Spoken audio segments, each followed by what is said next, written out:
Need to stay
Are there any changes to the agenda? If so, what? Madam President, board members, I was thinking that we could move from the superintendent evaluation in the number three, number 4, and number 5 to follow the work session. If you gather my doing and shifting all of our superintendent evaluation, all the work session items. So I need to have an idea of how you guys feel about that. Otherwise, I would just move from the superintendent evaluation to follow the executive session. But I thought we.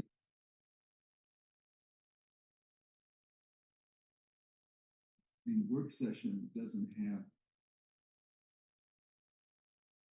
if you look at well, there's 3, oh, I see what you mean. So with What you mean, there's two parts of the work session. correct. And the reason we had the superintendent evaluation instrument first was in consideration of legal counsel. Here's Ron. Legal counsel being here so that it would facilitate our use of counsel.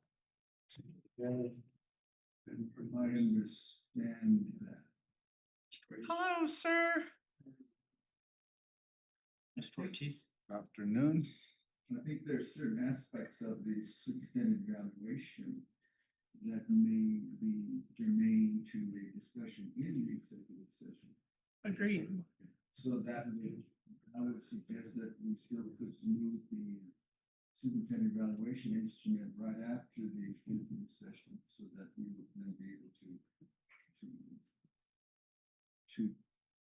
apply any kind of discussion we had in the executive session to the working on the instrument, if that's acceptable. So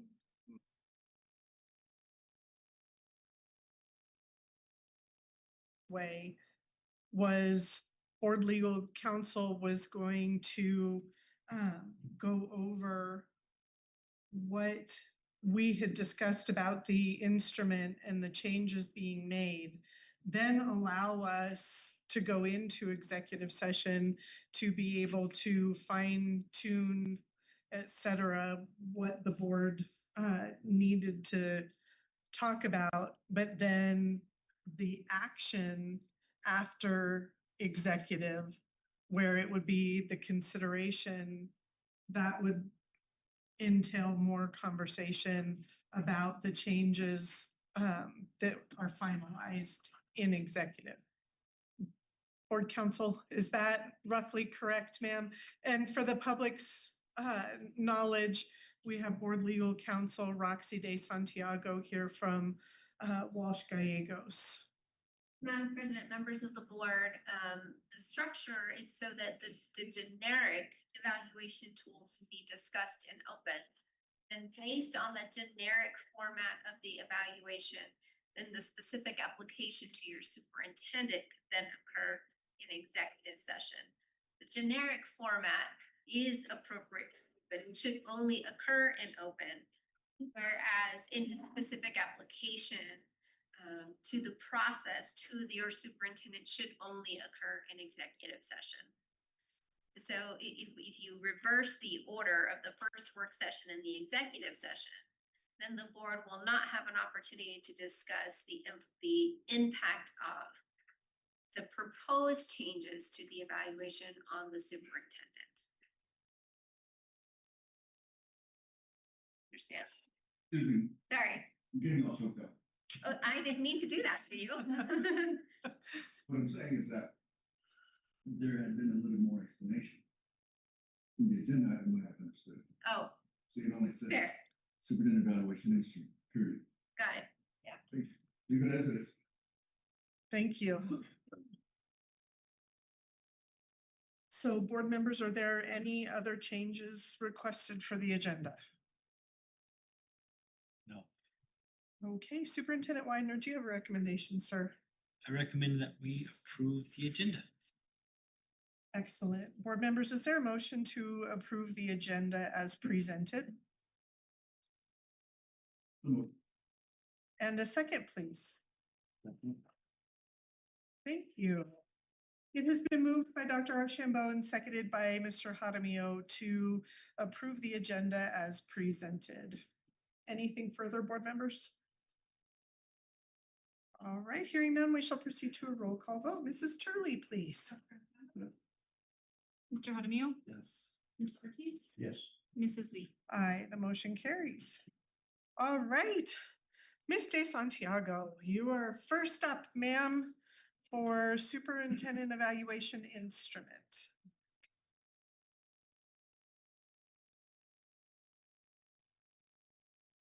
Madam President, members of the board, thank you for the opportunity to be here again today. I want to start with reminding us of why we're here and what the plan was. We're here because we have in our current policy, as it currently exists, a formative and a summative evaluation with an instrument that, when completed fully, is about 35 pages long. The idea being that there was a discussion about doing two things alternatively at the same time with the policies as they currently exist. One was to change the timing so that it aligns better with the decisions that are being made with regard to the superintendent's contract. And two, to address the timing limitations that are newly imposed by the statute, which says no decision can be made from the time of the election until 60 days after a new board is seated. In addition to trying to address those timings and aligning the timings of the summative and formative evaluations, there was also discussion about the fact that the summative discussion, the summative evaluation, the tool that the board currently uses when completely filled out, will be in excess of 30 pages when it's all done. The discussion then being that there would be two forms of the evaluation, a long form summative evaluation and two shorter form formative evaluations that are used at the alternative times, depending on whether the board decides to do a December summative, then the formatives would take place one in the spring and one in the fall. And if the board decides to do a June summative, then one would be, early in the fall and sort of mid-spring as well. So to that end, we've had multiple discussions about these formats for these evaluations. The summative evaluation tool has not been modified in any way, shape, or form. It is very extensive. It does cover a lot of the areas that the different members of the board feel are important. What I have done, though, is based on feedback from board members, is taken that same evaluation tool, the summative evaluation tool, and reduced it so that each one of the categories has two indicators only. I have changed some of the language of the indicators. I didn't want to change too much of the language of the indicators because it does have to align with the summative. You can't make the formative so different from the summative that it's almost like you're doing two completely different evaluations.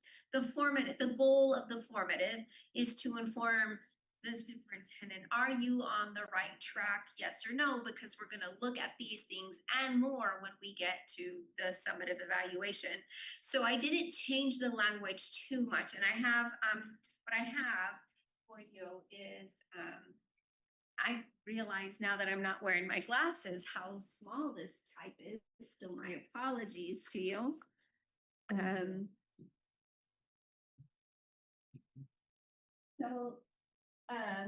took each one of the categories and synthesized the items down to 2 items per category. Dr. Archambault's consistent message is that these be actually measurable, subjective items. Forgive me, yes, objective items, something that we can quantify, like how many meetings, what are the scores? That's difficult to do with some of these items, but not entirely impossible, and I've tried to do that as well. In addition, at the last board meeting, one of the members of the board asked me to create a chart that said, put the strategic plan here and the requirements of the superintendent's contract here and laid them out side by side. As I was looking at the strategic plan, you will see that one of the biggest changes in this formative evaluation that you have in front of you is that I changed the language of the goals 1, 2, 3, and 4, align specifically with the goals of the strategic plan.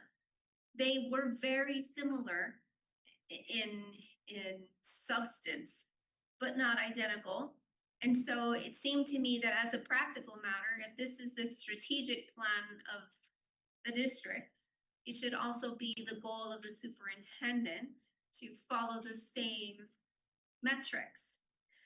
Why would you rate the district on one metric, but not the leader of the district in a different metric? And it would also assist both the board and the superintendent in knowing precisely what it is that you're looking at without using very similar but slightly different language that may or may not mean the same thing.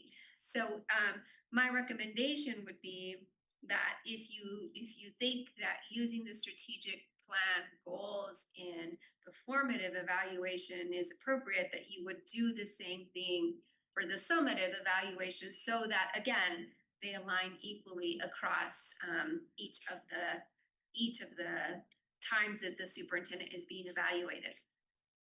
I did not create the chart that the board requested because I could have put into each one of these items the strategic plan almost in its entirety. I started doing it, and so you'll see in the first board relations that there's some indication there, and then I stopped doing it because I think that all of these items relate to one or more of the items in the strategic plan. The strategic plan itself has to be the guiding document for the district overall, and so therefore should be the guiding district for the superintendent evaluation and all the actions that the board takes, including the actions as it's associated with its budget as we get to that process. So I know that you haven't received it in advance. I do apologize for that, but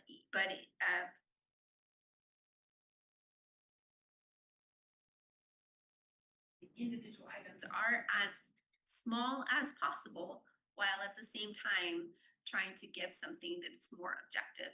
And then the biggest change is the inclusion of the 4 strategic goals in place of the goals that were there before. I'm happy to take any questions, and I also do know that the board wanted feedback from the superintendent. Board members, questions for Ms. De Santiago?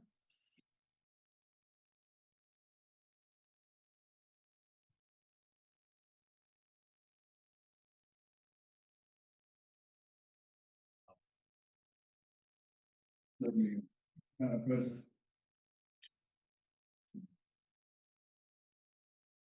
Trying to think through what our task is for today.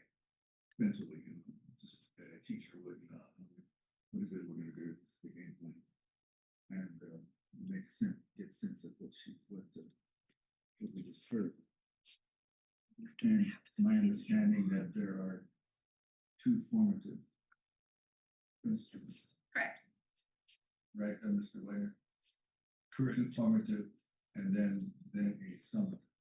The summative remaining the same. So the first formative, which would be this is what I would assume this is what that is. Short cycle. Okay. Just instead of that. Okay. So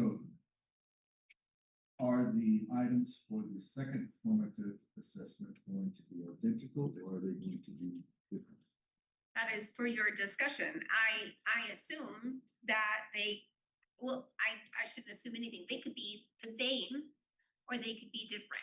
What I attempted to do in creating this formative evaluation is I looked at each of the indicators under each one of the categories. And I picked out the ones that covered the greatest amount of territory for each one of those categories. It is possible that we could create a second formative that would have the alternative indicators that I pulled out of this one into a second one. But then you'd have 3 evaluation tools and it might get a little cumbersome. Well, I think that we discussed We did. part of that, and part of that discussion was that we felt that it would be very difficult for the superintendent to have an evaluation in the fall, something totally different in the spring, and not necessarily be able to be showing growth or progress in what he had in the formative. Correct. The first time around. So board members, I would love to hear questions, feedback on that. What I'm doing, Madam President, Wagner, is I'm looking at your contract. Okay. And the reason I'm looking at the contract is because it specifies certain duties. And if they are specifying, then it would mean that we would have to see if you're gonna get them done. So then we'd have to explore how would we monitor your progress in those items if they don't show up on the instrument. And some of them did show up on last, the one we had before, that's why it's so long. For instance, it says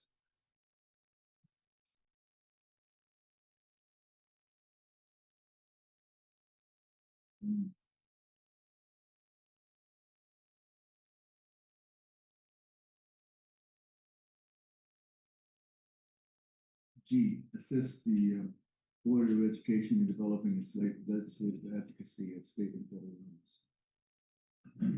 That's one. That one is not included in the formative, but is included in the summative. Okay. So if we were to go back and look at the contract, then there are some that, as you said, some of them ultimately then they all will surface either in the formative or in the summative. And so we would need to know which ones, and that was one of them. And we know what the legislative stuff is, we've seen it for the year. But it's just that we had an item in there, and what she just now said is that would be in the summative. And so I'm thinking if you were to do the summative, with that item, how would you would expect yourself to compile all the information that tells you that you did the job of developing our legislative advocacy. And much of that work would occur in the fall. Prior to, and then would include the winter NSBA In February. legislative stuff. Some school districts have their own lobbyists and all that stuff, and they actually have specific local legislative agenda to meet their concerns at the route house. So we haven't done that. Are we going to do that this year? I'm just trying to lay out what it is that we think we're going to do that. That's one of the so I'm quickly looking through this, comparing against your contract. Right now, I don't see very many Well, let me tell you, I did the same thing.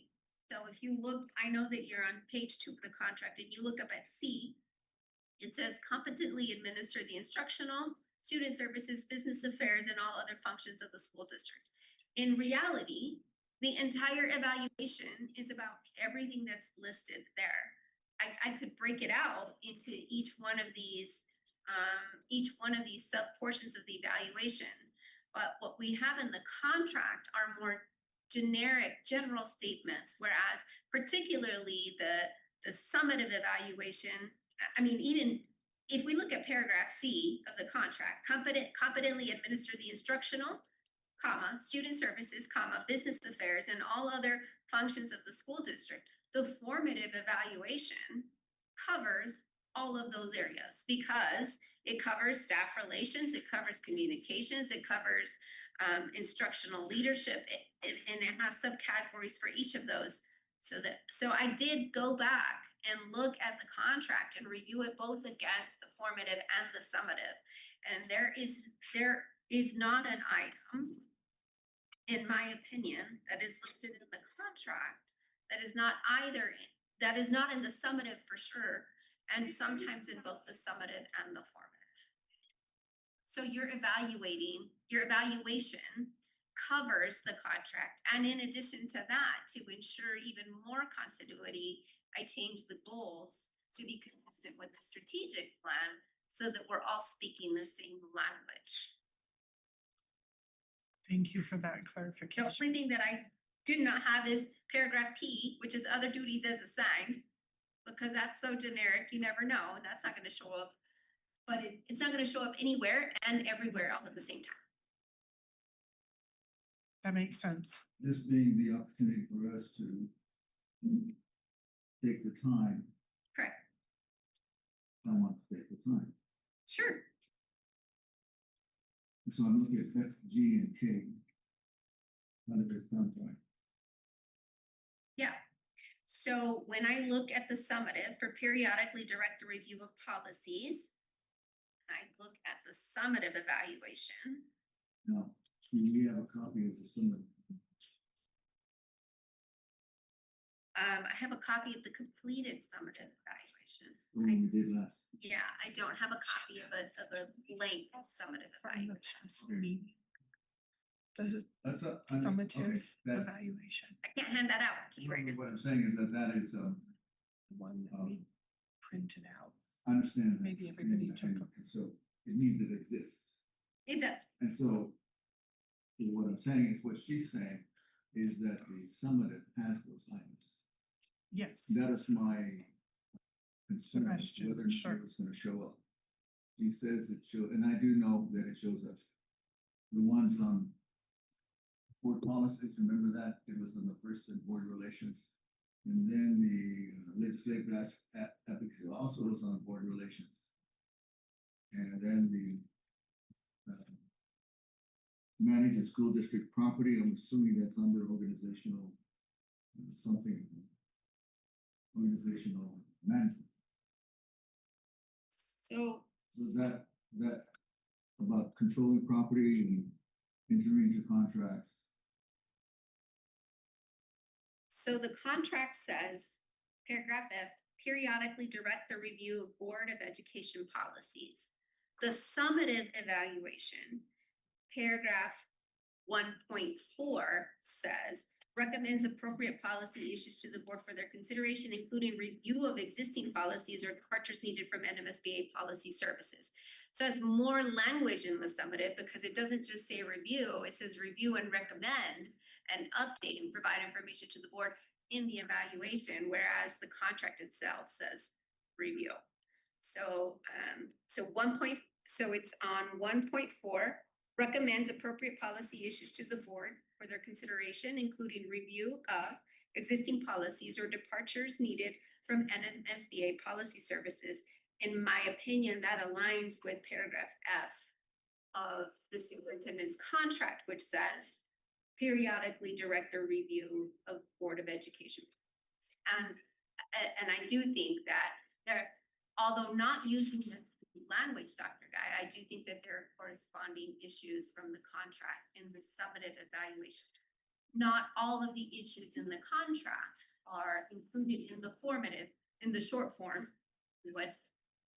But I do think that it's easy enough to put a disclaimer at the top of the formative that says that, you know, your summative evaluation contains a lot more. And at the beginning of the evaluation, here's your formative and here's your summative evaluation so that you know in advance what the summative evaluation will contain. And also remember to review your contract. Like we could put that language on the top of the formative evaluation so that there's no question that simply because you're doing well on the indicators on the formative does not mean that the summative evaluation will have the same result when in fact the summative evaluation has more indicators which are being reviewed. Okay. What do you think, Mr. Landry? I sent some notes. Mrs. Lee, did you share that with the board? I did not. I like the idea of it being tied closely to the strategic plan goals. Cause I think that kind of gets us all speaking the same language. I know we're looking at updating the strategic plan, but I would hope that we would keep the good parts of that. Strategic plan is pretty comprehensive. I think I like Dr. Guy's suggestion of tying it to the contract because those are expectations that you would expect of any superintendent to meet. And that kind of comes from the job description. So I think that could be a really good way to complete the evaluation. So for each one of the indicators in the summative and the formative. Yeah. The corresponding paragraphs. Correct. You would, to the contract. Yeah, it would seem like at the top, you would ultimately have to understand, you got two formatives, they're shorter in length. Yeah. And then you're gonna have a big summit. And I'm a little nervous about that for you. Because if we go back to the formative, it's this big one. Yeah. So It has all the voices. it's what I'm saying, it takes a lot of, that means that we have to, do all the legwork we did before and all the inputting and all that stuff for you, so you've got all of them. And, just trying to see if you can grapple with that conceptually, say, okay, got the two shorts, we got the long. Yeah. And what we were trying to do was to be more efficient with what we were doing. And are we going to, when we do the summative, is the summative going to cover some of the ground we've done in the formative? And you can answer that question, Counselor. Because we got two formatives. We've already evaluated you on those, because a lot of those are, I think that was yours. a lot of the formative is in the big one. Mhm. We're just gonna do, and correct me if my thinking is wrong, Robson. And so, are we going to complete a full-fledged summative as we've done in the past, along with the two short ones? The concept is all of the formative is in the summative, Okay. all of it, repeated. In its entirety. There might be slightly different phrasing because when you take it down to the formative, I was looking at some of the key concepts and maybe combined two concepts into one, but all of the formative in some format is in the summative. And the idea would be that we would complete the formative, complete the two formatives and then complete a summative that included everything all over again. So while it may feel like to the board, oh, we've already done this twice, what it actually does in addition to that, is provide a metric for, is there growth or is there not growth? Or is there consistency or not consistency? And then allows the board to review against its prior opinion how the superintendent is performing. Instead of giving you a single snapshot in time on a particular issue, it now gives you three that you can then compare over time. And An objective measurement of sorts. in that same vein, Mr. Widener indicated that he liked the idea of the two formatives because upon completing in March, the second formative, because we discussed October and March, that those would align best. March then would give the board the indication whether there has been the growth, whether things are progressing when the time is coming for contract renewal. Because the board has relied heavily on the summative as the tool It's the for, same two. right. Yeah. But this would be giving us two measurements, as Ms. De Santiago was just indicating, prior to looking at contract, renewal or non-renewal. And I will just remind the board that in addition to looking at the tool, what we're doing is looking at the time frame. And the two timeframes that were provided in the draft policies that you received the last time around were a December summative with a September and March formative, or a June summative with an October and February summative. And I think we're gonna have to change that February summative to March based on the new law. 60 days. Yeah. And that was what I thought we all agreed I on. think we did agree that, and I'm just looking at it now. I think I just printed it out. When it's almost. In March, you would have an indication of your performance. Any superintendent would know, I'm probably gonna be successful on the summative, or I need to consider.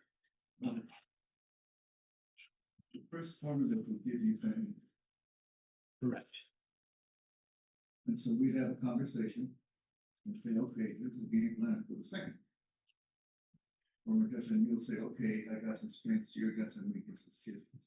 Then for the second formative, I'm going to work on those areas that I need to strengthen up.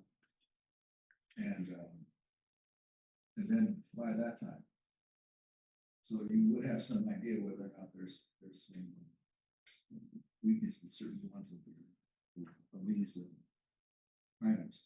Yeah. But we have to make a collective judgment. Tell you. Do you want an easel? No, I was just gonna hold it up. I Okay. can go get one. No, it's fine. We're a school district, we should have. We should have an easel. I was just gonna put the timeframes for us to consider. And as we're considering the timeframes, I'll just remind you that the law says that you cannot take action on the contract, which means you can't extend or cancel the contract during that period of time. It doesn't mean that you can't complete the evaluation, right? So when we're talking about the December summative evaluation, that would mean that the entire board that has been working as a superintendent for that year would then have completed the two formatives and summative. So, but not take action on the contract until action can't be taken on the contract until after March 1st or before the election. So October 31st. You can Do you take. want a marker? I think you should have told us what you. I didn't think about it until just now when I saw it sitting there, and I was just gonna, it's okay, I think you'll be able to see it. Magic markers out. Got two markers. I don't know. See if one of them works. If not, I'll go get one. Since there's at the school, we should have a. District, Right? Yeah, we we can- can. If it doesn't work, this works. Okay. Perfect. We need to tell you, we got that. Right, we can do this.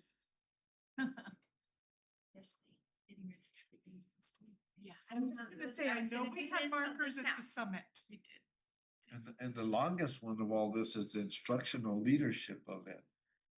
Here you go, Ross. Yeah, Oh, look at how amazing Mr. Widener is. Oh, Just hook it on there. see, Perfect. so. well, that's a dry erase and this is a dry marker. Oh, we're even gonna just go on the board all together. Perfect. Perfect. Save energy. I was wondering who was on the meeting with clouds. Me, my head in the clouds as always. um,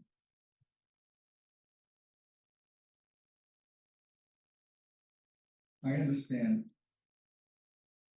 what she's saying, the reason this is the short one. This is the formative. And I understand now that it should stay the same for both formatives. Right? Because we can Measurable. you can say, I'm going to be given a chance twice on these. Correct. And then I will focus my efforts, whatever it is, on those things that I need to really work on. The second one, with the expectation that the summative will reflect my efforts. On all of them. That's the only question I would have for you is, we don't have all of them on these two formatives. Thing. Because the summative is the big one, yes. In this one, it says board relations is only 2. But we actually have, I think, 5 or 6. Man, this one here. Board relations has 6. 6. 6. And then, The one that's a really long one is the instructional leadership. communication, there's 5. And then instructional leadership is 8. And that's interesting.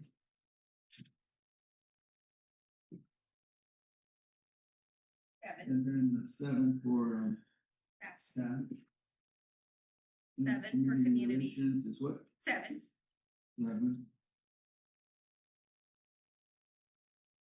Organizational management is 7. 7. And then professional standards is 5. 5. Ms. De Santiago, I know we're talking on this. I just wanted to let you know, the board did approve, in our June 24th meeting with you, October, March, and June. So we did indeed vote that into adoption. Just This- for, this just board for, did. yes, ma'am. I just wanted to make sure. Yeah, I saw it on the agenda and I thought we were discussing the idea again, so. Thank you, ma'am. What I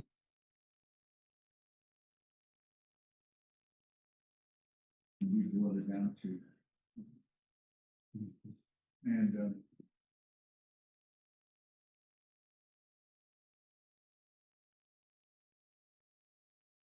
and 3.1 says that priorities 3.2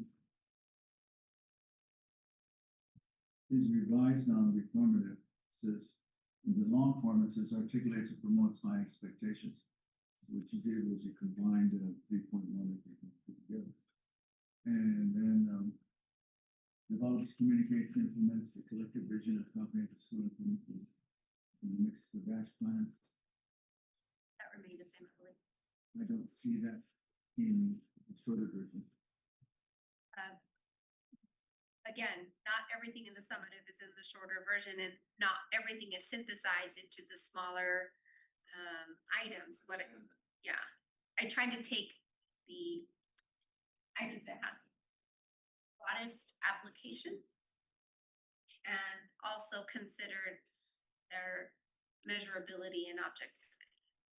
What I see with 3.2, it resembles 3.4.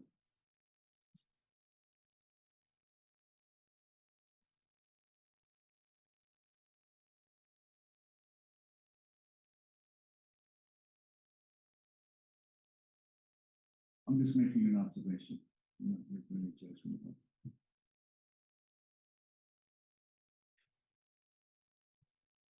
And then 3.5 also, 3.6 also fits into 3.2.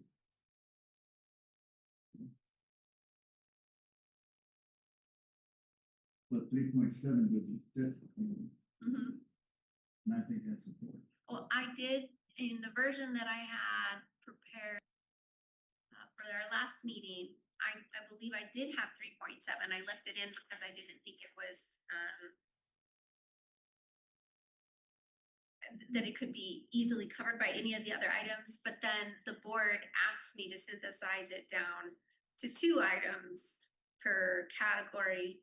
And I thought the first 2 items were more broadly applicable to that particular issue of instructional leadership. And so I took out 3.7 altogether. Let me read what 3.7 says. In the long form, it says, or the sum of it, it says, develops and implements a plan to appropriately include students' cultural backgrounds, languages, and history into the standards-based curriculum. Apply cultural and linguistic responsive education and social emotional learning to enhance the appreciation of cultural diversity and strength building. And now, as you read it, I remember why I pulled it out. And that's because I included the strategic goals. And one of the strategic goals is engage our diverse families, which is goal number 4, and then create a school climate an environment that is safe, supportive, inclusive, and respectful. So when I looked at item 3.7 and the remainder of the document itself, and then also after I switched it to include your specific strategic goals, I felt that 3.7 arguably was included in your strategic goals of including an inclusive environment and engaging diverse family and community. So goals 3 and 4.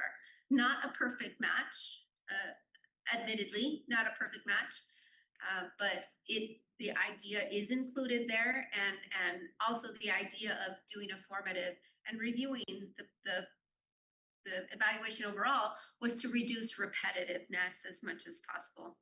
So that's why I did that. We can add 3.7 back in if the board feels very strongly that it should. I was responding to the request of the board to reduce everything to 2 and to reduce repetitiveness. And so Thank you. I understand. Yeah. But it is the board's. it is the board's. Sure. Yeah, and so in this district where almost over half of the population is Native American. Yeah. And a significant percentage of the Hispanic, and every one of them have distinct cultures of their own. It would seem that it is important for us to acknowledge for all students that the culture has a relevance to the learning that they have, and that's what is to me pretty important. In addition, we know that the state and the Argentinas expresses interest in these areas, and to the extent that we eliminated kind of this loss for the public as to whether or not we consider it to be truly important for the superintendent to really pay attention to an area of learning that is relevant to a significant percentage of the enrollment. Right. Yes, I'm speaking to you, but I'm actually speaking to the public. And I don't disagree with you, Dr. Archambault. I simply was trying to. I'm not Two- arguing with you. right. I'm just letting you know. Right, but 2.2 on this condensed version promotes and invites involvement of all stakeholders to fully participate in the process of developing and implementing school district policies and the board-approved strategic plan. So I'm hearing what both of you are saying, Ms. De Santiago and Dr. Guy. That says, you know, a little bit more specifically, certainly not as specifically as 3.7, where, you know, that is develop and implements a plan to include, you know, the background and everything. But doesn't that in a shortened version address 3.7 as well?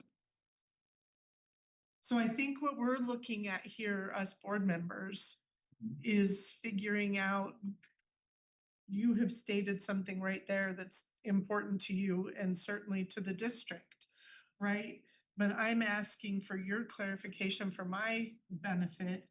If you don't think that 2.2 would, you know, include that, because it's talking about and including participation from all stakeholders. What the purpose of two point two is to get stakeholders to be involved. That means he knows that this, what is he supposed to do is 2.2. He's supposed to identify stakeholders and get them involved. And that means for the things that we often think of getting stakeholders involved. In the process of developing policies and the plan. So that doesn't necessarily mean that it's going to be judged on whether or not it's going to be culturally responsive. His only task is to demonstrate with the evidence that he has held meetings with stakeholders. Yeah. There's nothing to do with curriculum. There's nothing to do with cultural responsiveness in our instruction. So he would have to ask himself, if you're saying that I need to include that in there, why doesn't it say that? He needs to feel that he's clear in what he is going to do. And if I was the superintendent, I would say, I know what my charge is. My charge is to promote and invite stakeholders to participate in policy development and in the strategic plan. And that doesn't, and he doesn't have any direction as to whether or not it has to do with the item that I had mentioned before. Dr. Guy, I do think you're right, and that 2.2 is about the community involvement. My focus, though, in removing 3.7 was in the inclusion of goal number 3 of the strategic plan, because goal number 3 of the strategic plan, which is included there in the formative, says create a school climate and environment that is safe, supportive, inclusive, and respectful. And I was guided by this little handout that we received at the last meeting, where the three subcategories were broaden the understanding of what creates a safe and respectful environment for all stakeholders, invest in safe and secure facilities across the district. That doesn't go to your issue, but the next one, implement district-wide policies and procedures consistently. I think that Oh, 4 especially. well, and 4 is about diversity, but 4 goes to 2.2, which is engaging the community, whereas goal 3, at least in my review, was about addressing the students and making them feel included and creating a process that is inclusive for the students in the schools as well. Whereas goal 4 is about their families as a whole, which is what 2.2 is about as well. So we still have some duplication when we look at the strategic goals and we look back at the different items, which is, but again, we can add 3.7 back in. It was already in before, I just took it out. Goal number 1. Goal number 1 is, Seven. yeah, to foster student excellence and academic achievement. I think it also arguably could go to 3.7 as well. So Because when you see, we've never done that. We've done the first half of it, yeah, but the district has not been clear on what it is it's meaning when we say that our create, curriculum recognizes a culture. Right. right. And So, yeah. so if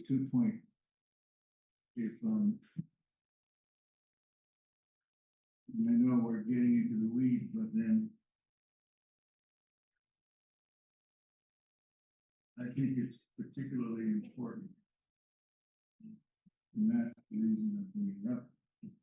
Of course, you are an educational institution and your primary goal is to ensure that your students are educated. So I could see why that particular category would merit more than, two items, because this is your primary goal, is ensuring that students receive appropriate instruction.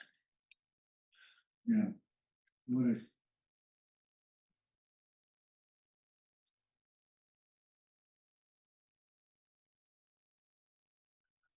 Inclusivity, which is the third goal, create a school climate environment that's safe, supportive, inclusive, and respectful. We've not defined what inclusiveness means. So that means for Mr. Wyden, if one of our goals is to create inclusiveness, then we would want to know how you're going to do that. What does it entail? We kind of have an idea about school climate. We kind of have an idea what safety means. A safe climate, free from bullying and that kind of stuff. But when we talk about inclusiveness, and we ask for you to ensure that you do address the inclusivity of the district, then what actions are you going to take throughout the year to accomplish that? It's much easier to do it for school climate and bullying and safety, because there's a lot of literature in that area. And there are known programs that can involve that. One of the things we've done is a lot of SEL stuff.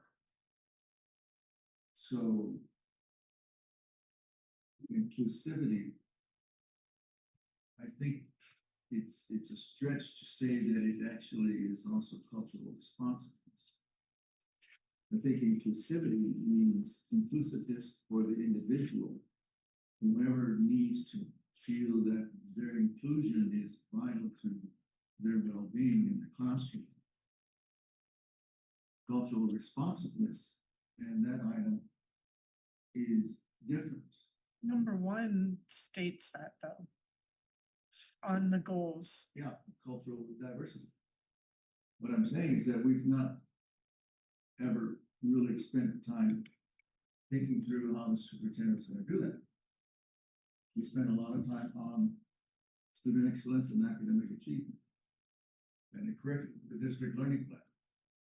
But we've never really broadened our discussion into the consideration of how is he going to, what does cultural diversity mean for us in this district? And so the item that I've been looking at having to do with 3.7.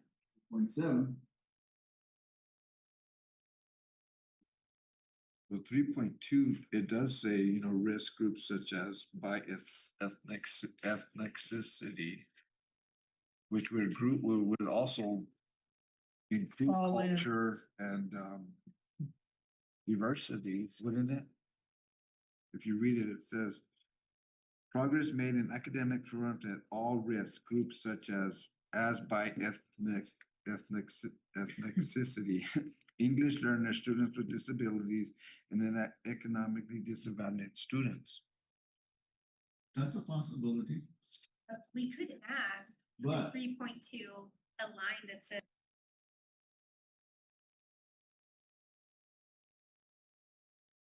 what am I supposed to do with this? And right now, he's supposed to show us measures of academic performance and participation. That's all he has to do. we He could doesn't add. have to do anything about culture, responsiveness. All he wants to do is to focus on the most important thing is what? Academic Academic progress. And that's what the board is saying, is that we need to push on academic progress. What the other one, 3.7 is saying is one way to accomplish that is by developing and implementing, including students' cultural backgrounds, etc., into the standards-based curriculum. That is a means to get to 3.2, which is academic excellence. That's That's how I read that. Do any members of the board have any objection to adding 3.7 into the short formative assessment? That's what Dr. Guy would like to see, is adding 3.7 in some format back into the short cycle assessment. Now, everything else has 2 metrics, but again, this is a school. Your primary goal is instruction. And you have, 3.7. you would add 3.7 into the short cycle assessment. So it would be the only one in the short cycle assessment that would have 3 items instead of 2 as the board requested.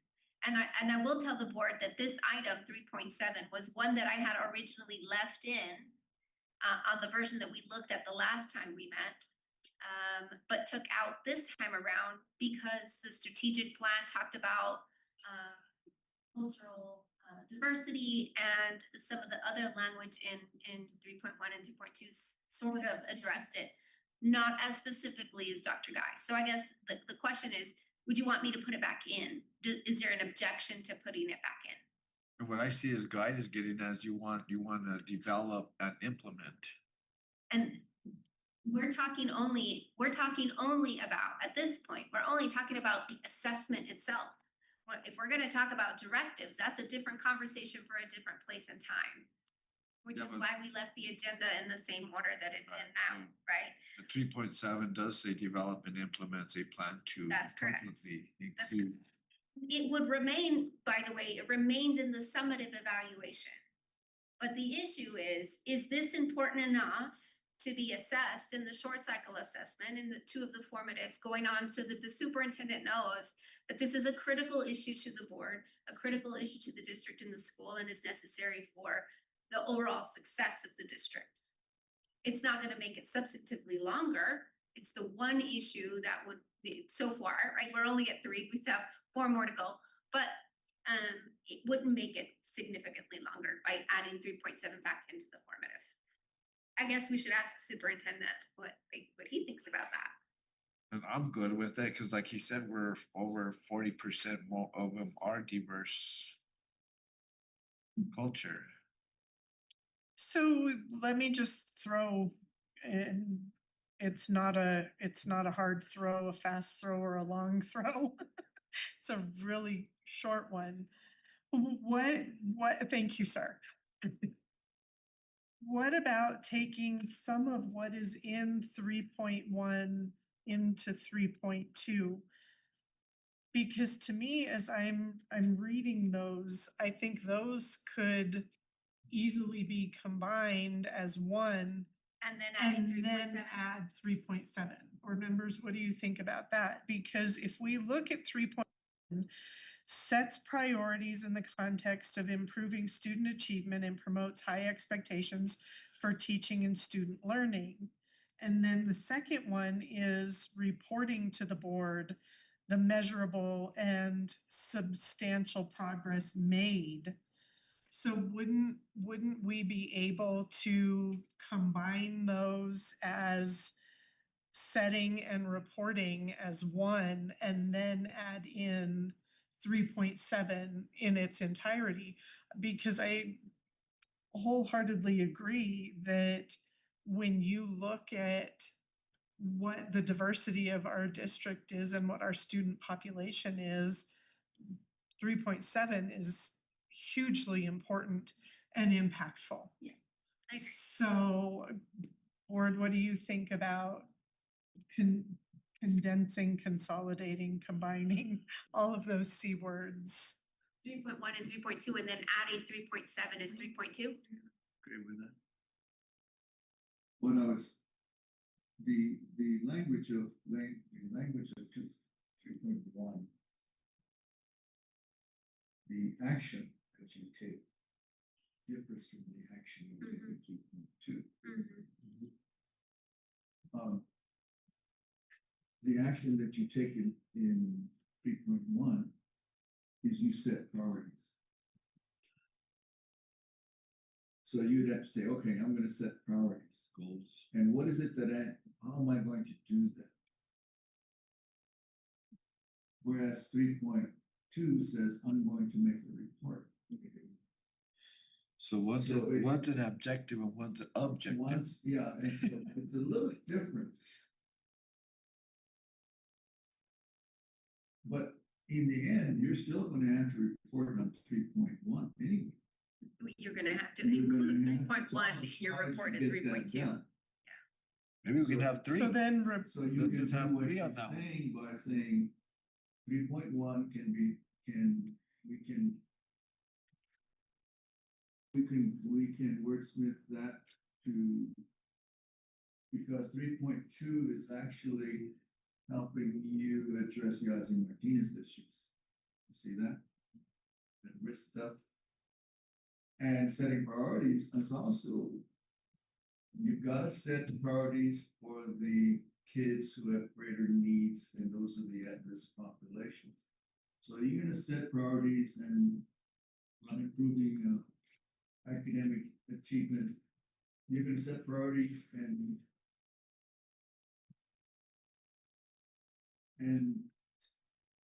set priorities and expectations for student achievement.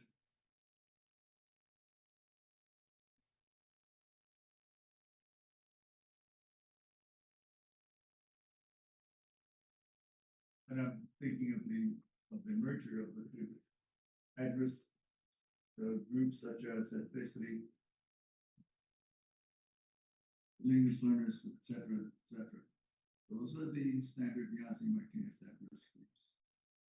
The one that I would put in there also would be gifted.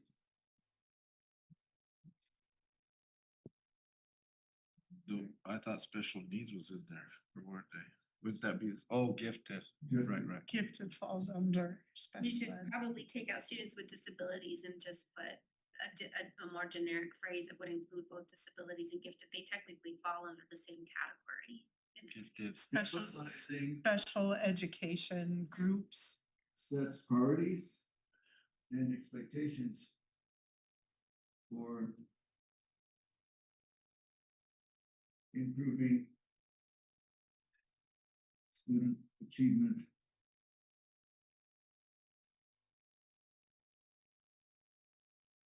The priorities and high expectations. And our expectations. Particularly for those whose needs have been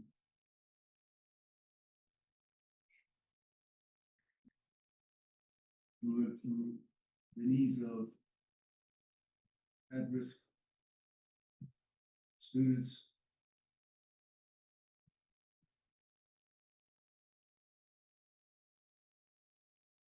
and the gifted.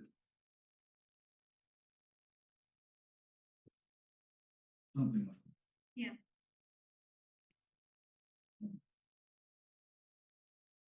The thing is, Megan, is that when if you're to explain this to the public, and it says we want to set priorities and expect high expectations for all students, in particularly those whose needs have been, those students who have been identified as at risk and those who are, and also to advance those who are gifted. You'd want to be able to explain the whole thing. They're gonna say, are you talking about my kid? All the Native American communities will say, are you talking about our children? And you have to be able to explain that to them, that it includes them. Then when we say at-risk population, it doesn't mean that all the kids are at risk. It means that we need to pay attention to those kids who do have greater learning needs. And that our district, myself and the staff are really gonna work hard to do that.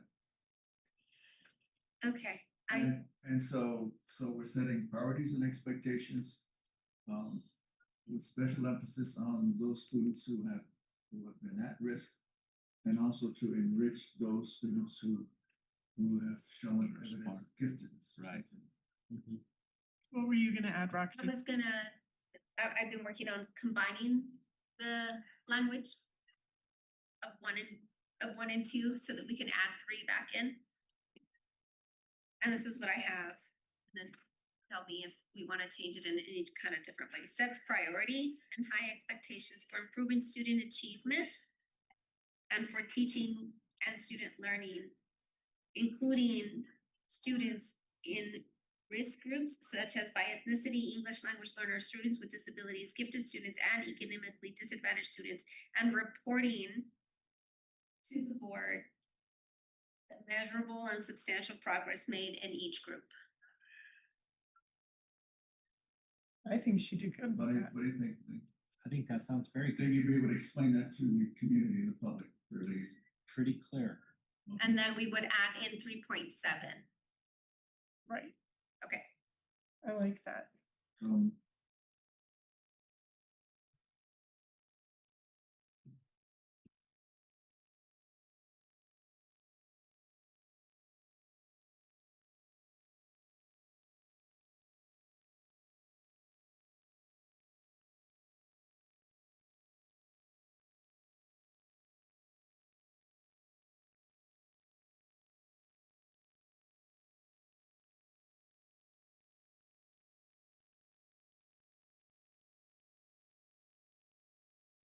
So you would need to,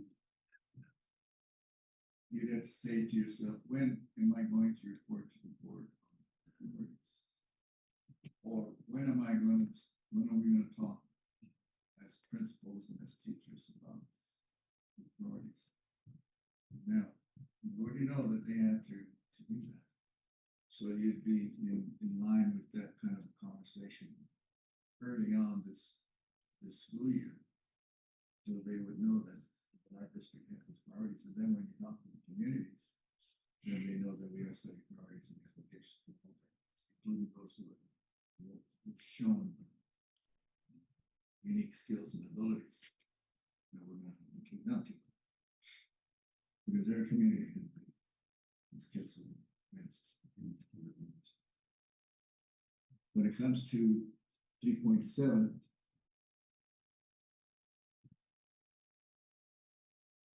it's not only communication, but it's not only setting priorities, but it's actually developing a plan. Mhm. And that plan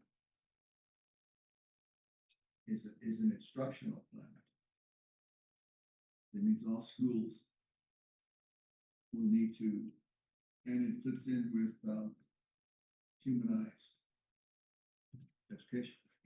Absolutely. So what we heard last week, it's called strengthen. That was the greatest little portion I felt of that. When he was describing that everybody, so with Marzano and humanized education that the district is going for, we learned about so much. But when he was telling us, Guy, and I appreciate you bringing it up because it's something that I have said over and over when I was talking about how great the summit was, is that we're talking about culture and our cultural diversity, and everybody has their own individual culture, but that is strength. And I love that you brought that up, Guy. I love that. It's so perfect. So in order it fits into your ongoing PD, Really well. It does. so enough said. So we like 3.7. Okay, We like it. anything else in the remainder of the document that the board feels needs to be addressed? I'm looking at goals. Sure. The goals, I will tell you, I simply took the strategic goals. I removed the existing goal language and put in the strategic goals verbatim. I was going to put the evidence in the evidence column. I was going to put each of the indicators for each of the strategic goals. And then wasn't sure that they were entirely measurable. So I left some of the measurable items that were there from the prior goals. It just so happens that they align almost perfectly. once again, it's, I've always been, confused about that, the section. We do the first part, remember? All the 7 categories. Then we go to this section and we're stumped. Because these 7 categories, historically, probably throughout, are they in most of the policies of the school?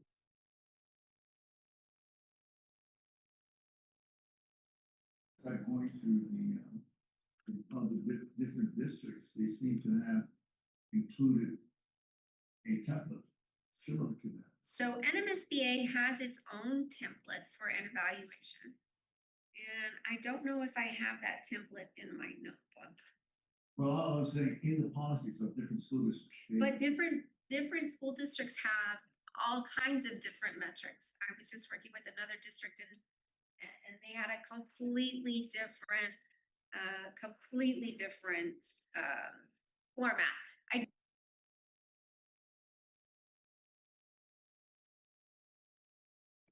Of discussions that we had here in this board, and they're all gonna have consistently communicates effectively, right?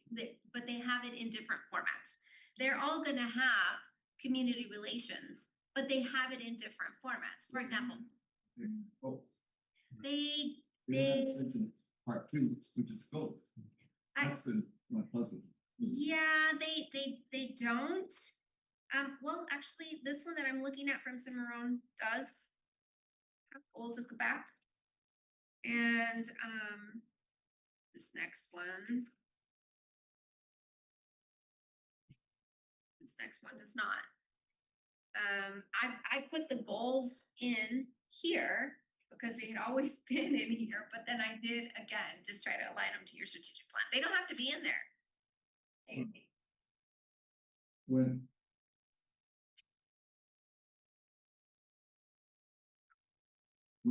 a district creates a strategic plan, it articulates needs. It then sets goals. And they should be measurable with targets, percentage targets for the 3 years. Which is why I included them. And so what I'm saying is that we did do that. We did have specific measurable percentage targets for reading, for math, and those in previous iterations of the ones that I know. See, there's more than just a single sheet of paper that you showed us.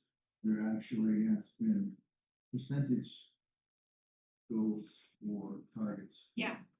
No, you're right. Because when I look at the long form of the summative evaluation, if you will, it says, for example, all schools are focused on standards and you have to have like 100% of the goals are all focused on standards. Assessments and schedules are in place, right? That's what you have for goal number 1, which is to foster student excellence and academic achievement. That's what you had before as goal number 1. So I'm simply trying to align them. So if you look on this form where it says goal number 1, right there, that is what you already had before. And then in the paragraph on the side, that is the strategic plan. So they're really, if you, okay, so on this last page that has the goals, on the gray bar across the top, it'll say goal number 1. That goal number 1 didn't change from the summative evaluation from the prior evaluation. It's the same. What I added was in this box here, I added the strategic goal number 1. And when you read them in tandem, when you read them side by side, they really mean a lot of the same thing. So this is the one thing that I changed the most, but that we can go back to the way it was before. I'm trying to have it make sense to you. And so what are we trying to do for goal number 1? That is measurable and that is the target for each year. So if we have a 3-year plan, the community wants to know, what are we gonna do for our kids? And they're gonna know that X% are proficient and X% are not. So what is our goal by the end of 3 years? So we're going to have 50% of our students who are going to be proficient at the end of 3 years. I would say that would be exciting. What I'm saying to you, that's the kind of measurability that needs to be stated. A way to target what it is that we're trying to do. That's what was stated in previous, I don't have a copy of the strategic plan. What I've seen is that single sheet, but that single sheet doesn't show those kinds of metrics. And so I'm gonna go through one right now. I hear what you're saying, Dr. Guy. It makes sense to me and I can see why It says, the changes don't. it says here, all students in goal 1, all third grade students read proficiently at grade level. Whoa, That's Yeah. almost unattainable. that is, and so that, but I think there was something different. Measure it, you that wanna was measure it. more reasonable. All students are K-12 are proficient at grade level in every subject. I think there was one that had more reasonable Statements. than that. I don't have that in front of me. Nevertheless, in the column that we have on this page, it says targets. And Yeah. You say 100% of school sites. Well, to me, it should say outcomes or targets, whatever. And here's another target, goal 3, student and staff attendance rate is 95% or better. 0 violent incidents occurred. Anyway, I think there has to be a way in which we measure our success with implementing our strategic plan. And we have 4 goals. And so things that have gotten better, for instance, attendance or graduation rates. In 3 years, we should have an attendance rate of X, whatever it is. Or an increase in attendance Increase in by attendance and 3%. Decrease in absenteeism.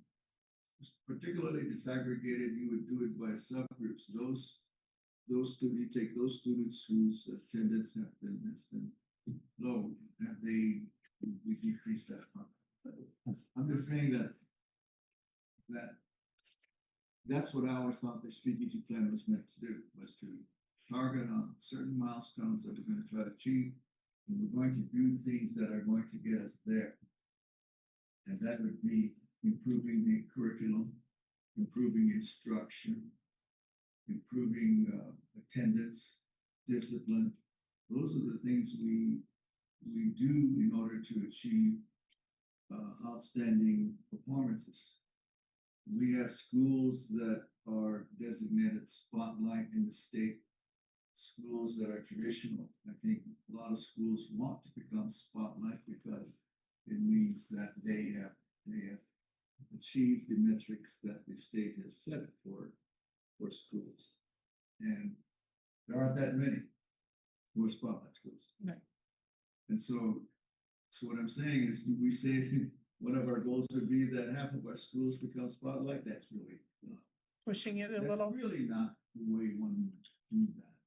So what would you recommend then changing the target language to on these 4 points, on these 4 goals? Because I think that's what we're getting at right now. And you're saying, okay, Guy, what is it that you? I am, Yeah. I am, I'm saying, I'm hearing it, yes.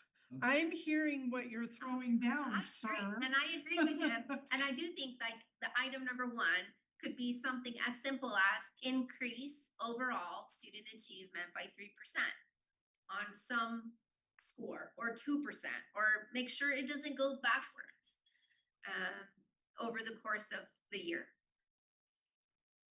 Or increase So- graduation rate. So do we have to? 10% be too much? Yes. 10% is, Do we have to, at this particular moment, assign a specific number?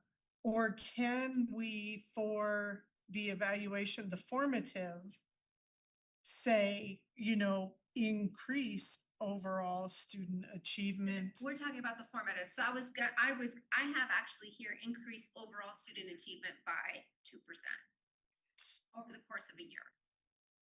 I don't know, it's superintendent, if that's doable or not. I mean, some of our scores have definitely, but I know a couple have been. Pools, it's doable. Yeah.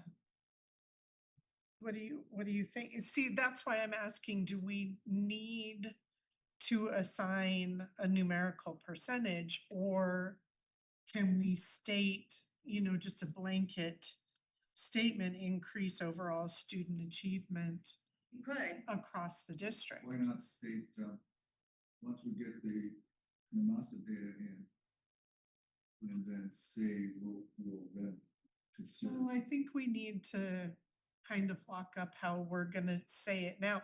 2%. what about increase overall student achievement year over year?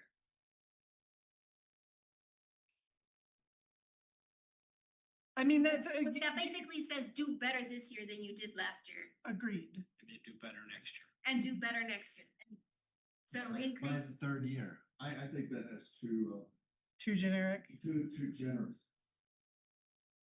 to whom? Unless you start to say that every at-risk population shall also increase. Or every school shall not see a decrease. And I've seen there are decreases that do occur. Mhm. So we have to understand what happens, why does that occur? We don't know. But there are some populations that have dropped, gone backwards. So when the state requires schools to set some of the goals, they require us to set growth goals. So it's not strange territory, it is things that we already need to do. They're going to do that based upon the most recent data they get. So we can do something like that, but I think that it's important for us to maybe give ourselves a little time to set any numerical amount. I will point out that the summative evaluation has the same goal, and it has 5 different measurable goals, which are all schools are focused on standards, an assessment and schedule is in place. Collaborative meetings are scheduled for all instructional staff, an intervention system is in place, and a 90-day plan is in place for all school sites. In the summative evaluation, it does not include any specific goals about measuring student achievement as one of the generic items. Currently? Yeah, the summative. I know. I do think that it is included a little bit later on.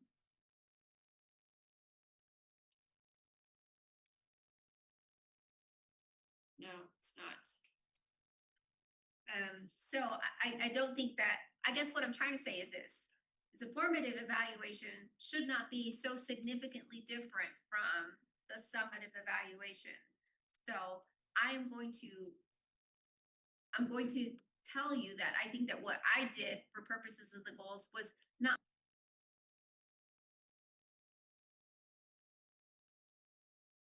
only have the strategic goals at the top and then have one of these subcategories. So what I would recommend that you do right now is to look at the summative evaluation, goal number 1, and pick one of these that you think is the most important to add back into the formative, or some combination of what's in the summative to add back into the formative so that you're not measuring him on different things, because the strategic goals are already there.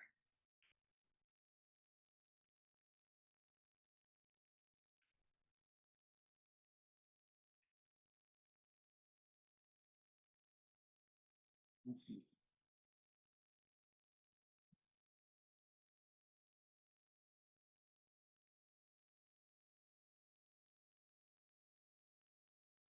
I mean, if we were going with student excellence there, it would, I think, need to be number one, all schools are focused on standards, implementation, survey classroom observations, standard aligned lesson plans at 100% of the schools, because that, I mean, that kind of encompasses everything. And I welcome everybody to give their feedback on the goals there. I just was trying to do what Roxy was suggesting and pick one of the categories that's listed under the goal number one. And that one, because as Roxy just read, you know, number one is all schools are focused on standards. Two, assessment and schedules are in place. Collaborative meetings are scheduled. Intervention system is in place and 90-day plans are in place. But I think one kind of encompasses more, talking about student excellence and I think academic that- achievement, I think that if all schools are focused on standards, they will do all of the all of the subsequent above. things. Well, Should, there's process. And there's result. that's true. We're talking process right now. Process is the means to an end. What is the end? The results. The end is the result. We need to state the result. Yeah. What do we want? Why do we do goals? Because we want results. Then we do processes, actions, programs to achieve a measurable SMART goal. Well, And what if we use a language from the strategic plan that says improve student academic achievement? That's what it says here. that's without a metric. By a percentage, Maybe 1%, we can do 2%. That's what I had said before though. And that. There's an argument against that, I'm just, I was the one who brought that up, yeah. is that we need to state how much growth do we want to have the kids make? Because in the dash plans, they have to say that. By the end of August, all the dash plans are going to have a goal of improving ELA and math by X%. what does the current dash plan say, superintendent? Yeah, Percent. What does the dash plan now say? What is the percentage there? I wanna say it's like 3. 3.4. Yeah. It's something point. I Yeah, think but it's 3%. like 3. Yeah, Should we align it? Well, I'm not in favor of 3%. But as a minimum? I think that's too low of a minimum. But I I think think it's we not- have I to be think it's not realistic as aggressive to enough. what our data has been and that we are showing continued growth. I mean, realistically, like what Ms. De Santiago said a little while ago, we want every school to be 100% proficient. But the reality is that we're not there. And if we're gonna say, you know, we want 10% growth, I don't think no matter who the superintendent is coming in, you know, that's gonna be a realistic goal, looking at what we're doing.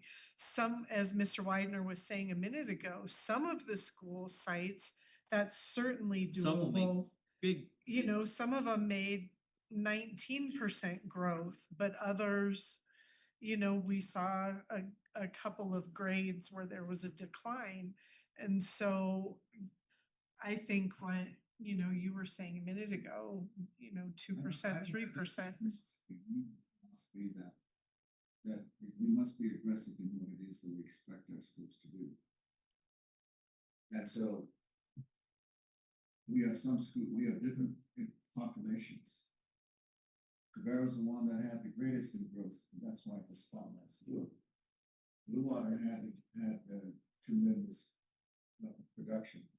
So they're a spotlight school. That means it's doable. Particularly with Cabrillo, they have a 90% that are Native American, and their Native American students in 23-24 went from 32 to 42% growth in reading. That's 10%. And I've seen them all. And so what I'm saying to us is that, are we going to penalize schools if we set an ambitious target that recognizes a sense of urgency? But I do think that we're talking about two different things, because if we set a sense of urgency for the schools and we include that in the superintendent's evaluation and it is not met, then you would be penalizing the superintendent for not meeting those expectations. So then we lower down to 8% For purposes for purposes of the evaluation only, year over year. Now, I understand what you're saying, like, why would you lower it for the superintendent when you keep it high for the students? I totally get that too. I just think that if you put an expectation of 10% in the evaluation, knowing that your district overall, year over year, has not increased by 10%,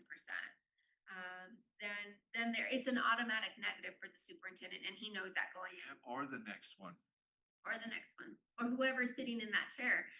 I think it's fair to expect growth. I think every district across New Mexico should be expecting growth in student achievement, and that the key for that is the superintendent. You're advising us.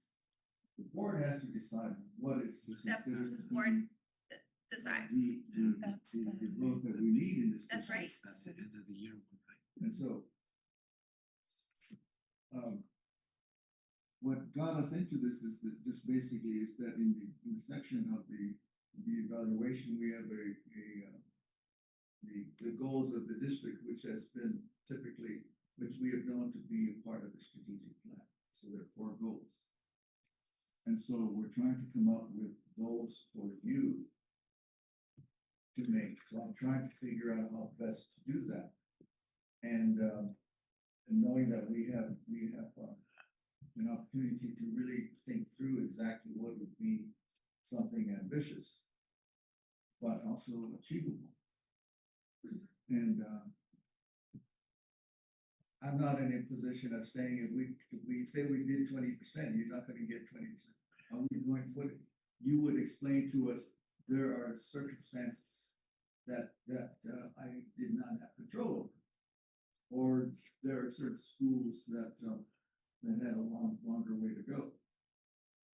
So there are ways in which one would say something ambitious. I'm not really inclined to do 3%. Because 3%, when you start to look at how many we're talking about, if we do 5%, should we do 5% for all disaggregated groups? In other words, I still don't think that we should do a number at all. I think that we need to state that he, as our superintendent, has to show an increase. As a whole. Yeah. Cause you got different schools, like you said, you have superstar schools, and then you don't. there has to be an improvement. In other words, there has to be improvement for students with disabilities. There has to be an improvement for English learners. There has to be improvement for Native American students. There has to be improvement in these areas. If we don't even say that, then what's the point? What if we say increase overall student achievement in every category? In every category. Then we don't put a number to it. It's ambitious in that it requires increase in every category, even the most difficult categories, including the categories that have regression over the last year. And then provide us with an analysis of what's going to be tough. Say you come to looking at students with disabilities, and we find in October you've gotten all the information and you're saying there's some, learning issues that are really gonna be tough for us to get past. So your formative is supposed to help you formulate your professional assessment of whether things are achievable or not. This is how I see it. The state gives us $48 million to do well. And not to be too conservative about things. Our stakeholder groups expect us to ensure that we do have strong efforts to improve instruction. Historically, Native Americans, students with disabilities, English learners, economic disadvantage have less a chance of success as adults because of what this Gaza Martinez said was insufficient education by New Mexico. And that's us. We must realize we have to hold the schools accountable and the superintendent accountable for getting substantial improvement. That's why we hire you. That's why we hire all the teachers. That's why we spend all the money, is to get results. And so when we do 3%, that isn't going to do the job. If we say that there's going to be, you can actually say, we can actually have you say, okay, give us your best picture in a couple of months or another month and give us an idea what you think is going to be doable. And you can let us know. Or you can say, and you can also say, I do want to have all of the population subgroups improve. And then we could ask you then, well, are you saying in every school?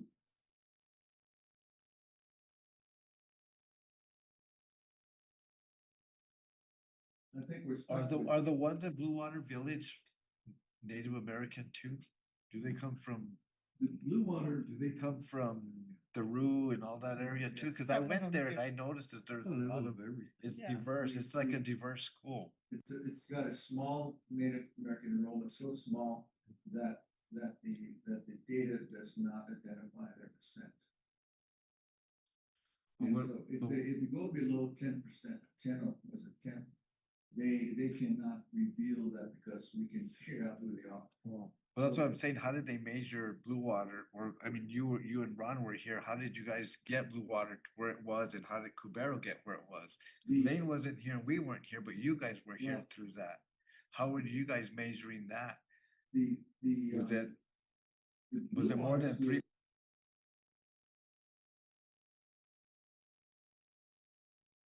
Improved itself through the instructional program that they had, particularly for math and reading.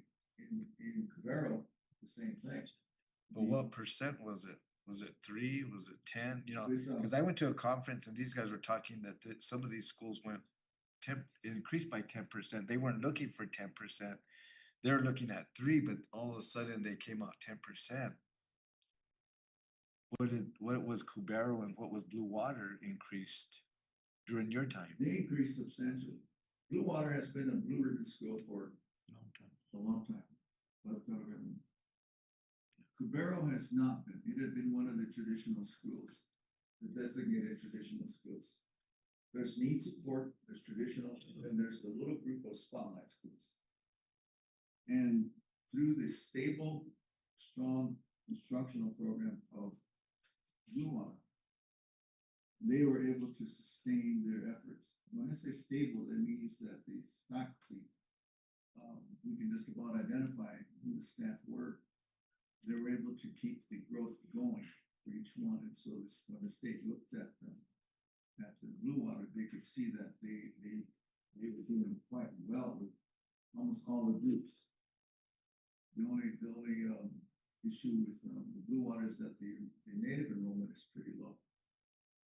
but for overall, they've done well. But what I'm saying is what percent what gains did they make? Like 3% every year? Was it 2%? Like she's saying, we have to be real, we have to have a real, With 10%, well, I mean, don't we think have to that see the- what's happened in the Yeah. past and can we actually do better than what's happened in the past, or should we be real and really, help these kids along by, I like 5, I like 10. I mean, we but all that's like not the real. bigger numbers, yeah. But we have to look at these star schools and how much did they really improve, and then we just push whatever they did on the other schools. That's a good point. The You star know what I mean? schools, like. How did the star schools go? Then let's say these guys did 5%. Yeah, Let's do 'em. let's hear what Ron's saying.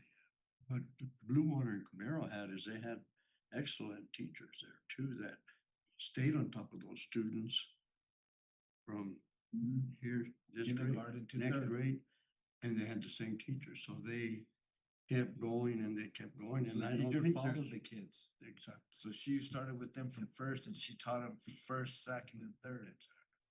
So, you And I've know, heard of that's models a- like that too. I've heard of campuses that do that too. And most of those kids are, they tie in with the teachers, I tied in with, the janitor of a school that helped me, Yeah. Well, I mean, but it's what I'm crazy. saying is we have to really be honest of what goals we can really meet to measure his evaluation. Cause it's gonna tie into it, cause that's what we're talking about. And we can't say, well, you've gotta improve this. We gotta be at 10% by the end of the day. Is there any objection to saying increase overall student achievement in every category? Is there an objection to that metric? And I understand what Guy's saying. We need to light the fire and we need to get the other 5 schools I on agree. board and get moving just like the other 2 or 3. I agree. Well, I'm looking at our data that was just presented to us last month. And, there are only 2 schools that had a decrease. However, one of them was by 1%. We went from 29 to 28. And, that was one elementary school that did that. But, interestingly enough, when we're talking about the disaggregation, it's the Caucasian students that actually have had the least amount of growth. yes. And the Native American and Hispanic and all others have had, the most growth. So I think that, what Mr. Widener, we've been talking a lot about the cultural responsiveness and what the district needs to do. The district is definitely showing good improvement for that cultural diversity. And, so maybe now I need to be raising my hand and saying, what are you going to be doing for, the Caucasian too? We need to be sure that it's across the board. So getting back to your question, I like what you have said. Increase know- overall student achievement in every category. Because I think for the formative, it is necessary for the superintendent to know that the expectation is that we expect growth. We don't want ever a decrease. And I'm, looking right here at a decrease. Yes, sir. And I think, Mr. Widener should be that lead person telling our staff principals where we need to go and what we want and what we expect. So I think Mr. Widener is the person that needs to handle that and do that. And I know it's a tough job. It's not easy, been here a number of years and the state is what, 50th in the Yeah. in ranking. we're I mean, bottom. We haven't bottom of moved the barrel. anywhere, Yeah. So So with regard to goal number 2, instill excellence in teaching and leadership. Do we want, I'll take the. do we Or want the pray. measurable goal that says all staff are highly qualified for their position? So number 3, right? So goal number 2, Oh, to 2. instill excellence in teaching and leadership. Item number 1 under the summative is all staff are highly qualified for their positions. See, and that's. But that doesn't necessarily align with the strategic Yeah. plan that says provide mentorship and coaching. Right. That's the old saying, give it 100. Yeah, and some go. yep. I agree. That's where Mr. Wagner needs to go Mhm. with, saying, okay, this is where we're going. Yep.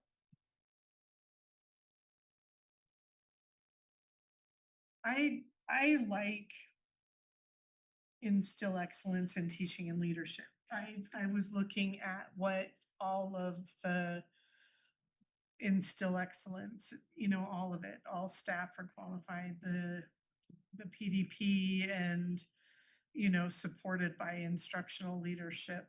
Which one is most important to you? I mean, I think that number 1, all staff are qualified for their positions. That's- But I was in the actual evaluation, the summative. I was in the summative goal number 2 to instill excellence in teaching and leadership. I mean, I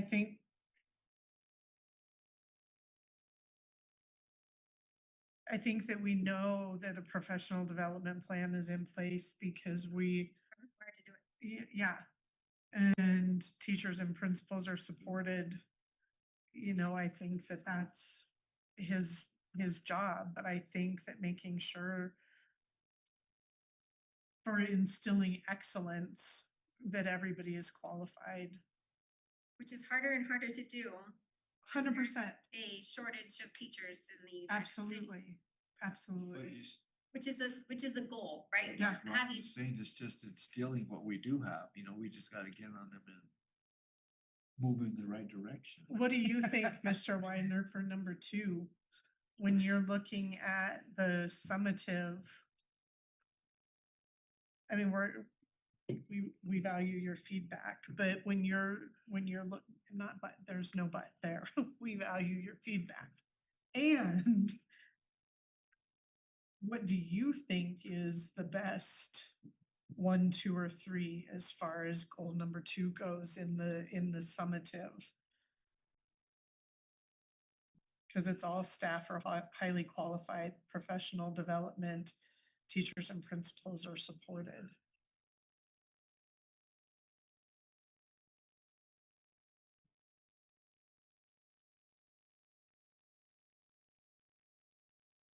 Because honestly, Roxy, I think what you had for goal number 2, even though we're saying we want to go back, I think in our shortened version, what you have is best in instill excellence in teaching and It's just- leadership.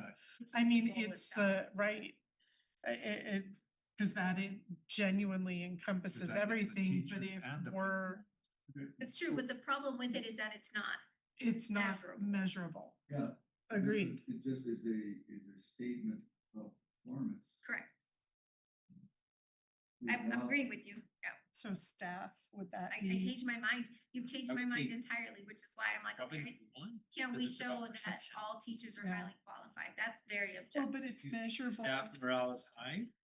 Well, but it's measurable. All staff are qualified for their positions. Personnel report, 40, 80, 120-day reports, that is very measurable. Okay, how is that? Isn't that what you're supposed to do anyway? Yeah. Pretty I much. mean. And so is the professional development plan, and so is, The state requires us, Right. there's statutes and rules saying that you must offer contracts and hire people who are qualified. Yes, except for the state does allow you to have waivers for people that are not highly qualified and to have long-term substitutes. And the idea that I see here is to not Okay, do that as so- much as possible. But to your point, I agree with it. To your point, what I was gonna say earlier is, what about goal number 2 under the strategic plan that says provide mentorship and coaching programs for all teachers? Well, That's also measurable. Cause you remember your request Oh, no, is good. subjective. Subjectivity, so that one is definitely, I'm just I agree, Thank you. sorry. when you look at the single sheet, I don't look at it. Yeah, that's all I look have. at the launch, I Yeah. look at the complete strategic plan that says there's certain things. That is, a single sheet is not the plan. I So agree. when you point to the tutoring, what else is there?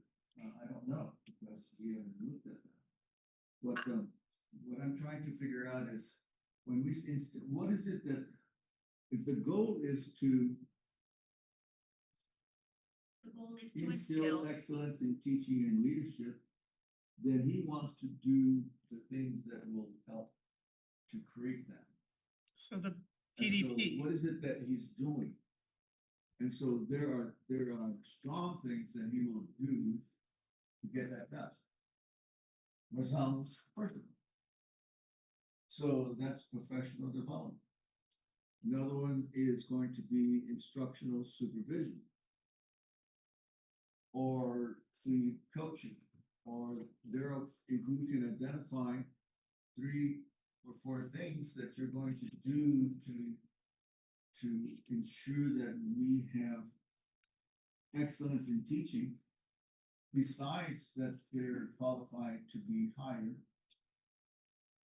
I think, to me, qualified to be hired is just getting you through the door. But what is it that you do for each of those teachers?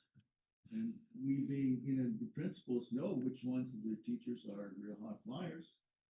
They know which ones need to really have extra assistance. Or maybe it's the instructional strategies that they need to learn, and that's feedback, context, content that we were hearing last week. So implementation of a strong professional development plan instills excellence in teaching. When it comes to leadership, what is it that you're doing to improve instructional leadership? That would be with your principals, that would be with your PLCs. And what are we doing what are you going to do with those? Those are powerful things that you're going to be involved with this year. And this year is an excellent opportunity because we got this new instructional model that is pretty systematic, system-wide. All teachers are going to need to be exposed to it. And it's going to accomplish the diversity issue and the inclusive issue. So you've got some stuff that is going to happen this year to instill. But it's also stuff that's gonna help you. Yeah. It's gonna be. And so he's so.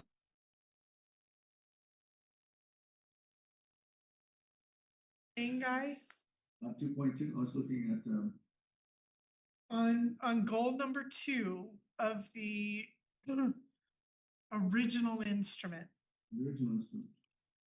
Professional development plan is in place. isn't that what you're talking about here to put in for our goal number 2? No. Because that would be measurable. I don't No? think so. Because everybody has to have a PDP just because you have one, it's the same as you have to have highly qualified teachers. Superintendent, what on Elevate New Mexico, what are the 4 metrics that Elevate New Mexico uses for teachers? Let me go get it. Yeah, Let me go get my book. my thought, board, I'm evaluating them on Excel. So right, So my thought, board members, is if we're saying increase overall student achievements in every category, what if for instill excellence in teaching and leadership, we say, in a certain percentage of teachers have to fall into either the top two categories. They're all highly qualified because they walk in the door with a Degrees. degree and a license, but their evaluation, their Elevate New Mexico evaluation has 4 categories, and we should have a certain percentage of them that always fall up here on the top 2 metrics. That's like saying increase student achievement, keep the best of the best over here with the very top of the Elevate New Mexico. I'm thinking out loud here in terms of something that's measurable. The superintendent could then go back and look at all of the evaluations for all of the teachers across the district and say, oh, well, we had X number of teachers who fell below this level. We had, this number of teachers in this category and this number of teachers in this overall category. It summarizes it into those 4 categories. So if you'd say we need X percentage of teachers in this category, the top measure category, and should increase over time, then it's a measurable, objective category to look at. And I can see he has them in front of him now. Thank you. So, yes, so there are 4 rubrics that excel New Mexico. So Elevate New Mexico is for teachers, Excel New Mexico is for administrators. Number 1 is organizational advancement. No, I'm talking about the meets, exceeds, what are Oh. those? Oh, that one's easy. Innovating, applying, developing, minimally demonstrating. So innovating is the top, Okay. right? Innovating is the A, Developing, is the C, Let's be. applying is Apply. the B, Right. minimally demonstrating is the D or F. okay. So will you read them in order one more time? Yes. Innovating, Innovating, Applying. applying, Developing. developing, minimally demonstrating. So, That's the rubric. Correct. so we could have as a measurable goal for goal number 2, as a measurable item, a percentage of teachers that fall into innovating and applying overall.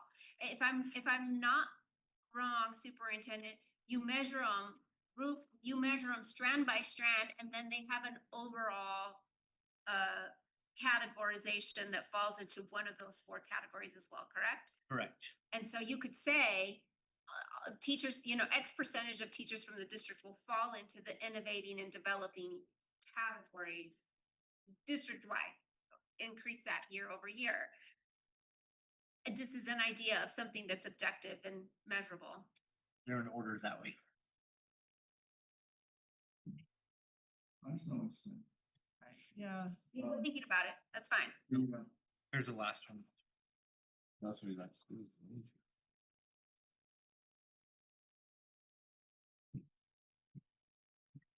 That requires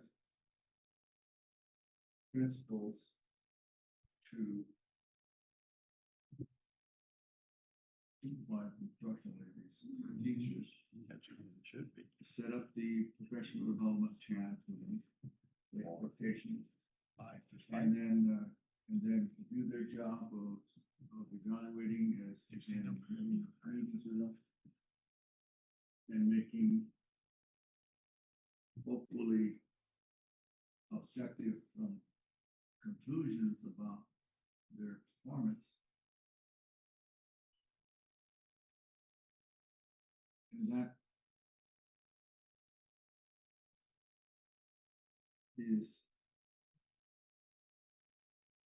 requires a knowledgeable and experienced supervisor to do that. So I don't know, well, then there's such a thing as called baseline. So it means, what is your baseline this year? Human resources tell you what your baseline is. How many teachers are at different levels? How many teachers are at different levels in the schools? So then each school has a baseline as to how many. Then you'd have an idea of where to go from there. Which schools have more teachers at X level than others? Not so much that you want to make comparisons, because that's not the, but that you just want to make a commitment, I've seen these, make a commitment to the seeking growth in instructional competency, so that they move upwards, with the expectation that by becoming much more competent, that's going to affect academic performance. We And could, that's what we always are saying, is that effective teachers are going to do a better job in getting the results. And we need to figure out how you're going to do I that. was gonna say, but how, yes, how are we gonna say that here? we could either say, you know, have a certain percentage of teachers that are at innovating or applying, but as Dr. Guy says, we don't have a baseline. We could do something like we just did for goal number 1, which is increase overall evaluative metrics for teachers. And I think we can even say the same thing for administrators, because administrators have to be evaluated. We could just say increase year over year, the number of teachers who are at the innovating and applying level, instead of putting a percentage in. That's not been done before. Lane. I don't recall a school district. I don't know of a school district that manages its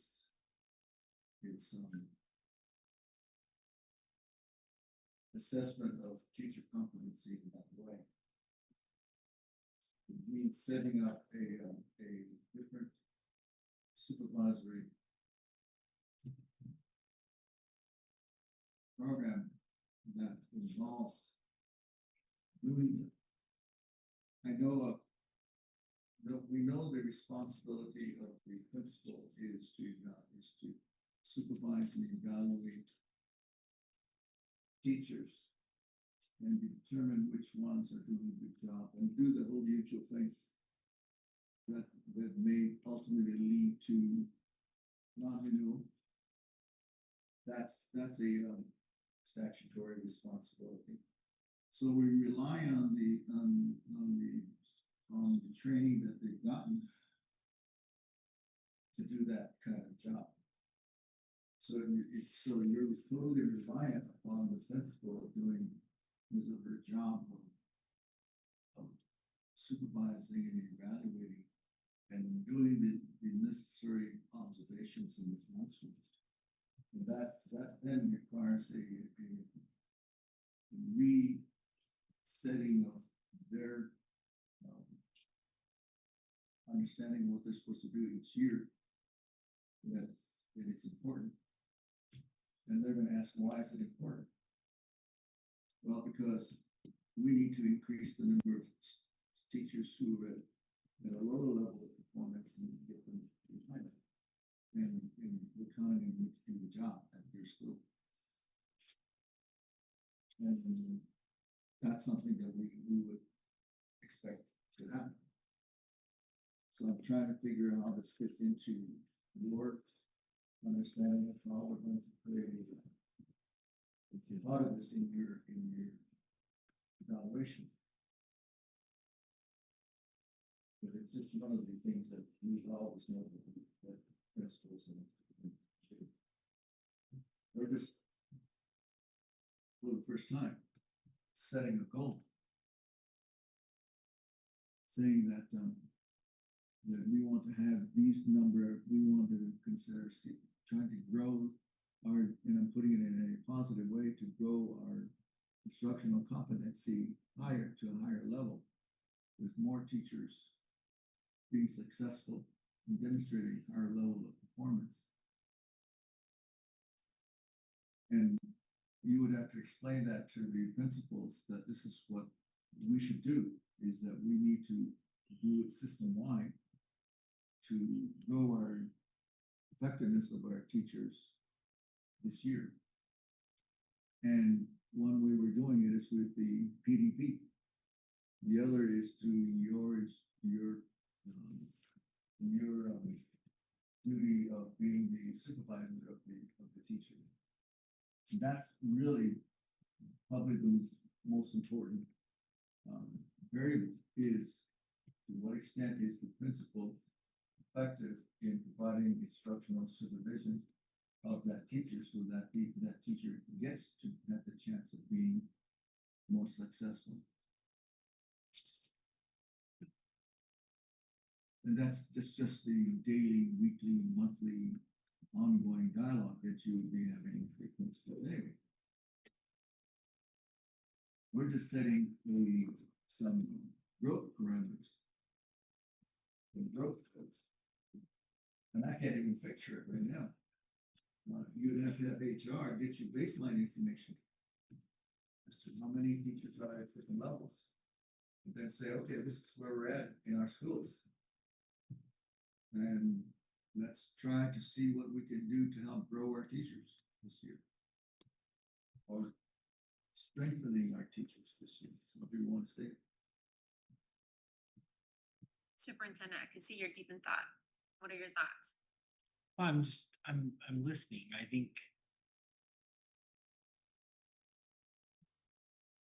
that's probably good data to collect.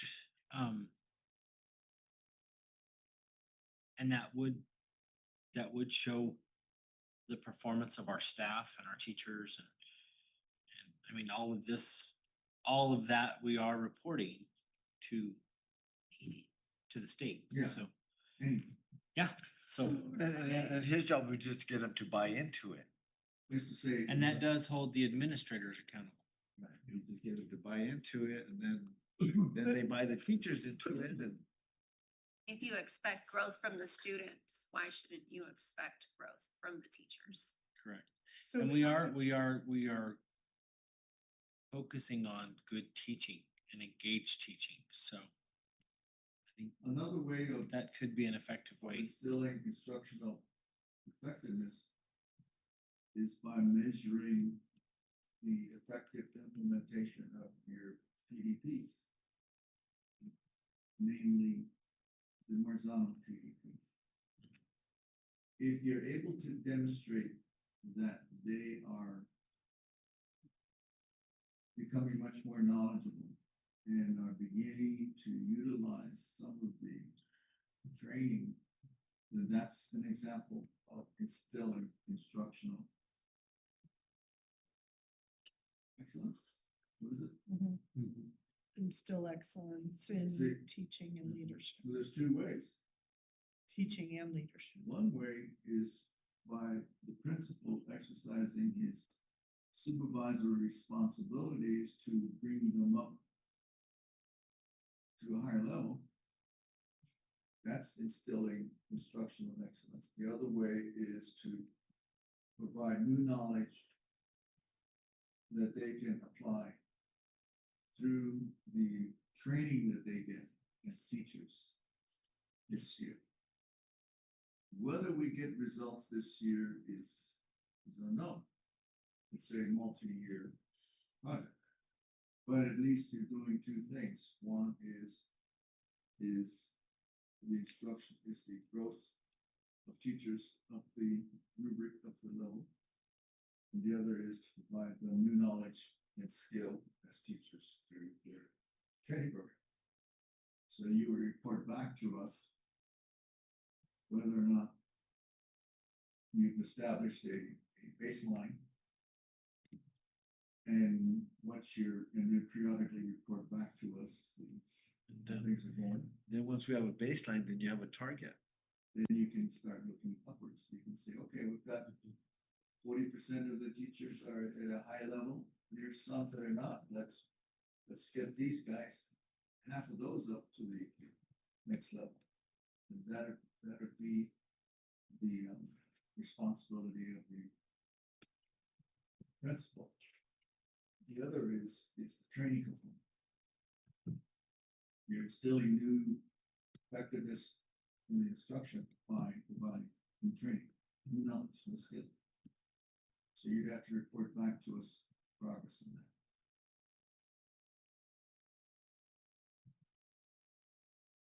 Oh, and then you would say, oh, you could even report back how many teachers attended the training. How many teachers attended the Marzano training this year? How many teachers participated in the programs that have been developed in each one of the schools? How many of them begun to implement them? And so that's where you generate the data to see whether or not they're making use of and trying it out. Those are the kind of things that are part of an evaluation of a freshman enrollment plan. It fits right into the instilling of instructional excellence, teaching excellence. I'm getting tired. So. So do we like that as a metric for goal number 2? Like generally, does the board Okay, like? but I have to ask for clarification.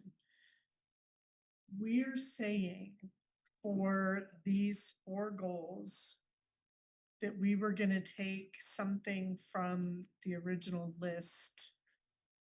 Which we didn't do for goal number 1. Goal number 1, we took 1.1. Increase student achievement in every category. Is that, All schools are focused on standards. And then for the target, we said oh, I did not In- understand that. did not understand. increase. Okay. I see what you're saying now. I understood it differently than you did. Okay, well, but I would rather now us have that You're saying that's the clarification. target. Right, Got it. right. I understand what you're saying. I misunderstood that. Well, I don't know that you misunderstood. I could have misunderstood. That's why I'm asking for the clarification. Okay. Because So we I have the- thought what we were all saying is that for our goals, goal 1, to foster student excellence and academic achievement. So this is goal 1. With a curriculum that recognizes our cultural diversity. So I thought that we were taking one of those sections, and there are 5 listed in number 1, and we were picking one of those measures to utilize for that That makes sense. thing. But then for the target, I thought we were, that's what we were restating. Okay. And so maybe that's why when I said, are we gonna use for goal number 2, 2.2? Everybody was like, no, you don't know what you're talking about, Mrs. Lee. Now I understand why we were having the conversation we were having, and everybody was looking at me like I was crazy. It does make sense though to have, So that's what I thought we were trying to do. yeah, I understand what you're saying. I do think we could say all staff are highly qualified as the measure, and then the target being where they land on their evaluation. That's Is that- see, that's what is making sense to me if we're doing it that way. Okay, I So understand that. that was why I had said that originally. Wouldn't we be saying all staff are highly qualified for their positions? And then have the measurement, the actual target to be a specific number of employees would fall like- at we would innovating like and it right. applying. Does I that- understand that. Does that, Does that make sense to you? does that make Superintendent? sense, more sense? I shouldn't say more sense, but just sense in general, if we're looking at it that way, because I think, and again, my interpretation of what you were asking of us was that we were I was, looking at those, That but is what we I were asked. targeting the one, so I've been patiently waiting to be able to ask for that yeah, clarification. no, that is what I asked, and then the Okay. conversation just kept More, turning, so, of course, so. of course. So I do, also for number one, I have all schools are focused on standards, and then the target is increase overall student achievement in every category. And then for goal number two, all staff are highly qualified, and then the target is increase teacher evaluation year over year. I think it's like teacher evaluation, there's a word missing there. Well, and I think you might want, Roxy, you might want to add something about encouraging or supporting through PD. leveling up, Oh, because yeah. we want highly qualified To teachers. go to from level 1 to 2 to So, 3. yeah, and or nationally board certified teachers, But wouldn't that be in your summative and not in your formative? correct, Okay, correct. so for just like the big picture, and I know the hard part, I just thought about this just now, the hard part about your formative is that you're doing it twice a year and you don't actually do evaluations twice a year, you only do evaluations once a year. Yeah. Correct? So you're not really gonna be able to show in your 2 formatives and 1 summative that there's any change over that period of time for these teachers. Well, Correct. would Yeah, it it's be? not- So in the fall, I was gonna say, but in the fall, wouldn't that be more of a report of this is what we have, this is all of that, but then the that's kind of where spring? you'd be reporting the data from the summer.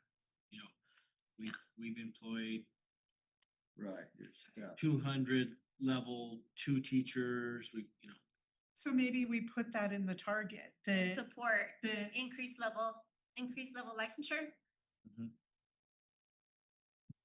Move up to level 1. because when we went for the evidence, that would fall under the evidence, that it would be fall. I think we might have need to more. clarify, fall evidence would be that reporting, but then spring evidence would be.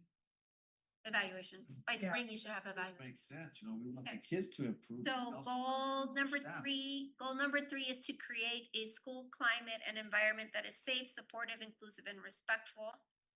And under the 3 categories for that, we have safety, school plans are in place at all schools. Cameras and security doors, swipes are installed at all school sites. Plan to improve students' personal sense of safety, support, and inclusive respect. Which of those is most important? I think Mr. Wagner. number 2 is done, right? So Yeah. we've got the cameras, we've got that. So I don't think number 2 is as important. From a SEL point, I think number 3 is important. But I think number 1 is important too, because you've got to have, if we get a cyber threat or social media, I that one's pretty important on the state level. But to Dr. Guy's point earlier, don't you have to have a safety plan anyway? Isn't it a required? You do. Isn't it a required You do, document? and it's annual, it's kind of like the strategic plan. And you update it and keep it, and we have a district safety plan, and then there's site safety plans, so. And respectfully, though, we hope to never test the quality of your safety plan, so it's not really measurable in any given sense. Ultimately, 3 is probably the most important. Okay, I by process of elimination. Ran down the hall right. I agree. I think that makes the most sense. But what would we say, because, we're saying 100% of school sites, 100% of school sites, that isn't actually. Yeah, I don't know how, the question is, how do we measure the plans to improve a student's personal sense of safety, support, inclusiveness, and respect? I mean, there's surveys that can be given.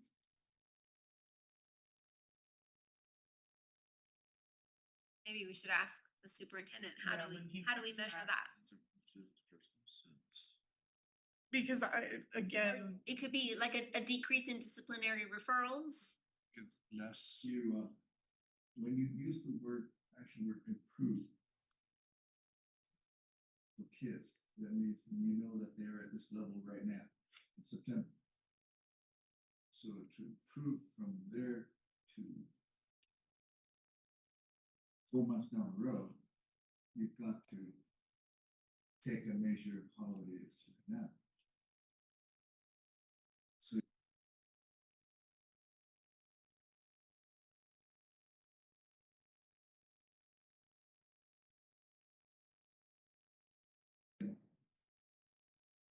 find out again during the year, qualitative measures inventorying student sense of safety. That basically means surveys or interviews. Mhm. And then you will generate evidence of any reduction of any negative factors. It says here goals for improving school climate and reduction of bullying.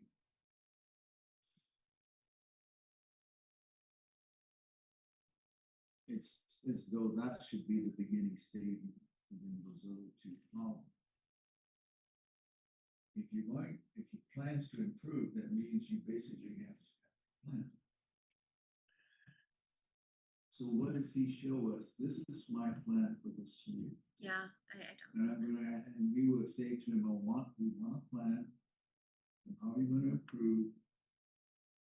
And so one of the things he has to do in September is to submit a plan that does these things, that does what we say there, measure their sense of safety, the support, and then down the road, he's going to report on evidence of any improvement. So like we did for the teachers, the fall is submit the baseline and the spring is submit the improvement. Whatever he determines would be a reasonable period of time to. I think that makes sense. Well, He says, I want to do once a month, he can do that. That's just, or he can do it once in the No, spring or in the that's winter. true, but for purposes of the summative informative, it would be, we need one report in October and one report in March. So the October one would be the baseline and the plan, and the spring would be the implementation and the survey results over that period of time between October and March. Whatever it is that he decides to do in his plan, then the outcome of that is the spring version of Right. what is the measurable item. Because that's what we did for the last. That makes sense. So But to measure it, like she says, you can measure it by saying, well, you started September, we haven't had no disciplinary actions to any of the kids. By the spring, you'll know if that's, What went those from numbers 0, are. yeah. And that'll bring improving the school climate and reducing bullying, or, whatever is getting those kids in the office. To bring it to plan to improve students' personal sense of safety, support, and inclusiveness. So you want the kids to feel like they're included in stuff too. I don't know how you would measure that, Nice surveys, you ask them. that they feel like, hey, I'm part of the classroom, I'm Or- part of the cafeteria or wherever, the kids feel safe and they feel like they want to come to school. Absenteeism. And Measure that. participation in extracurricular activities. Okay. You'll have to come up with that. But Like you that's said, a needed baseline. plan. We started the year off, no disciplinaries, and here we are, October, we've got 50 throughout the district. the plan, you just need to submit a plan. And In- it should outline everything that we use to address with the goal of improving the personal sense of safety. Sorry, you missed that. No, so I'll give you a little recap. So for the goal 3, to create a school climate environment that is safe, supportive, inclusive, and respectful. Obviously, we would need the plan submitted to us so that we know what is happening in order to be able to measure, any improvements or decreases or whatever it is. And we were talking about how, perhaps the October formative would be when you are, and I think Guy is right, it needs to happen before October. You would tell us what the plan is, but then, initial measurements would be done. And we were talking about how it would very likely need to be surveys and polling Absenteeism. or absentee, Attendance rate, and yeah, I mean, an attendance rate. discipline referrals. Exactly. That would be your plan that you would prepare and then. Well, and that's something else we Yeah, by report to the March, state. then they should be Right. down. But that, Yeah. I okay. think that works. And what Guy was suggesting is that when you read goal number 3, it would actually be stating in evidence, the goals for improving school climate and reduction of bullying, that would get moved up on the list, as An the important. evidence, that you would be providing. But then as far as target goes, the target would be decreasing what Walter was saying, decreasing the disciplinary stuff, making sure that attendance rates are better. Those are kind of the two most measurable. What did I forget, Roxy? Decreasing attendance, decreasing absenteeism, decreasing disciplinary referrals, increasing student participation in extracurriculars. I think the superintendent mentioned something else. That But just don't they have different levels? Like they Like- say, okay, you've missed 2 days of school, you're going to different, aren't they a different? I'm trying to think how they. There's an act, it's called Student Success Act. No, but I was talking to a teacher and they're saying, well, that person could be a level 1 or level 2. Like I said, you become a troubled kid. So then we gotta get these troubled kids to another level, I guess. Yeah, I- that's what is that what you- Roxy's talking Yeah, about. the that could student be success another way to act. measure too, is, are we moving those Yeah. ones? Are these guys staying at 1 or 2, Yeah.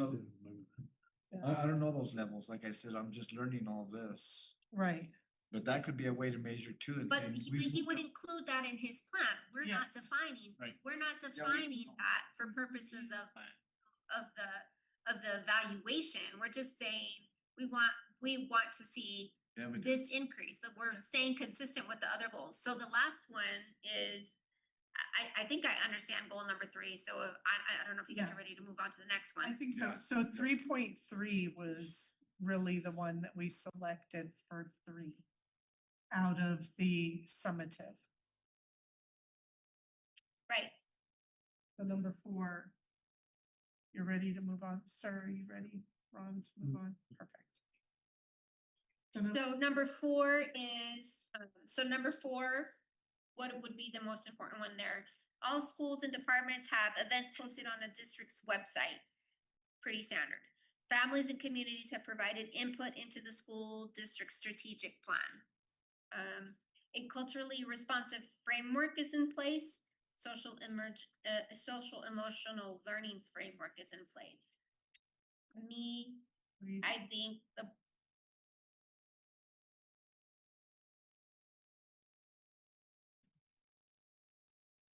I think So 2 and 3.3. 3. well, because to prepare the strategic plan, you do involve the community. There Yeah. are community meetings already that are being done, if I'm not. Well, mistaken.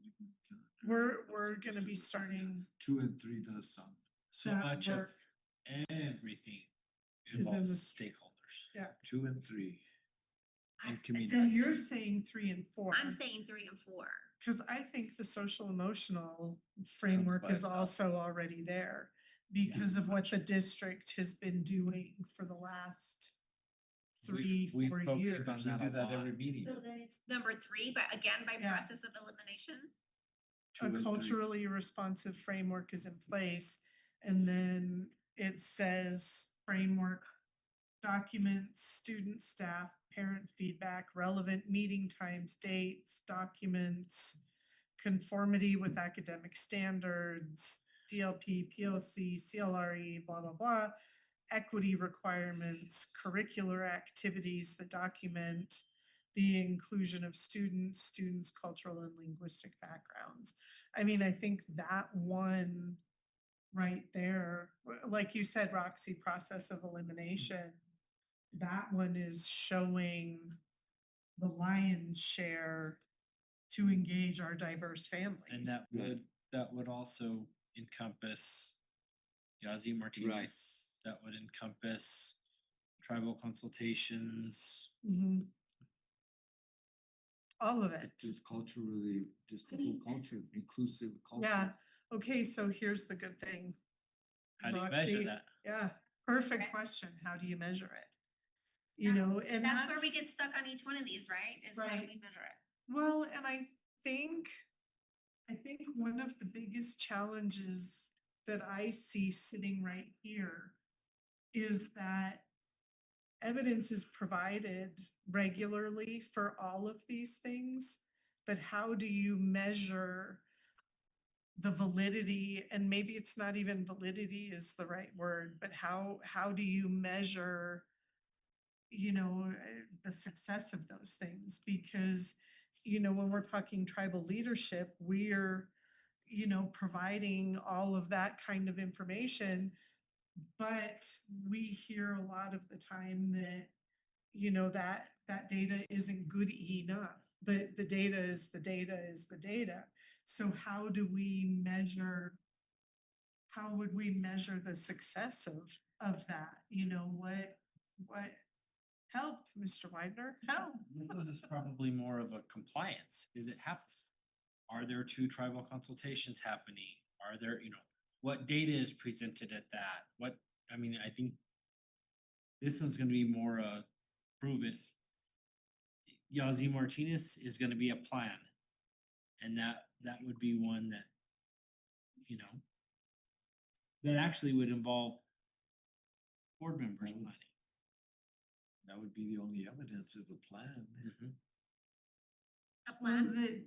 that you're meeting the requirements. Yeah, and maybe when Guy gets back in here, he'll have something to say about that, but Well, how do we measure? If Good they don't- Like I question. said, they do come to the meetings once in a while. We come to graduation, so I know So- we have a good relationship. Guy, we're with our on to stakeholders. goal 4. No. Yes, we're done. We'll see you tomorrow, sir. No. come on, Roman number 1. What do we have? We're on goal 4, and we were looking at the 4 of the summative. We were looking at the 4 sections, and we were talking obviously out loud about which of those 4 in number 4 would be the one we would want to focus on. And, talking about departments have a calendar of events and it's posted. I mean, that's kind of already done. That's more of a check mark. Number 2, families and communities have provided input to the district strategic plan. And, that's something that we've already talked about this year, that we're going to be needing to look at our strategic plan. So that's kind of already, yes, that happens. So we were looking at a culturally responsive framework and social emotional learning.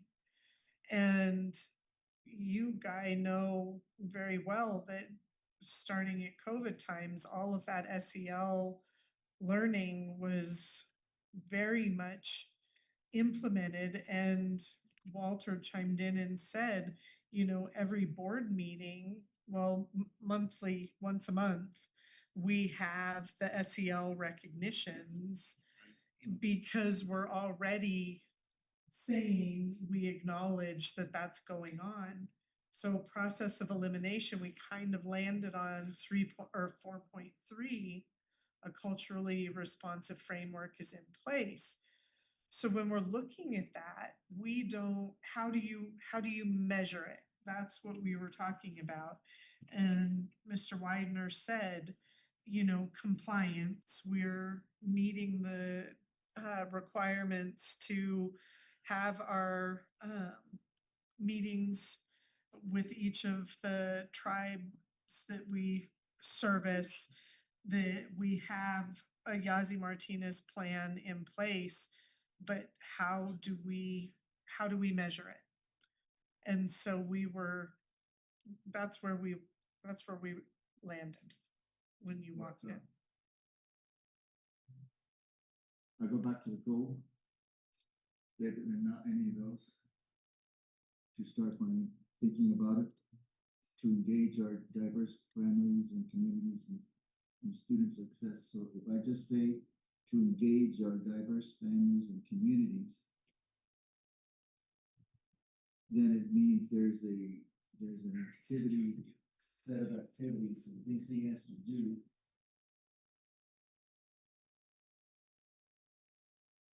Actually say to you, how will you effectively engage our diverse families and communities?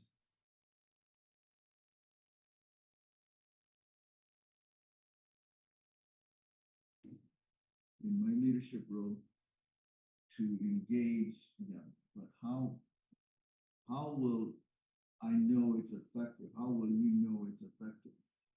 What is it that will make me get a high rating rather than a low rating?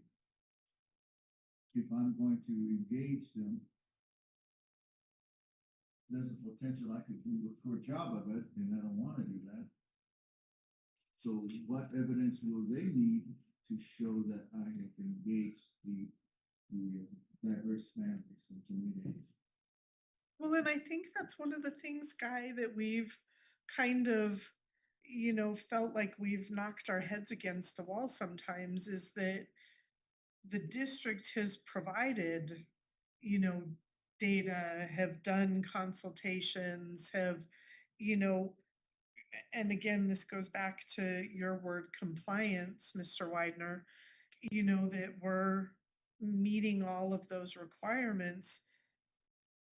But it's not the fault of the superintendent if the data provided, isn't what everybody wanted the data to be, because the data is the data. And so I think oftentimes a lot of these conversations that are had is, how dissatisfied a group is. But when you're providing that information, you kind of are, do you want help opening? Here. Well, you still have. I need to call my wife. Hand it over and I'll help you. Does this for me?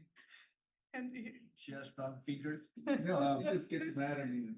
But that would also be Then you don't surveys need too, it. though, Yeah, 'cause don't then you'd do be that. getting surveys from parents, pull that the little parents tab. have. But feedback so in there too, I don't know what, I can answer that question. okay, Well, and I don't know that we get a whole lot of feedback from happy parents. We get feedback from unhappy Right, parents. so we get more, we'll get a negative feedback then. So we get a negative feedback. That's what I'm saying. I mean, there could be feedback that we can get from parents saying, hey, my kids are moving forward, I've noticed, I don't know how to measure that.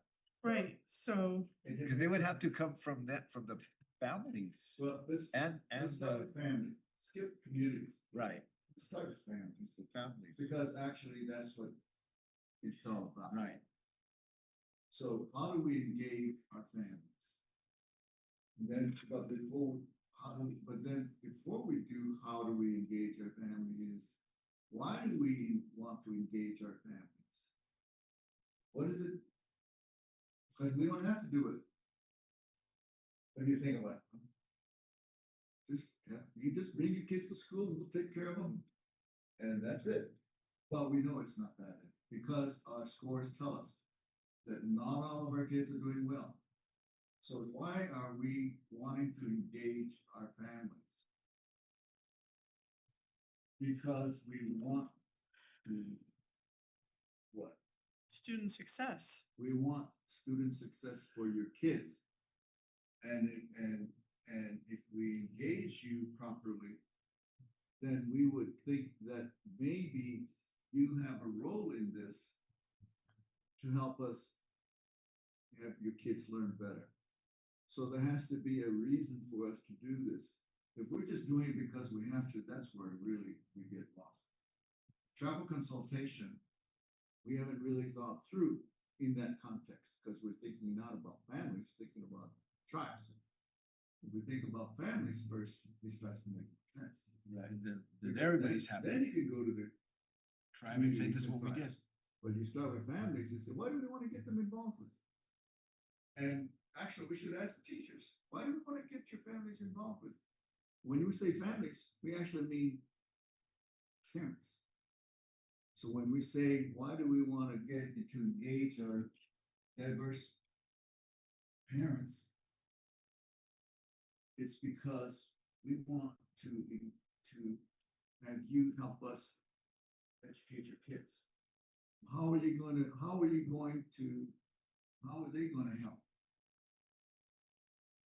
And so that gets back to all of that stuff about.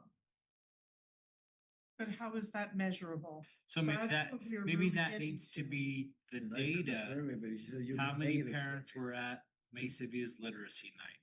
How many parents came for parent-teacher conferences to GHS?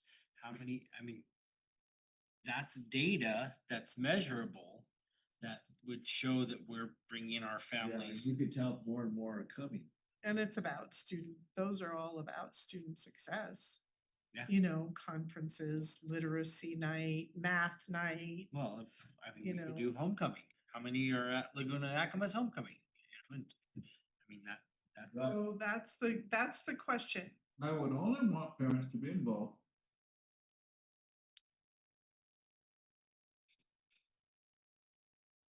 Because I want the kids to succeed. Right? The same It science has fair. to do with learning. It has to do with that, not just for them to come, but for us to reinforce what we're doing with the kids, to recognize their children, to seek their support in constructive ways. We have to identify what are effective ways of having parents be engaged with us. Now, I don't mean the political stuff. I mean the down to earth parental child stuff that makes the difference with, and the ones who carry this out are the teachers. If we start thinking about programs, we get lost. We need to start with the engagement of our diverse families by whom? First, by teachers. So that is what you want to do. You as a superintendent want to say to the teachers, you are the focus of our efforts. How can we help you get your parents to be more involved? What is causing them not to be involved? We want to know. Maybe there's some answers in your telling us. And so every teacher has a story about a parent who is actively involved, and they get excited about that. But there's going to be a bunch of parents who are not. And they're the ones who's children. And then we go to looking at their student performances. Which ones of them are not succeeding? They want the parents of those kids who are not succeeding to come, to be involved. Do they have, And so that stuff. do the schools have PTOs, like parent, teacher? Not all of them. You know, That's what, you know, well, maybe, that's, maybe that'd be another. but thing to that's get what I going. was just gonna bring up, and I was looking to see if we had anything in policy.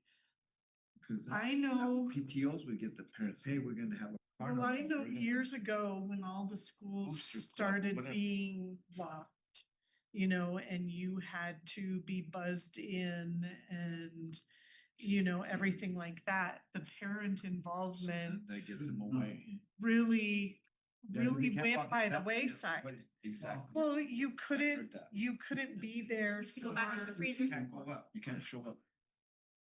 No, Milkshake. so, see, we haven't talked about the tribes. We haven't talked about the communities.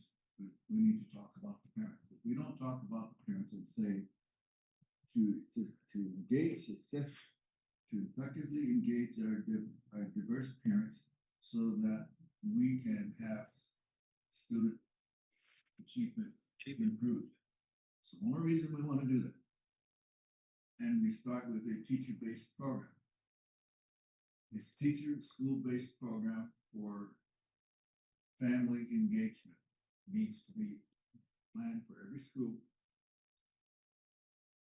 And all you have to do is to say to them, do your best in coming up with a plan. Teachers, let's come up with a school plan. And I will provide the resources. As the superintendent. Be careful in saying that though. They might come up with some things that cost a few, several $1,000s. What I'm saying is that has nothing to do with all of these other categories. About, what is it they say? All those things we just said.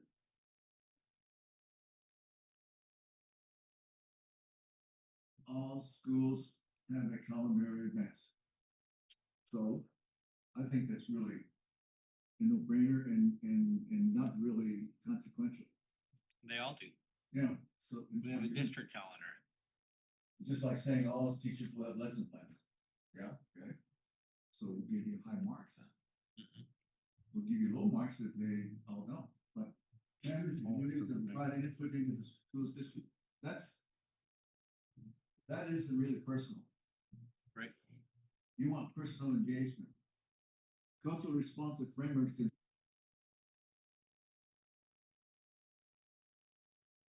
framework is in place. Those aren't personal. My suggestion is that we personalize this so that it really makes some sense to the teachers and to you.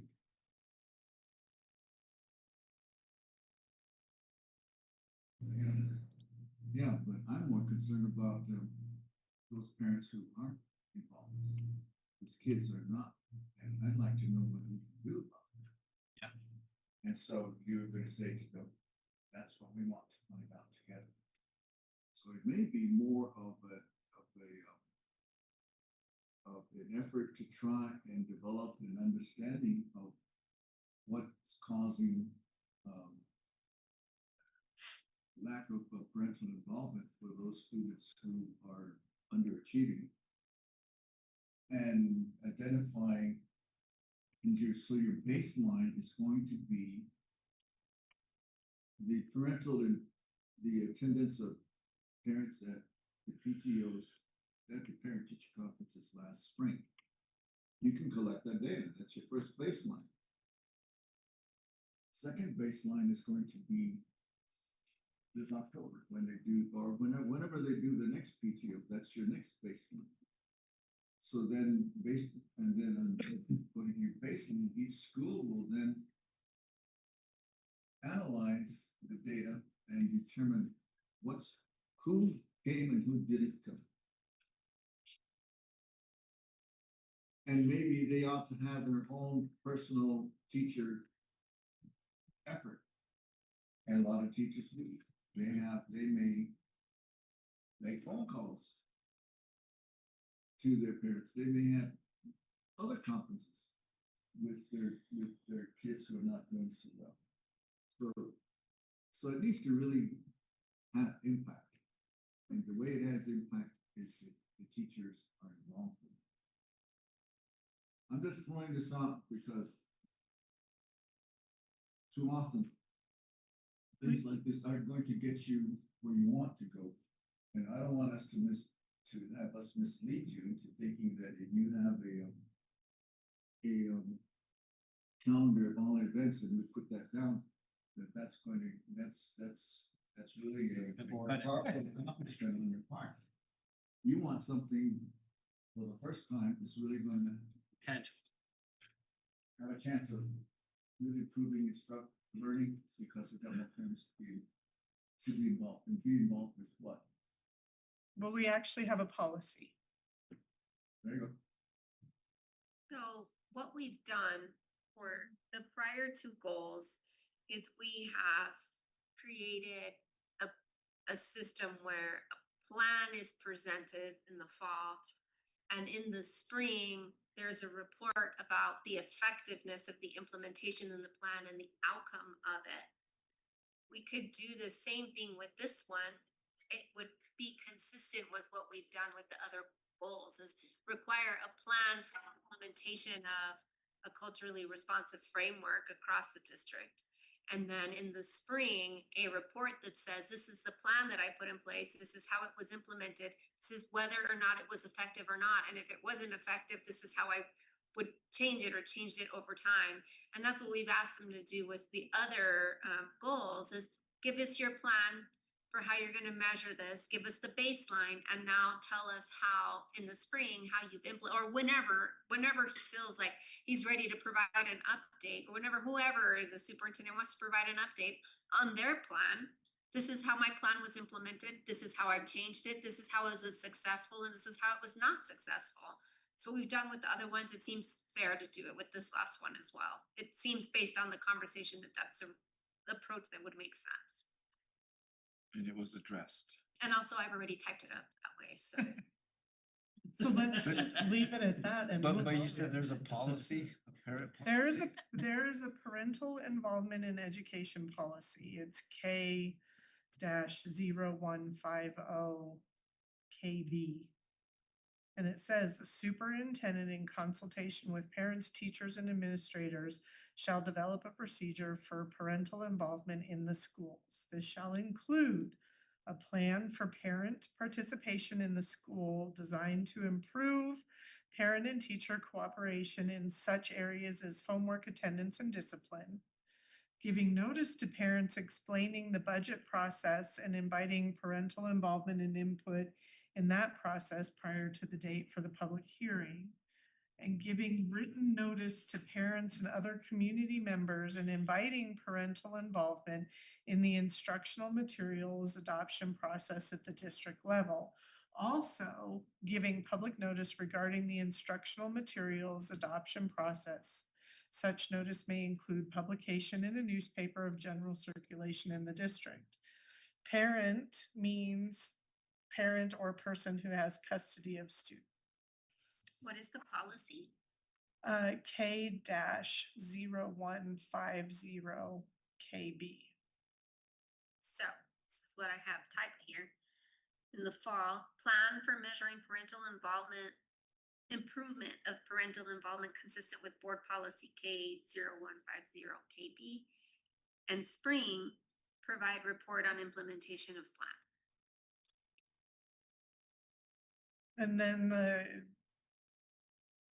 policy right before that, which is K 0050 KA, school, community, home relations, goals, priorities, and objectives. And that the superintendent shall interpret the educational program to the people and invite discussions and suggestions on important educational issues, and shall attempt at all times to represent the entire community rather than any single group or section. The district shall pursue the following school community relation goals, and there are 1, 2, 3, 4, 5, 6, 7, 8, 9 goals. So should we put them both in? I think so, because I think both of those policies really hit, you know, what you need to do and what's measurable. That's what policy is for. You know, I mean, if we're referencing those, you can look at those and say, oh gosh, I've done this. I've done all 9, and here is how I did all 9. Does that, board members, what do you think? I'm just throwing our policies in as reference because that's, you board members, What is the second policy? K 0050 KA. School Community Home Relations. And it says goals, priority objectives. Okay, got it.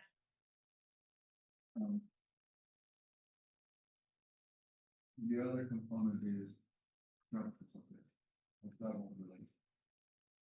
And we have a policy on that too. Under communities. At the bottom. And it basically says thou shalt have effective relationships. So the qualifier is effective. What is it that we're doing that is effective? So we need to do that. And it needs to come in this section. When we're engaging our diverse communities, we need to extend that definition of community units to tribes. Now, let me kind of share my thinking of why that's the case for tribes. Is because the tribes consider the children to be their children. That means that there is a unique relationship between the tribe, the official tribe, the tribal leaders, the council, and all those who are elected or appointed to those roles have a inherent sovereign obligation to those children, and they and the federal government recognize, the state and federal government recognizes that is a special relationship that they accord to tribes to be able to speak on behalf of parents and to actually have an influence over what it is that we do. And so we know that occurs within the language, various statutes and guidelines. Do you want to include our policy in that? Is it Because like- there are two. One is K 2900 KJG, relations with Indian tribal councils. And it's literally a sentence. Doesn't say. The superintendent will maintain formal and informal communication channels between Indian tribal councils and the district staff. Will keep the board fully informed of the effectiveness of this policy and will, when necessary, make recommendations for improving its effectiveness. The second one, which I think you were referencing, Guy, is K 2950 KJA, relations with parents of children educated pursuant to federal impact aid laws. And that one it's very lengthy, but it talks about parental involvement. All students shall have the opportunity to participate in school programs on an equal basis, depending upon each student's individual ability and needs. And again, it's very lengthy, and it's citing legal reference for impact aid and relations with tribal councils and Indian education. Yeah, and in the impact aid, as you remember, is that it states that the feedback and consultation will be with tribes and families of these children. So that's where the engagement comes in. But to try to make it practically sensible is the notion of how do we do that and how do I know it's effective? Because if we talk about effectiveness, effectiveness means that we've accomplished something. We've accomplished something that we say has been successful. But do they feel it's been successful? When, to take it back to parents and teachers want to have successful engagement with parents. They also want to know, was it effective? Did my parents like being involved with me? Did they give me any feedback? And there are different ways that parents give feedback to the teacher. So with tribes, what do is to formulate the protocol and procedures that enable us to both know on both sides whether it achieved our mutual objective.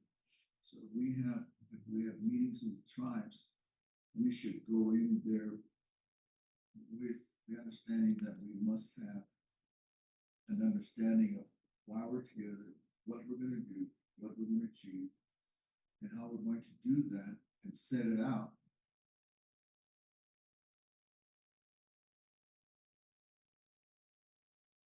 The effectiveness of this. Was it successful? What is it that we want in the end?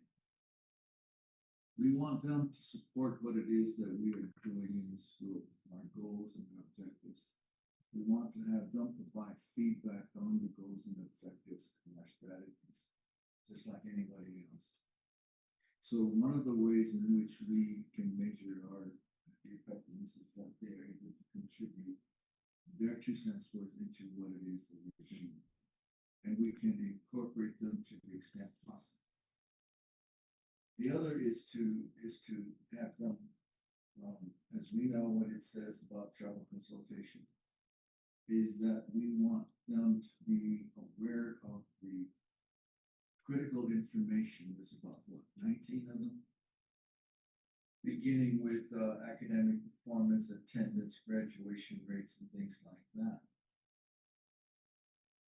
And let me put it in this way, as I understand it, the main important is that just as parents want to know how well their kids are doing and have that explained to them, so do the tribes and their leadership. They want to know how are all of our kids doing and why they're not doing well. And then as parents, say you're going through your parent-teacher conference by yourself, and your teacher talks to you about your child, and the teacher says, your child is getting a B in spelling, an A in reading, and an F in math. She's going to be happy. He's going to be happy, except for one thing: math.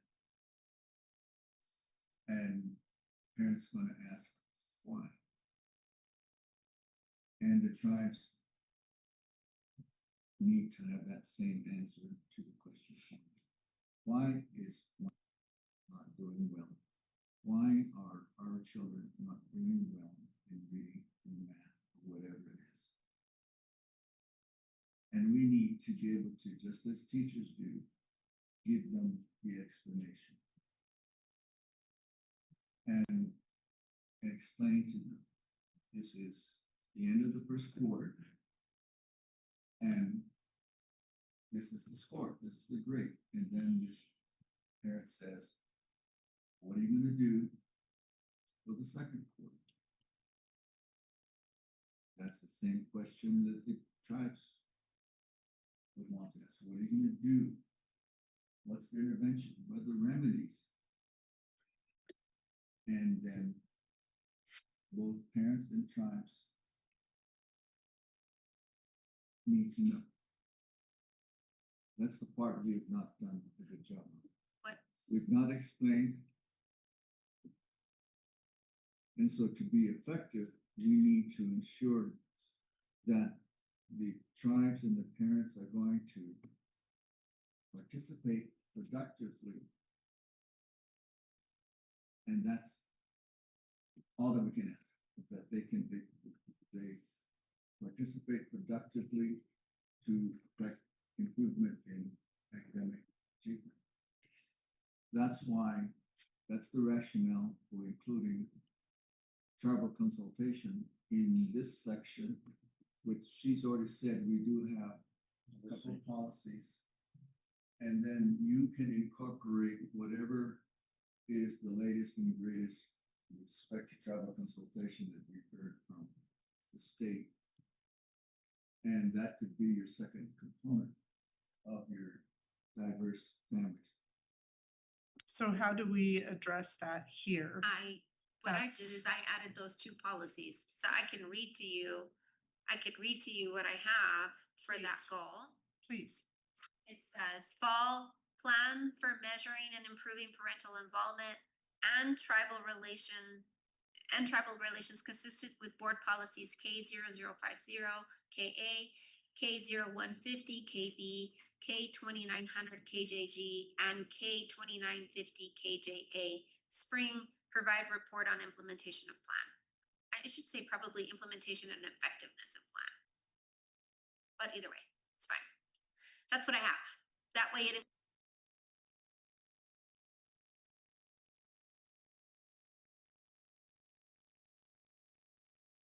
What do you think? It's a board policy. I mean, there are, yeah, 4 board policies listed there. But how are you feeling about the, the measure? How are we? I'd like to hear what you think about how we would be essentially scoring you on that, because again, when you give us data, data is data. We don't have to like the data, but we have to receive the data. And so, when you're talking compliance, which certainly is huge, everything that, public education is compliance. Are we meeting, all of these things, right? But what, I think I need to hear from you, what is the measure of that? Because I think it goes beyond just compliance. I think it goes beyond here, or at least what I think what Guy is inferring is that it goes beyond compliance, because we have been compliant with, consultations with, involving stakeholders in budget planning, calendars, giving notice about things, parent-teacher conferences, all of that, we are in compliance. So how do we measure that? That's what I'm asking your input on. Well, everything I do has data, so 6 tribal consultations, I can give you the data packets. You can look at the data that was presented in the meetings and who was there and the sign-in sheets, and I mean, there's data in everything. So, I mean, if that's our policy and we're gonna attach those 4 policies, then that's what I'll give the board. But how do you feel about the measurability of Will it? it be a Because challenge? that's, I mean, I think we talked a year ago with all of this that, if you set out to document every single thing that is on that 30-some page evaluation instrument, that in it of itself is a full-time job. That doesn't give you as many opportunities to be out in the district, be, doing all of the, the groundwork, if you will. So, I think referencing them is fine, but I think we need to decide what what the scoring is on that, because if it's just compliance, you should have been getting 5s on all of that, because you have complied over and over and over and over again with all of, what those needs are. So how do we measure?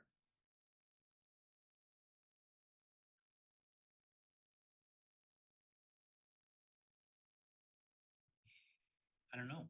There is a component of this job where you are at Mesa View's Literacy Night, and you are at Laguna Acamas Homecoming, and you are at Cibola at this Christmas program, and I would think you guys would want a superintendent who is there. And they come here too. And all We of did a those. groundbreaking at Mesa View and they came. Correct.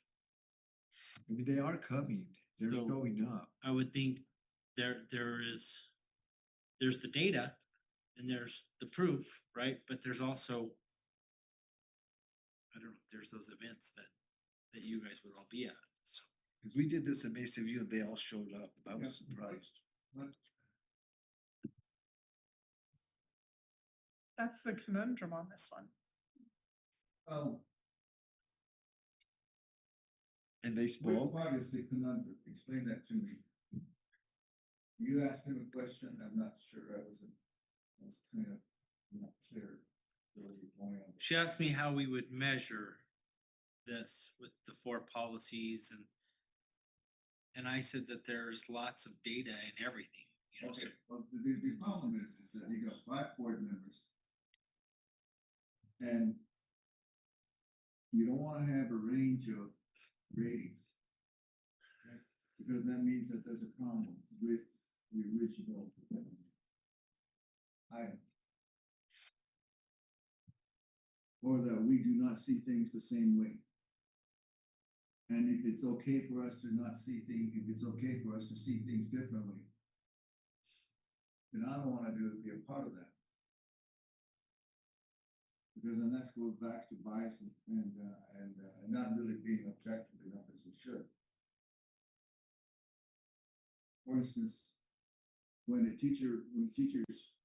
PLCs get together and they examine student work, they all have to come to the same conclusion about the work that they see. They can't have differing opinions about the work that the students show. They have to come to an agreement about that. They have to say, this student did, there were 10 problems, and this student got 6 of them right. They all should be able to say the same thing. That they believe that they all agree that a student who gets 6 or less is not doing a good job. If he gets 7, that might be better. But what I'm saying is that there's a need for us to be consistent amongst each other. If teachers were different in that, then there's a problem. We need to know, we cannot be divided. We're gonna be divided on this unless we come up with something that we all collectively understand. Having you attend a lot of these things or having tribes come to the meetings or whatever it is, considered valuable by some of us, but not by all of us. And that's a concern. We should all be unanimous and committed to that. But I think when we say effective, it's not just coming. It means that there's different levels of success. And we need to be able to say that. That's where I think she was asking how you would do that. Well, I think I agree. But I think maybe what we're doing is making it too hard on ourselves and on the superintendent. Maybe we need to go back to the simplicity of to engage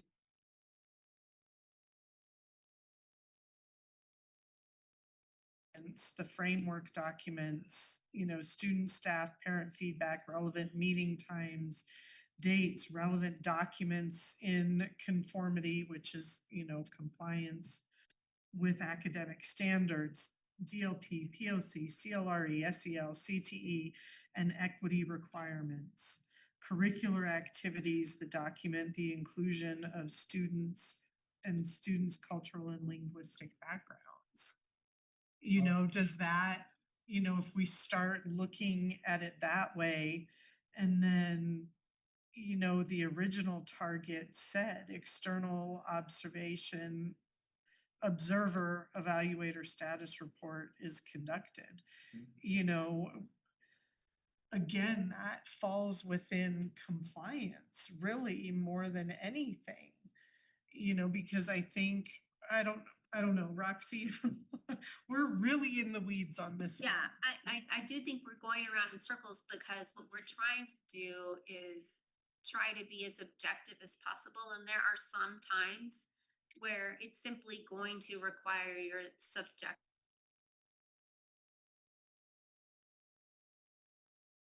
That, I think there are ways in which we can,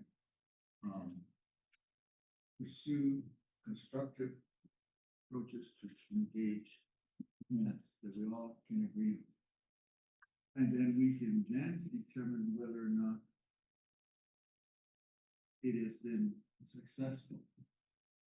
We have to rate them. And the weakness about subjectivity is that it will enhance the chance that we're going to be differ again. I don't wanna do that. I think though, Dr. Guy, with all due respect, is that you have 5 different members of this board who all bring very different perspectives to what they do here. And why they're sitting on the board, and that's the beauty of what makes a school board work, is that everybody comes with a different perspective. And what's important to you may not necessarily be as important to the next person on this board. So it's sometimes impossible for board members to all agree on something because they come with a different perspective. That doesn't make it bad, it doesn't make it wrong. It doesn't mean that one board member is right and the other one is not. It just means that you come with a different perspective, and requiring board members to agree on something is not always. So it's okay for us to rate things 1, 2, some of us rate 2, 1, the rest of them rate 5. How do you justify a 5 and then how do you justify a 1? I understand exactly what you're saying. What you're saying is not valid. I disagree with you. I think that you each come with your different Because perspectives. if you say that, that means every one of the others are the same way. That we all will have the right to have subjectivity in here, and that we're gonna go back to the same place where we were at before, where we're gonna be divergent. I don't think so. I think we're working really hard to find places where there is What I'm saying objectivity. to you though, is that there is a way in which you can take, we cannot rely on just looking at. If I were to ask someone to tell me, how are we gonna use framework documents, student, staff, and parent feedback, relevant meeting times, dates, how is he gonna use that? Well, that's why he's gonna put the plan together in place in the fall and tell you how he's gonna use We it. need to be able to discuss those things beforehand. Well, what I'm saying, when I say the fall, I mean that he's gonna have the plan in place, and by the time the fall formative comes around, it would have already been presented, and you would have already had a chance to discuss it, so that by the time you do the formative evaluation, you now have something on which to evaluate him against. It doesn't mean that he does it in October when you're doing the evaluation, it means that it's presented Accept that. before. And because it's relying on him to figure out how he's gonna use framework documents, student, staff, and parent. Because that's feedback. his job. No, that is our job. This is our instrument. We are supposed to know what evidence we want for him. And It's we true, can't but- just wait on that and but him to you- do that. But we agreed that that was the plan that we were putting together for all of the other goals. Why is it different for this goal? Why is it different for this goal? Well, I think that it is, I think I'm being consistent, is that we need to make sure that we are going to be comfortable and understand what this is now, not later. But what we just said for the other goals was, we're gonna do X, you're gonna give us a plan that's based on X. You're gonna give us a plan that's based on X, and you're gonna come back and show us how it was implemented. We did the same thing for this one with the Look at what policies. you've got there for him to try to figure out. It's a lot, but you know what? His job is to always implement the policies anyway, whether it's in your evaluation or not. It's his job. That's not acceptable. What would you have us do instead? I think we need to spend a little bit more time on trying to figure out whether or not all of these in this statement about evidence is adequate. I contend that it is, that there has to be a better way in which we can describe what the evidence is going to be, instead of having a listing of DLP, PLC, CLRE, NCL, CTE. It says here, framework documents. What does framework documents mean? I need to know as a board member. I don't want to leave here and not know what framework documents are. student, staff, and parent feedback relevant meeting times, dates, and relevant documents in conformity with academic standards. Then it says DLPs, PLC, CLRE, SEL, CTE, and equity requirements. Curricular activities that document the inclusion of students, student cultural and linguistic backgrounds.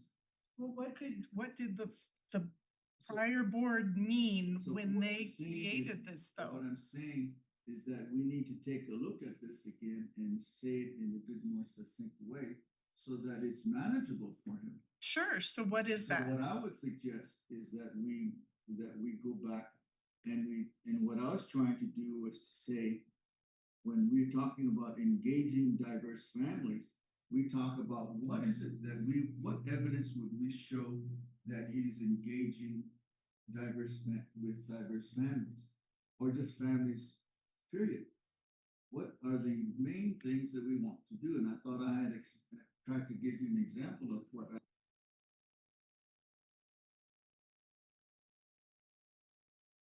create baseline information that is evidence. So what evidence do we have? Dr. Guy, I guess that's why I'm a little bit confused, because for all of the other goals, we talked about the fact that we couldn't ask him to provide a measure, or whoever sits in the superintendent, you couldn't ask them to measure against nothing. And that the first presentation that they do on each one of these goals is to present the baseline and the plan for implementation. Yeah, I thought we understood what. So I'm gonna read them to you, because I've redrafted them here as we've gone along. So for goal number 1, it was to increase overall student achievement in every category. That one didn't come with a fall and spring plan, because we know that we have the information from last year that we can easily measure it.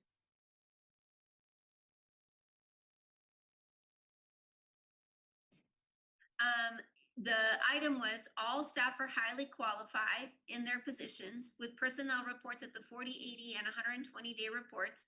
And in the fall, a plan for measuring staff improvement by looking at evaluation metrics and licensure levels. And in the spring, a report on the implementation of the plan that was presented in the fall.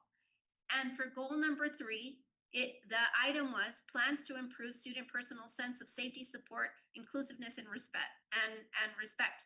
We left in the middle box qualitative measures, inventorying student assisted safety, and then we added as the target in the fall, submit baseline information and plan for improvement, and in the spring, report on the outcome of the implementation of the plan.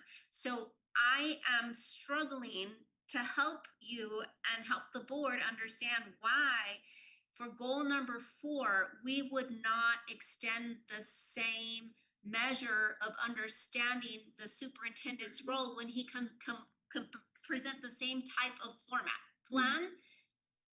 A plan for increasing and complying with these policies, and then showing us that you've implemented your plan, or your plan failed, or your plan succeeded.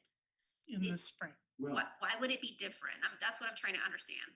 because if you look at evidence, and I just read it, and we've read it, I think it is a challenge to try to have him think through this. I think we need to be able to refine what that statement says. Refine the statement that's included under It says Evidence. Under evidence, not target. Feedback, relevant meeting conformity with academic standards, DLP, PLCs, and all that. Okay. Now, the target says external observer. And that's what we changed. The target is to present a plan in the fall for measuring and improving parental involvement and tribal relations consistent with board policies and the 4 policies. And then the spring to provide a report on the implementation of the plan. The middle category, the evidence, I didn't touch. That's exactly what was in the summative evaluation. I understand that. What I'm saying is that might be difficult for him to figure out. what So to do. you want to succinct it. You want to make it more succinct. To look at that to see whether or not that really is the best way to state what the evidence should be for convey. I have no problem with doing that. It would be a challenge to figure out how to take that statement. It's not even a statement. But we can do it in such a way that we find that we're going to have him produce evidence that makes sense to us. Okay, so what I hear you saying Not is, so much the target, but okay, because there has to be a relationship between the evidence and the target.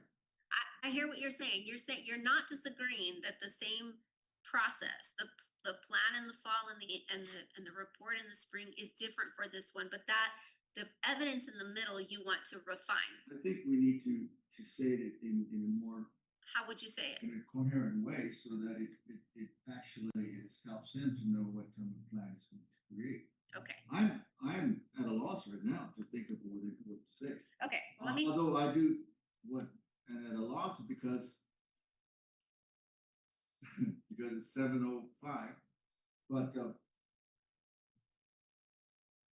these items there are important. And I know, and I can see why they are important. I can see district learning plan, PLCs. See, if you look at the district learning plan,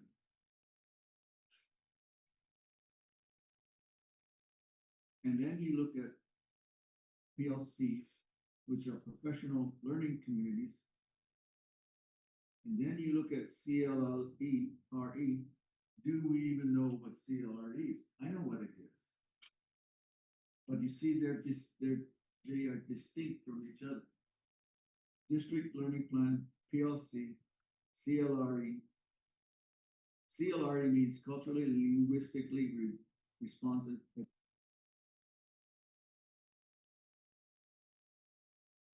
What that means. And equity requirements.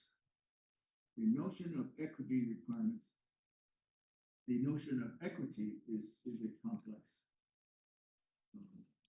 area of education that needs to be defined. Curricular activities that document the inclusion of students, cultural and linguistic backgrounds, that I understand. What I'm saying is that it may be a challenge for him to understand what the evidence is. We may have to restate these things. And actually, I've looked at a lot of these things myself and said, all of these are worthy of refinement as evidence. Because then I sent you a document that I said, these are the 3 questions that I would ask that I think that a superintendent would want to. What am I going to be majoring on? I asked you, I said, he needs to know. So we need to help him know what that means. So he knows that the plan that he's going to create is going to try and address and incorporate the evidence that is going to be part of his targeted plan. And so if I were to take the time to do that right now, I'd have to think about it a bit. And it may take me a little while to figure out how to restate that so that it is useful for him. Superintendent, how would it be useful for you? What would be the things that you would put in there to be useful?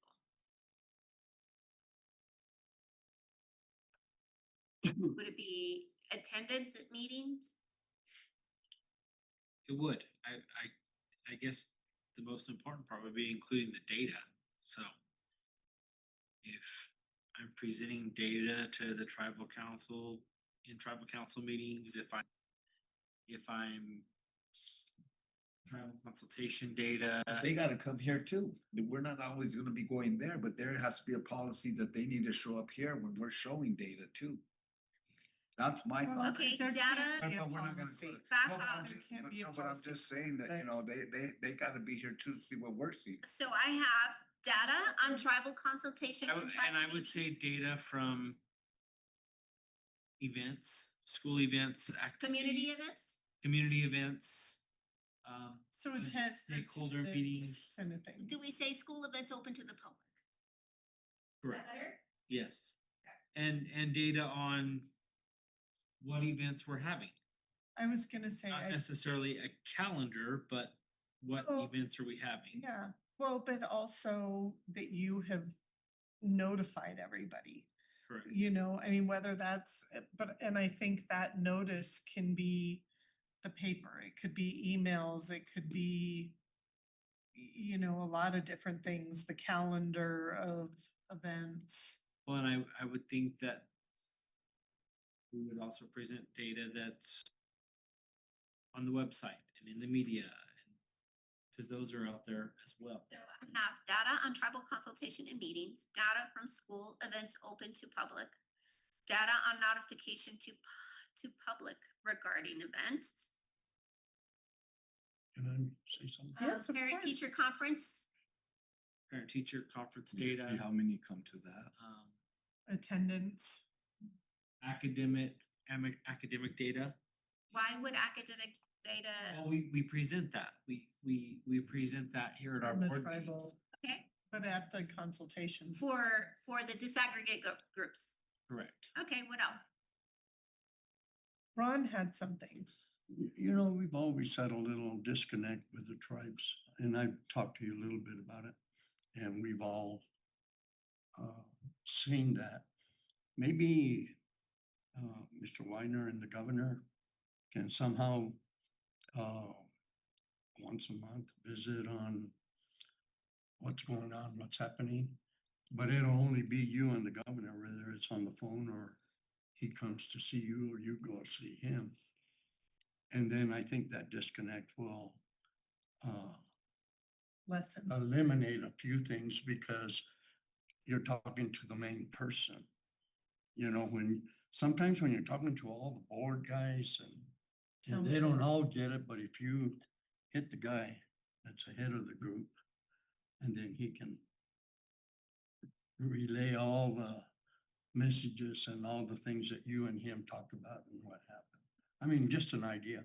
I mean, we've That's a had a very- disconnect with the tribes for when I started 80 years ago. That's what I was gonna ask. Is it just happening now No, that no, her came in, or It's has it been been- going on for years?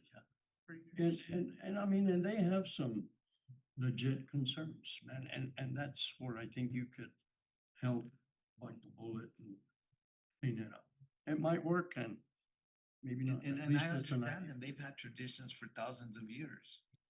You know, they oversee those, because like Guy says, you know, their role is to ensure that their children get. Oh, yeah, they take care of it. Because they've been doing this for thousands of years. Does We've the- only been here 500. Does the DLP, the PLCs, the CLRE, the SEL, and the CTE data, is that important here? I would say yes. And equity requirements? I mean, that's the Yazzie Martinez stuff. That's gotta be. That's really important, but we're still kind of waiting on guidance from the state. Okay. So then what I have here is data on tribal consultations and meetings, data from school events open to public, data on notifications to public regarding events, parent-teacher conference data, academic data, DLP, PLC, CLRE, SEL, and CTE data, period. I mean, that's all good, but you're still gonna have the disconnect. I'm sorry to. Yeah, but we're talking Disagree. about, yeah, no, we're just, what we're talking about right now is the metric. Whether the data exists or not is a different question than whether or not that's the data that he needs to provide to the board. That's Right. that's Right. Dr. Archambault's point. And I understand that we want to be together Right. on decisions. Okay, did we make it through goal number 4? Do you want to see it printed out? I think we need to see it printed out. Okay, But then my question is, now that it is 7:13, we have some policies that we need to address. And I think we probably should get to those before executive. Are we, can I'm- we, I'm ready to print, yeah, or we Okay. can go to the next item and come back to this one. well, the next item is executive, but I think we need to, I think we need to handle these policy questions before we go to executive, because I think executive will also be quite lengthy, but we're worried we have to have first reads On some of these on policies. these policies because we have to put them up for, a vote next week. The question then would be whether or not the board The would, board feels, I just wanted to. would agree to revise the agenda, even though we're not on that agenda item, to revise the agenda at this point to move that agenda item up. Policy before our service. Board members, Good. I think everybody's good with that. So do you want to see if you can find Amanda, and then that way I know that these policy services are important. Board members, if you need to step out for a minute while we're getting Amanda, I'm running now. now would be a great time to step down the hall if need be, and then we'll do these policy services.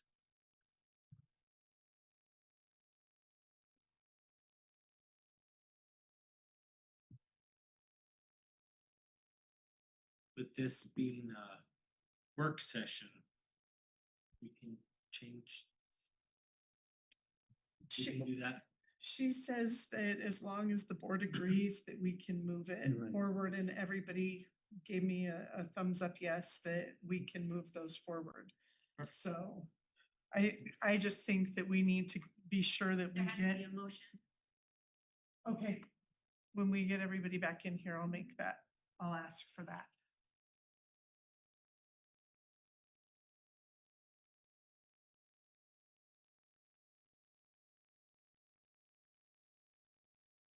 That will be helpful.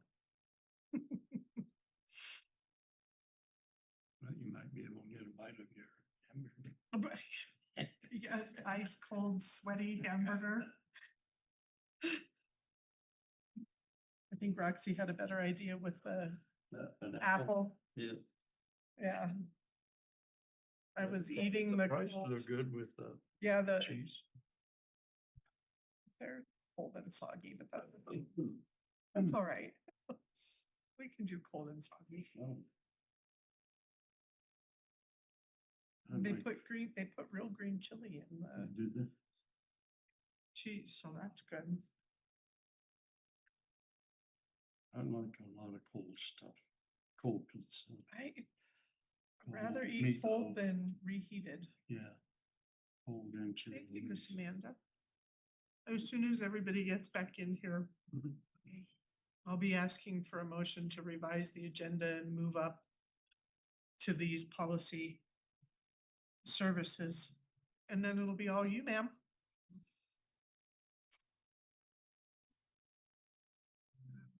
Because it would sure be great to get these first reads done. So that next week we can have action. Yes, and you can That drive home too. because I didn't bring any clothes. Cold fries, cold cheese, How's it's it all going? good. Going? I like cold food though. That's what Rod was just saying. Really? I really like cold Pizza. fried Pizza. chicken. Oh, fried chicken. Oh, yeah. Okay, yes, that is. Yes. Is something, yes. Yeah. All right, we've got Walter here. So. The shot.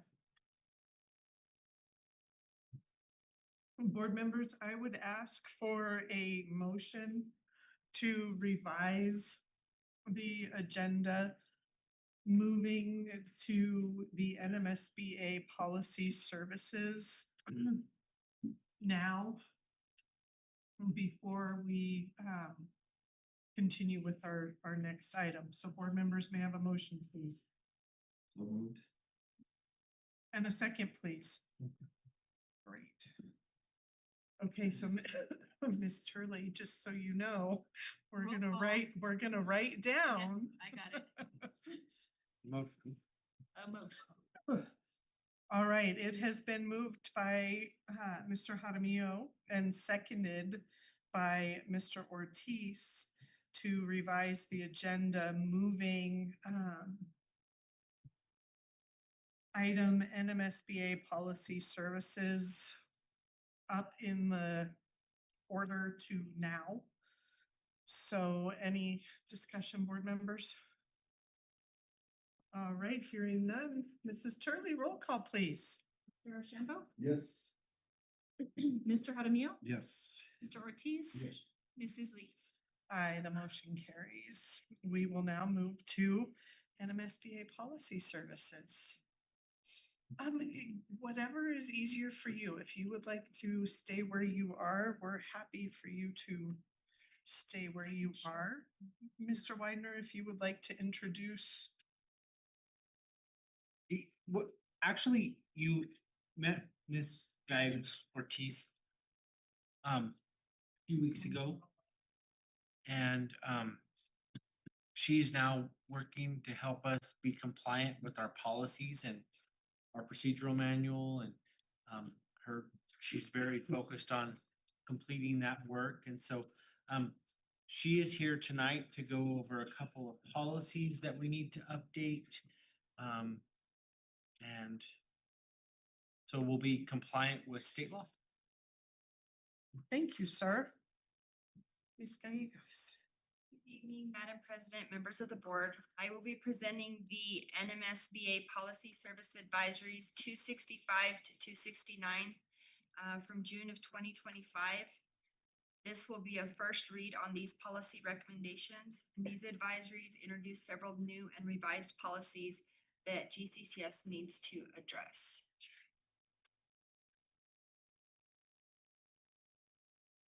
So the first one, advisory 265, this advisory does not change any wording, but is being reviewed solely to add the new policy J5440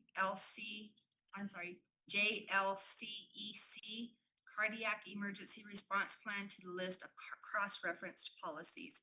So if you look at the very end of that policy advisory, you'll see it at the bottom.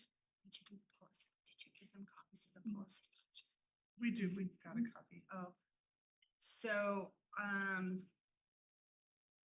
it would be page, 9 of 22. yes. I found it. Sorry about that. Okay, yes, so at the very last part where it's just a cross-reference to for this new policy to be added. Okay, thank you. Are there any questions on this one at all?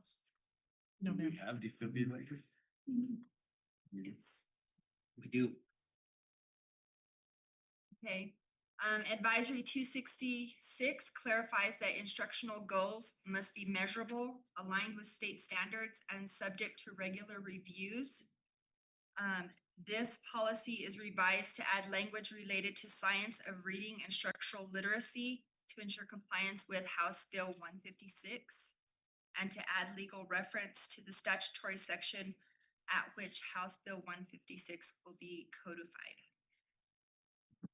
And that's page 11 of 22, board members.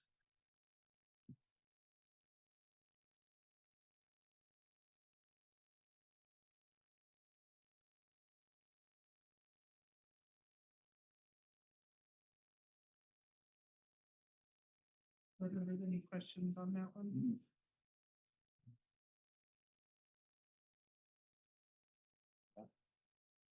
Okay, advisory 267, J3150, use of cell phones and electronic devices in schools. This introduces two model policies. Option A is a full ban during instructional time, and option B allows limited educational use only. So we need to consider which model matches our educational culture and student parent expectations.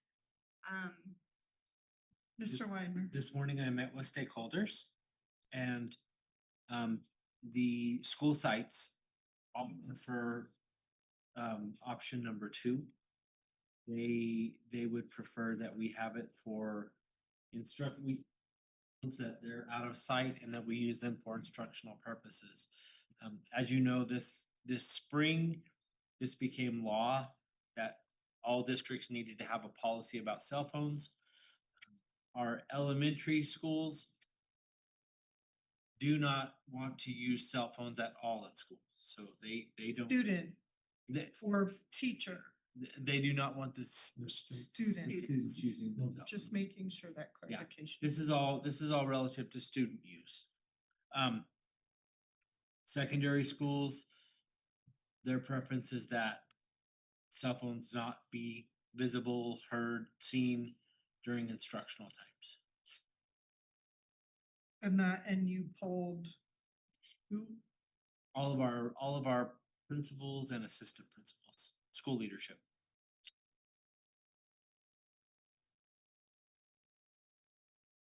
So secondary schools would just be not visible During instructional times. during instruction. And then elementary is at all, not at all. At all. Okay. So board members, that was page 15 of 22. Alternative two. So where in this, Mr. Widener, would we specify and maybe Each school. maybe board legal would help us on this one.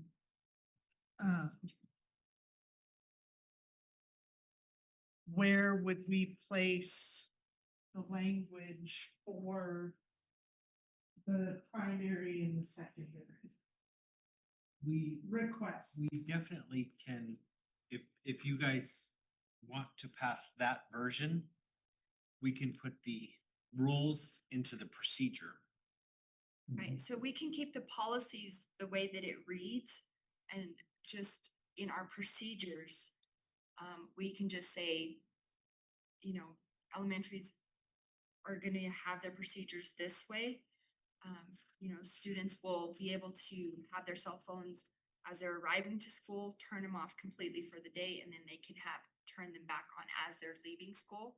And then so we can have procedures for elementary, we can have procedures for middle school, and we can have procedures for high school. And each one of those will be different depending on what the staff are requesting.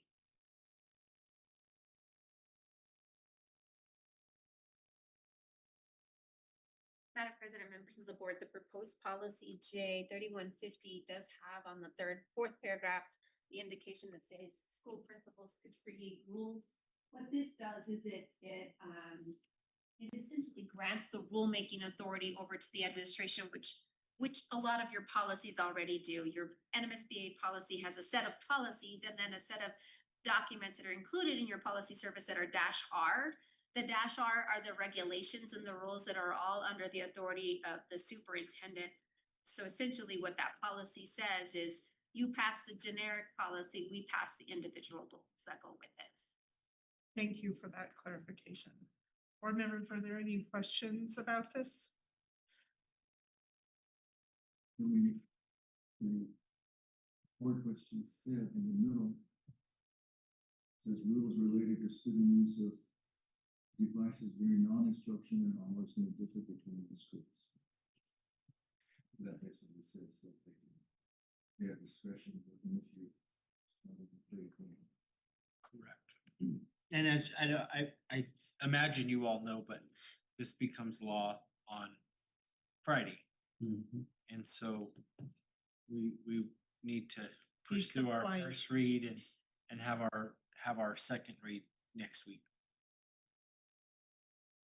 So in that vein, and again, I'm gonna ask again on this just to make sure I've got it. Board council said principals may also make rules with the approval of the superintendent to restrict student use. So doing that, having our procedures in place.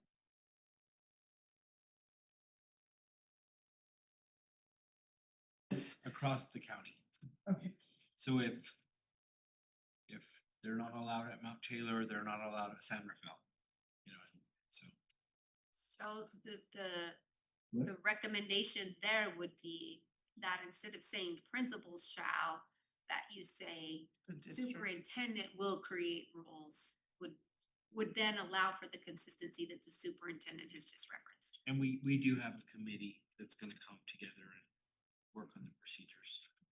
So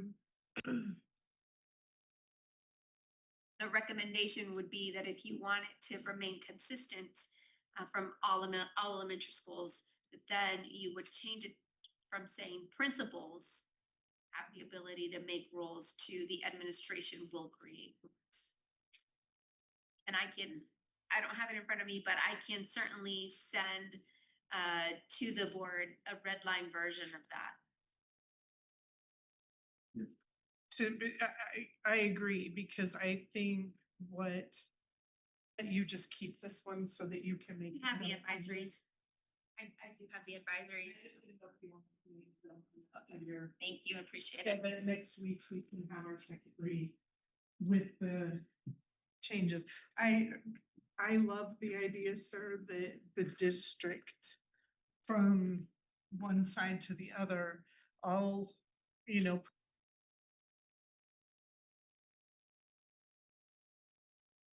or rules is what I should say. Because obviously the whole district will have the policy. Board members, any further on that? No. So elementary schools, however they decide, will be consistent. With secondary schools, it also will be consistent, Correct, both high schools. correct. Okay. All three high All three high schools. Excellent. Anything else? Okay. Thank you, ma'am. Advisory 268 mandates AEDs at each campus, staff training, and a clear cardiac emergency response plan. This is a new policy that's provided to comply with House Bill 54. So everything in this policy is new. So the whole policy is new, correct?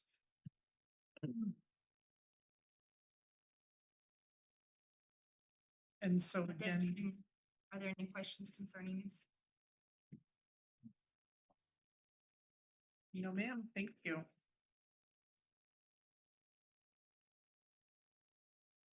Advisory 269 requires parental notification and consent. Certified supervision and emergency response procedures for water-based activities. This policy is added to address the new requirements in House Bill 532 that school board adopt water safety guidance.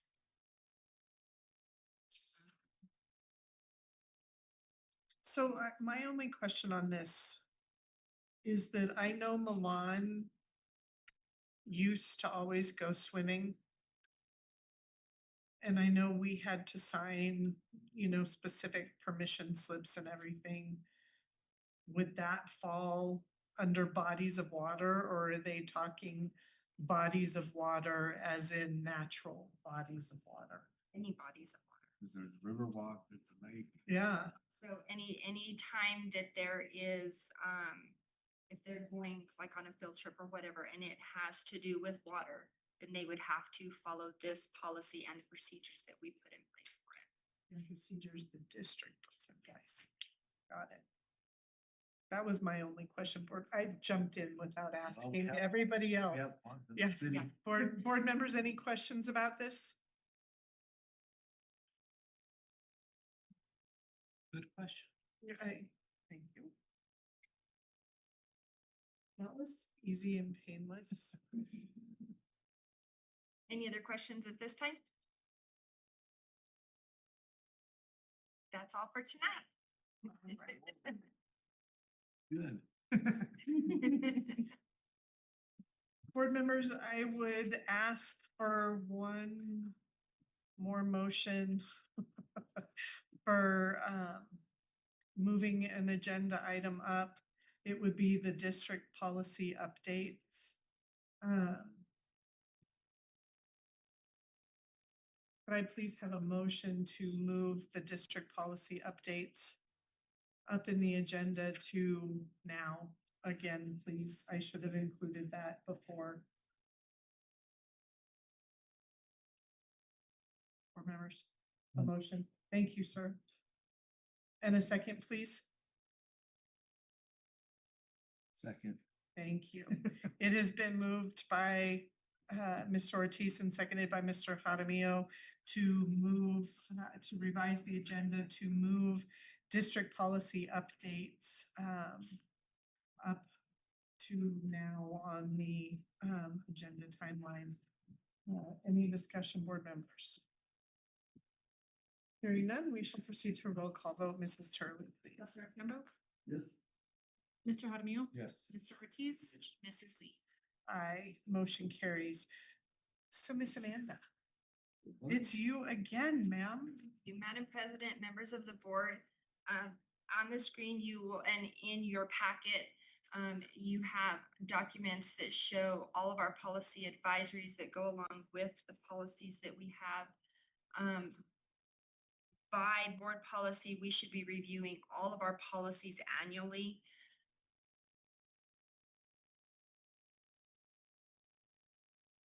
And seeing when was the last time these policies were reviewed by the board, documented. And this is kind of just a breakdown of policy advisories and showing whether a first read, second read, and approval were done on these things. So there are several policies that still need to be reviewed and updated along with, and these are just the policy advisories. There are also other policies that need to be reviewed that have not come up on policy advisories before. But we need to start looking at those annually to make sure that revisions don't need to be made, or making the correct revisions that go along with what what we're doing with the district, if that needs to happen. So I requested to bring it today to see how we want to move forward with this, because we could do it in several different ways. We could do one section at a time, or if we want to say which section of the policy manual do we want to look at first, how many policies do we want to bring to the board each time we do a review, things like that, just so that we know, so that I know how to move forward with this for you guys. So board members looking, and Amanda, I'm sorry, Ms. Gallegos. Everything that is in red, obviously in that far column, means it needs our attention. Yes. And so, board members, Ms. Gallegos did a great job reviewing all of these things. And so I think the biggest question here is, if we're looking at what the policy titles are,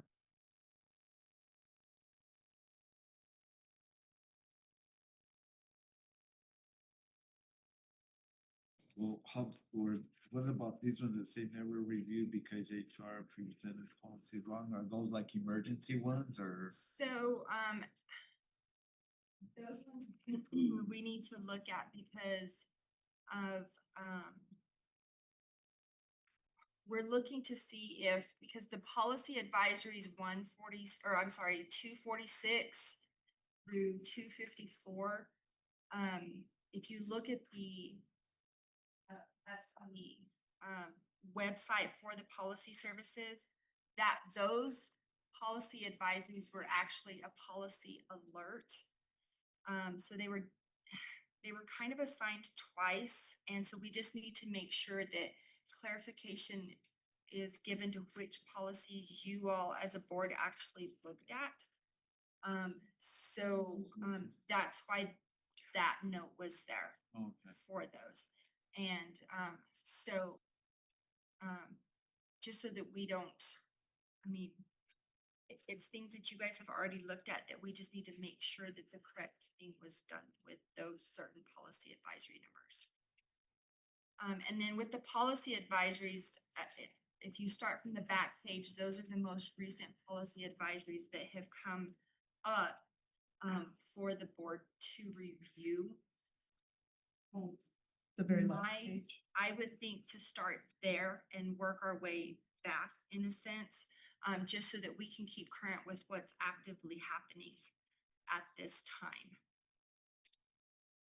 Student discipline, administering medicines, community use of facilities, public conduct on school property, tobacco use, detention of students, student conduct, student dress, school schedules and course loads, graduation requirements, graduation exercises, student discipline, emergencies, instructional goals, use of cell phones, which thankfully we're doing, cardiac emergency, which we're doing, and water safety, which we're doing. Those were the Those ones were that the we're big- doing today. And then there was another policy advisory that just came out that is not on here that I will request to have probably on the next agenda. If I could ask one favor, since you have the document, would you be able to, as far as policy title goes, would you be able to alphabetize that so we could look at it? Because it, obviously, community use of facilities, those would all be grouped together in just how we're looking at this.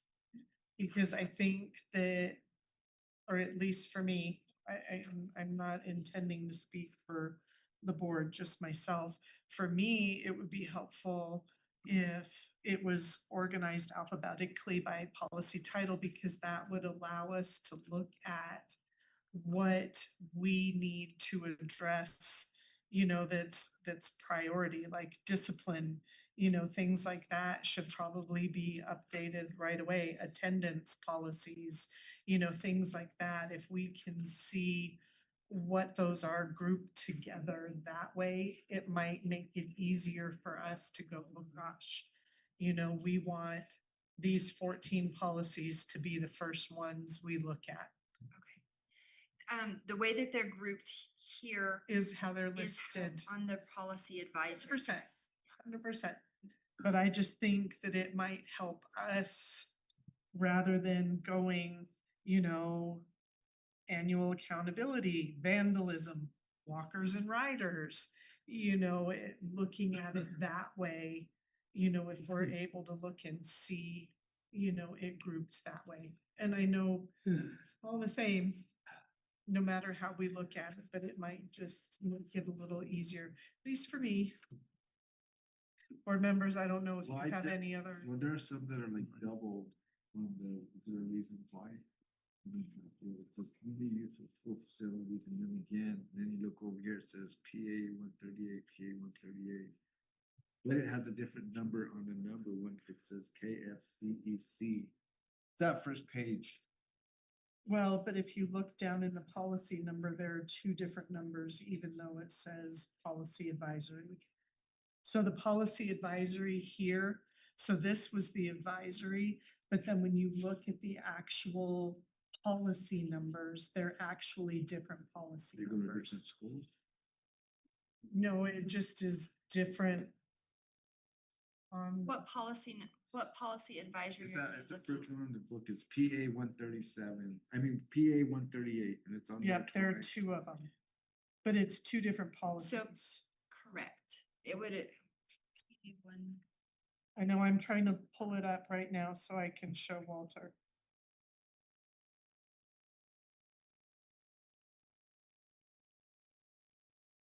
So, The one, the So- different school. no, so right here, you would, this 1650 is the whole community use of facilities.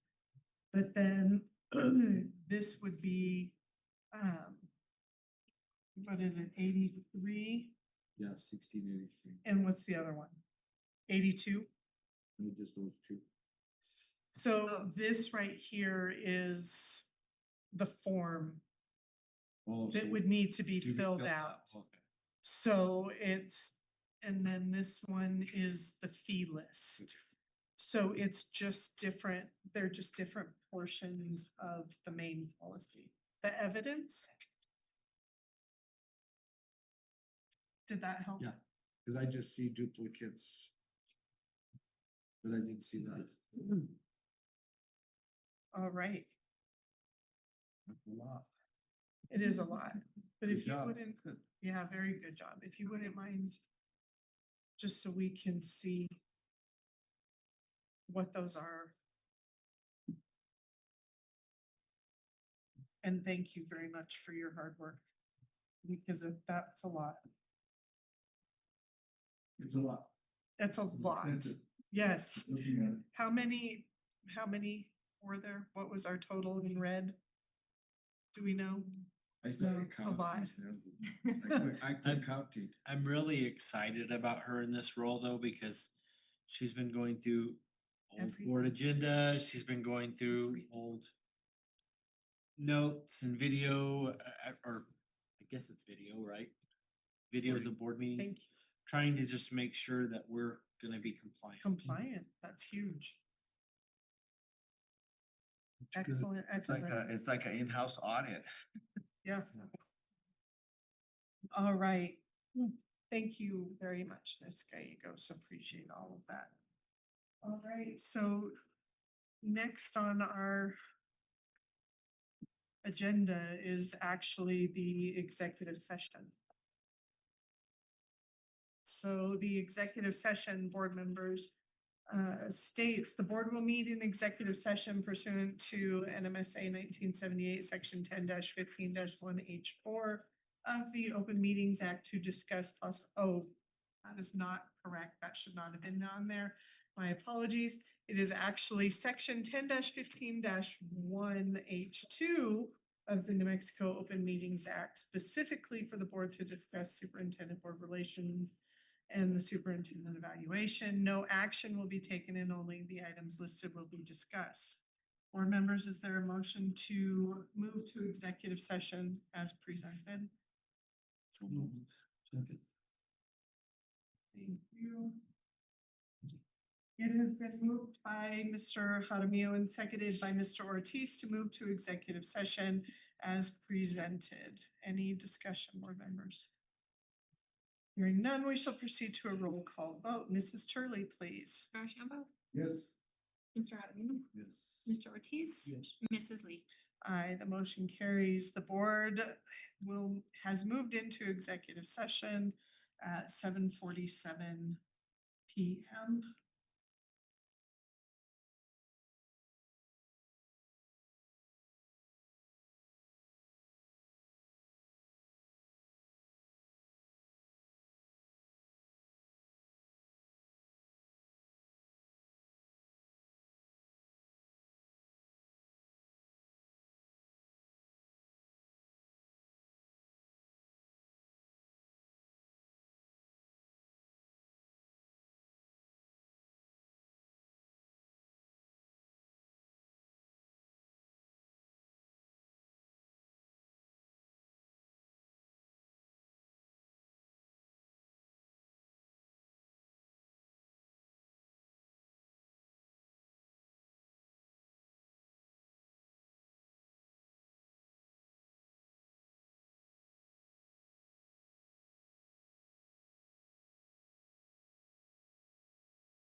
Act specifically for the board to discuss superintendent board relations and the superintendent evaluation.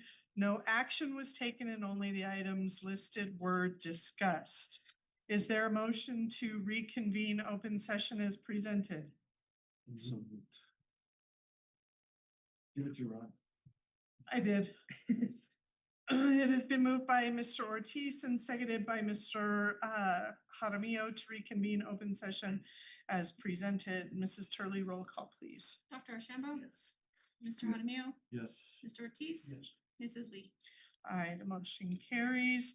The board has reconvened, motion carries, board has reconvened at 9:18 PM. We have two action items. The first is consideration of approval of the letter to the superintendent. Board members, is there a motion to approve the letter to the superintendent? I'll move to approve. And a second? I'll second it. It has been moved by Mr. Ortiz and seconded by President Lee to approve the letter to the superintendent. Any discussion? Hearing none, we shall proceed to a roll call vote. Mrs. Turley, please. Dr. Ashambo? Yes. Mr. Jaramillo? Yes. Ortiz? Yes. Mrs. Lee? Aye, the motion carries. Second is consideration of approval of the superintendent evaluation instrument for the formative evaluation portion. Board members, is there a motion to approve the superintendent evaluation instrument for the formative portion?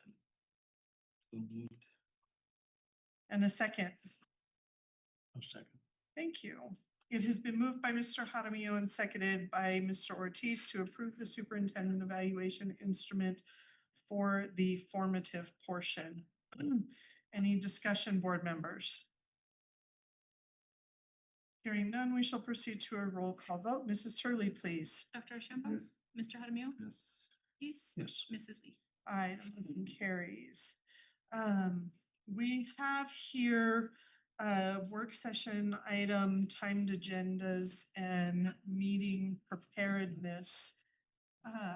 I sent a letter to the board back in June that was talking about how, as a board, we could become more productive, more streamlined, and a couple of the different training sessions that I've been to recently with NMSBA and Dr. Steinhaus and the law conference with Cuddy and McCarthy all talked about doing timed agendas. This doesn't limit board members' participation and being able to comment and ask questions. It simply is dialing in the time spent on those to allow board members to be more productive, you know, get more things done. And I think one of the things that we have learned over these last couple of meetings is that we have a lot of policies that we're going to have to be implementing. And part of, you know, getting through these meetings is going to be needing to be more efficient with our times. And so I would love to have feedback on the board about timed meetings. We did include in the board packet a sample of what these timed agendas could be. We literally, when Mr. Widener and I were working on composing this draft agenda, we just put 5 minutes, 3 minutes, just for ease of creating the draft. Obviously, we would want to make sure that we adjust the time accordingly to whatever the topic is. You know, if we're having a data presentation, that's obviously gonna be more time in the presentation portion, but we would like to streamline how much time we're spending on comments and just be able to get it to be a little bit more efficient. And so in that, we would build in time for, you know, each board member to be able to have comments or ask questions, but it's more about streamlining and becoming more efficient as we sit here in almost the 6th hour of this meeting. And the feedback that I have received from board members is that our meetings are quite lengthy and everybody would like to streamline if possible. So again, feedback, comments, questions. With those times and numbers, that's about 2 hours, but in itself there. Right. I mean, and I think a 2-hour meeting is a reasonable meeting, and obviously it would go longer if we had a lot I more could be, I topics could to be off this. by 15 minutes, but it. Well, again, this was, Like 175 minutes. right, which would be closer to 3 hours. Nobody wants to comment. But, you know, we work with kind of reminding us and we.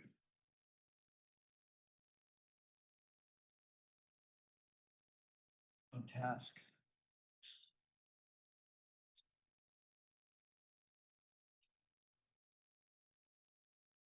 I think that the topic is probably larger than that. I think that we need to do a self-assessment to go through that process and include the meetings like this, so that we talk about all those things that can help us be a better board. And we do have an instrument within our policy manual. I don't know if it's that good, but I think the whole notion of board meetings, whether or not we've read the materials or not, all could fit into just a comprehensive self-assessment of ourselves and sit down and talk about it. Include this to be one of those topics that we will talk about. Well, we're here to talk now. But I don't have any comments. You talk about that, but these forms are. Well, I hadn't gotten to that part yet. I Okay. hadn't even talked about that. I was just going with agenda. The agenda says timed agendas. Yeah. So that's the discussion that we're addressing now.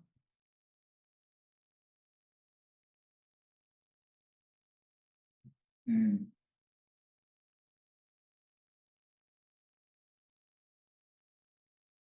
I guess the agendas are oftentimes influencing how much time we're going to take.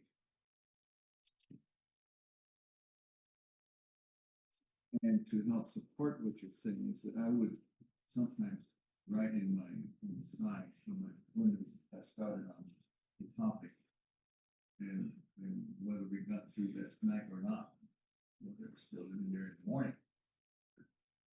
And so sometimes I could see that we were taking a lot of time with some items. And so when we see an agenda item, I think we kind of knew that it's the evaluation instrument was going to take a long time. Oh, 100%. So we know that some of these items are going to take. Absolutely. Hence the work session. And so there are two kinds of meetings, a work session, which we took 6 hours, and then there's the regular bi-monthly board meetings. where we have the agendas of the business on that. And, I think it would be ideal if we can get through by no later than 8, preferably 7. I mean, I'd be happy 7:30, 8 o'clock, but again, that's trying to line out the time so that we can stick to it. And that's why this is a suggestion. We can propose suggested amounts of time for items so that we know that we can get through them. That would be, reasonable to do.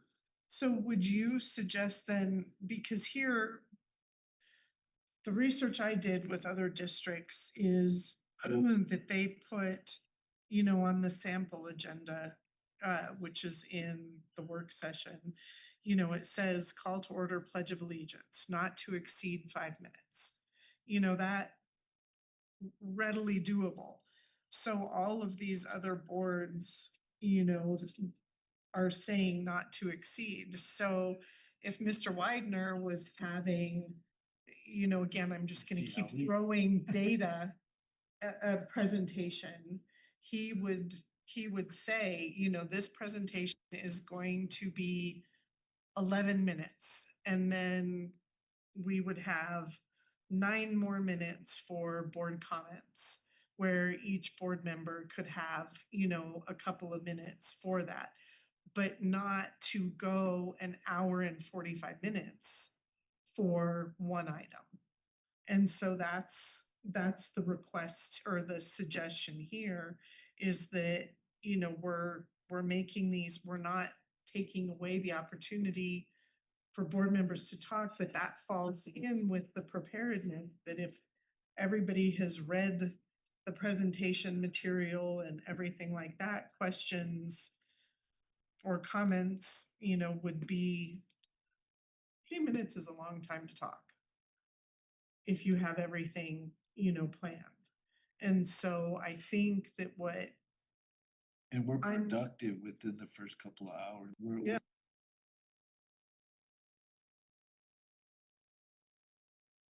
we're tired, we're exhausted.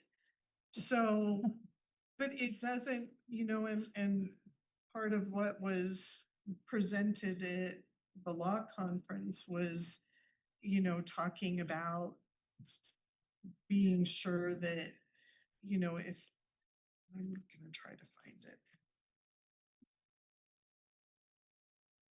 It might be. I mean, we were elected to do this, but we just need to be more efficient, streamlined. I mean, I don't mind being here. But it's a good idea because of the conference they do say, and they stay on target too, when they have those conferences, they're like, oh, I'm running behind, so they're trying to, so we can learn to be on time. Like I was saying, we've got to put the hammer to it and just learn to do it. So would you say, Guy, then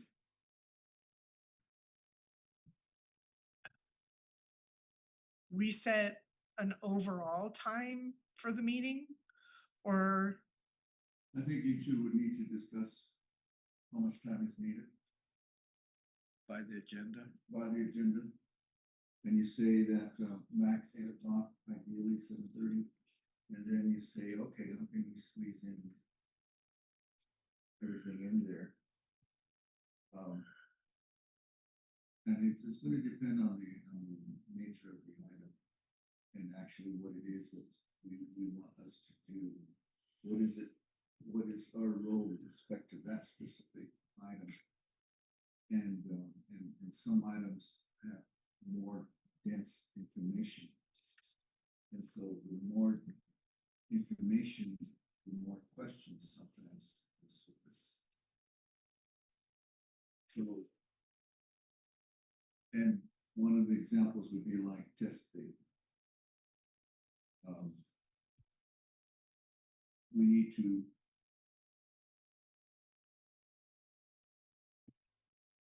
the presentations of test data create questions or comments. So it may be how the agenda item is prepared. If the item, if we know that the item is going to create a lot more questions, maybe we need to pre-answer them in the packet so that. Well, and I think that aligns with what we just discussed Yeah, is that. about having the availability to discuss with the superintendent, because I think oftentimes we are sharing a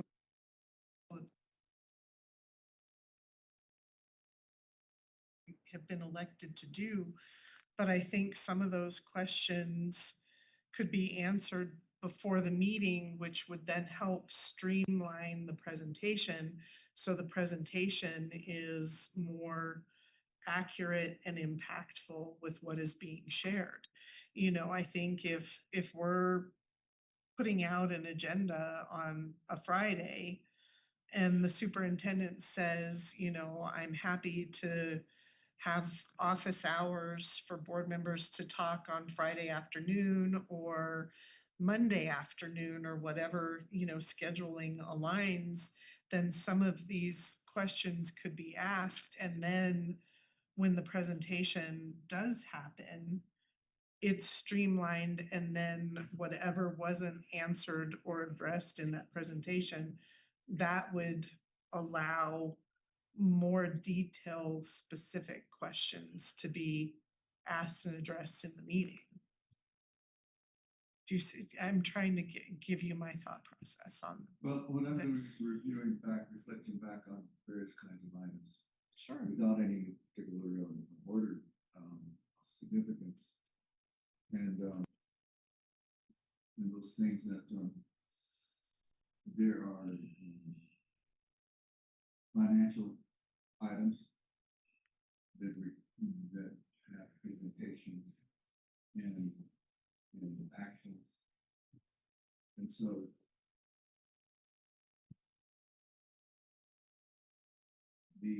I guess it depends on that item.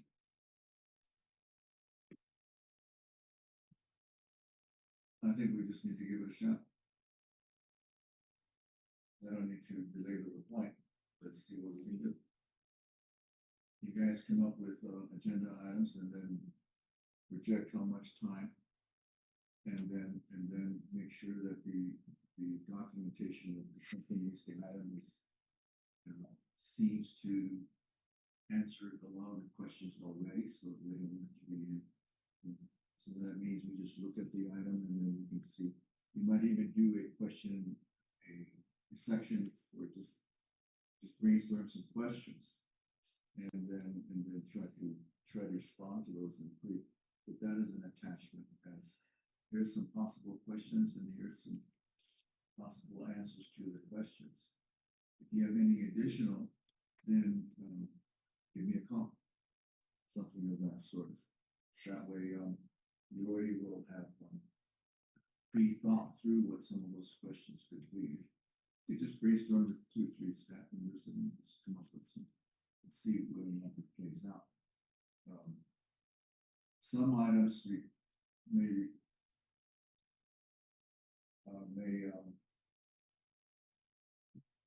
may need a logical format that leads us to a I guess we have to figure out what is it that the purpose of that item. Is the purpose to have the board act on the item? If that's an action item, then that requires specific kind of information. If it's just a report, then how does the board deal with reports that are not actionable? They're just reports. Are we there to seek clarification? And that's the part that probably we would need some work session for ourselves, is say, okay, if an item comes up, you know, let's see if God can stay focused on the issue, the question. And say, we only have this amount of time, and we try to go with that. Right. So it means I gotta not say any more after that, and let anybody else who wants to say something, say something. But if it's a report, it's, I don't know what else we can, we're not gonna be trying to influence it, you know, he's already Right. made the report. Right. It's the items that require action Action. that, that we deserve as a board More to have a say so. Sure. That's why we're hiring people. people. Well, and I think, but I think that, and this will segue, and I appreciate your feedback on that. Did you have any? No.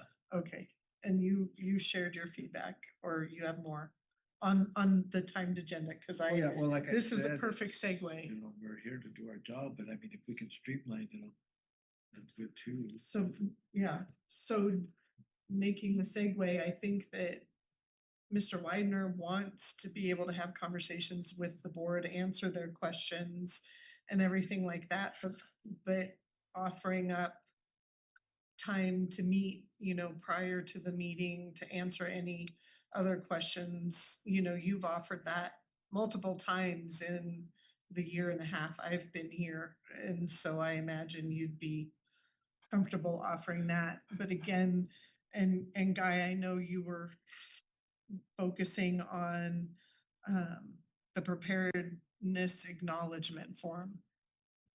I did this as a suggestion from several other districts that attended, you know, the last couple of conferences.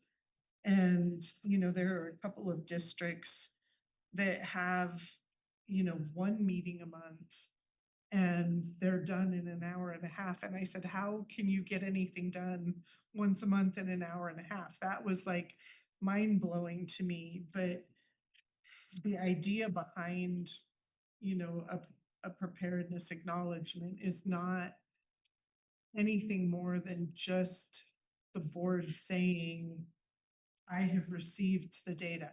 It doesn't have to be this. This was an idea from several other districts.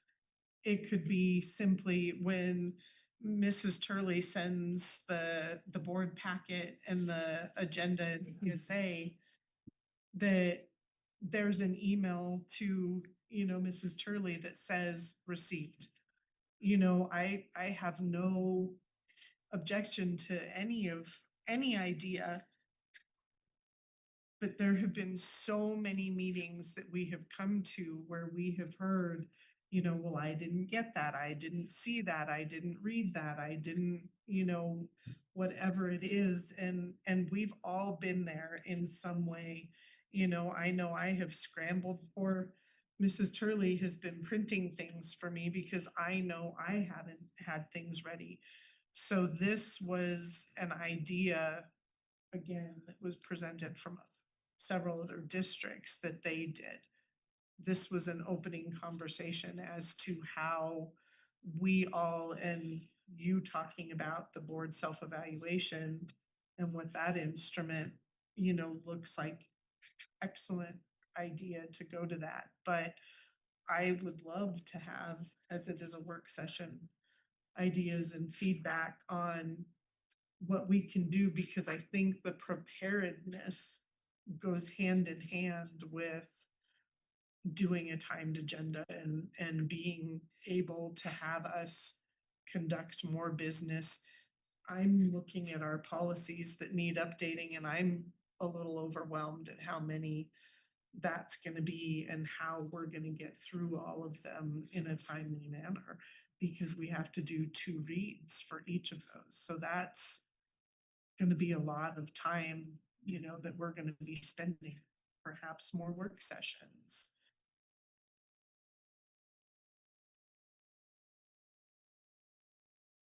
The idea of preparedness acknowledgement.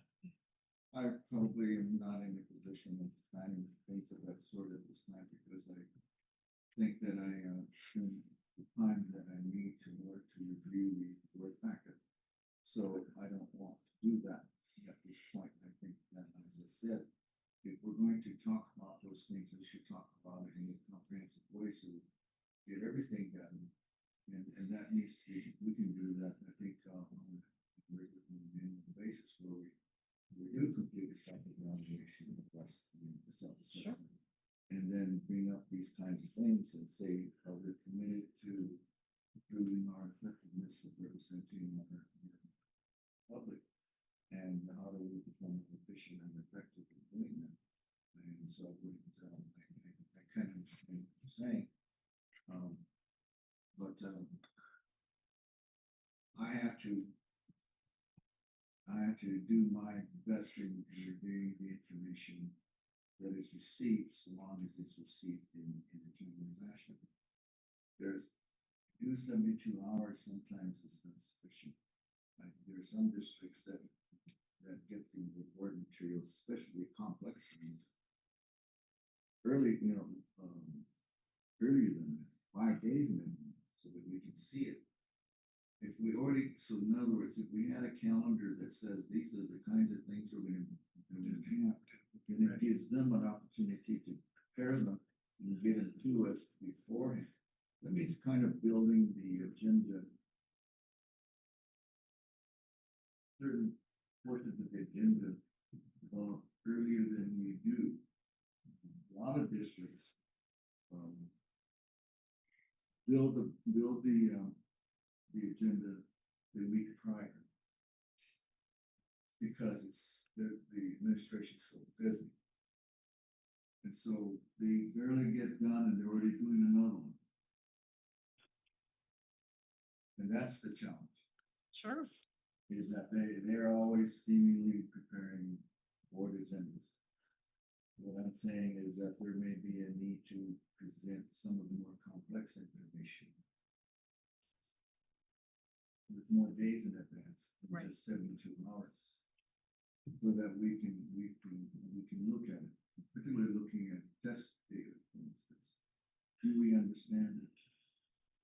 If there is a written explanation that accompanies the test data, it then may eliminate question. Then we could, oh, okay, he explained it. So we don't have to wait for the oral presentation, because the oral presentation takes a great deal of time. Like the last time, you gave us 50 pages. Yeah, 57. And so I reviewed them all, but then he didn't tell us that he was going to do only 20. Yeah, 29. So that meant that there were critical data that was not looked at, that should have been, that in my mind, should have been discussed.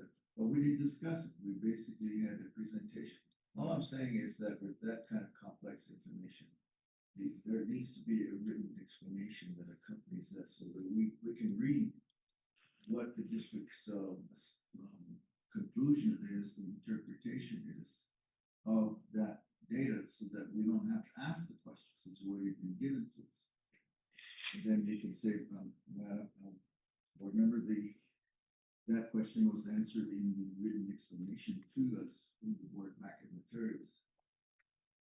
That way we can diminish down some of those things. And I guess basically, what is the purpose of the agenda item?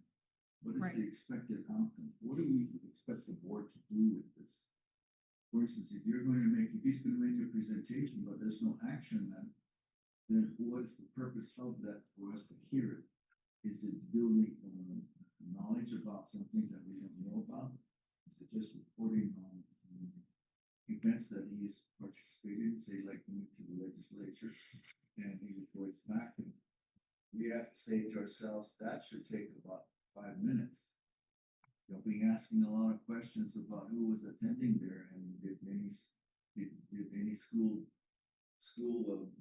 music program make a presentation. In other words, bird walking. Right. But I think enjoy that bird goes, right, but I That's- think that's the that thing. goes, I think this all goes again. I'm shoving this towards Mr. Widener. Him having the office hours and the availability to discuss things and answer some of these questions.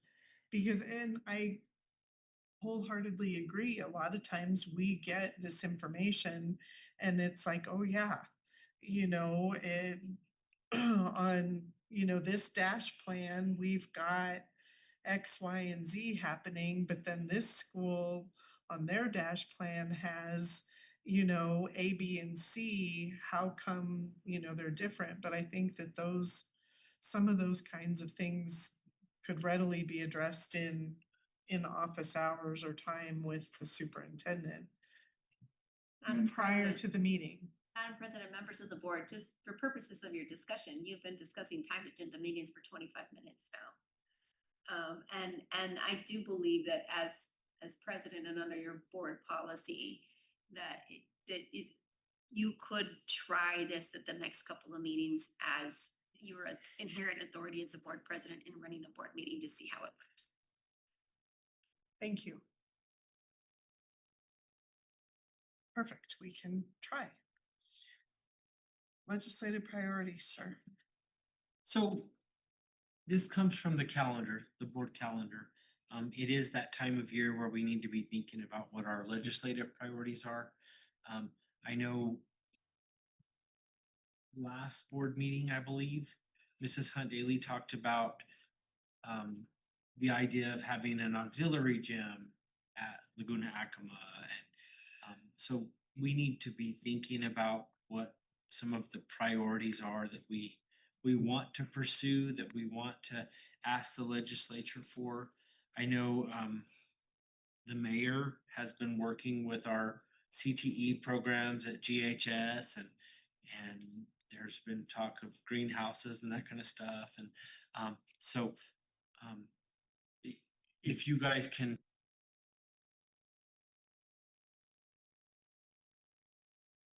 set, I think that can kind of help us as we go to the legislature and prepare for next legislative season.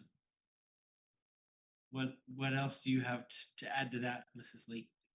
I was gonna say, I think the biggest thing is gonna be for more continued work sessions where we can have the open dialogue about what things are important, for each of us to address. I think that, we all have individual things. I think, me, CTE has always been something I've really wanted us to, pursue, and that is something that is a common topic. I think that Guy has talked a lot about budget preparedness and how, the legislative things are impacting us, talking about federal funding and things. So I think all of that ties in to, being able to have these work sessions more regularly. We had talked about trying to maybe have one in conjunction with like the second meeting of the month, or, where, whatever. So you all had a lot of agendas that started as a work session and then moved into, the board meeting where you had your action items and whatever. So you had two portions where it was a work and then a regular meeting. I don't know if, doing something like that once a month, or if you all like more having a totally separate work session where it isn't tied to following a meeting, following right Well, away. you three have been through making agendas and stuff, so you guys know how, what the difficult, like have never done it, guys done it, Ron's done it, you've been doing it, you guys would know what would be more efficient. Well, I Cause think you have to it's put it together, scheduling. just like you guys. I did. think scheduling is really the Yeah, we went biggest through it for too. all Yeah, of us, like yeah. I said, I've never experienced it, so I don't know. You laughed when I told you, You we guys need know, work you sessions, guys and have you to said sit down good and luck. build agendas and plan it, and you have to make all the board members happy, it's a hard job.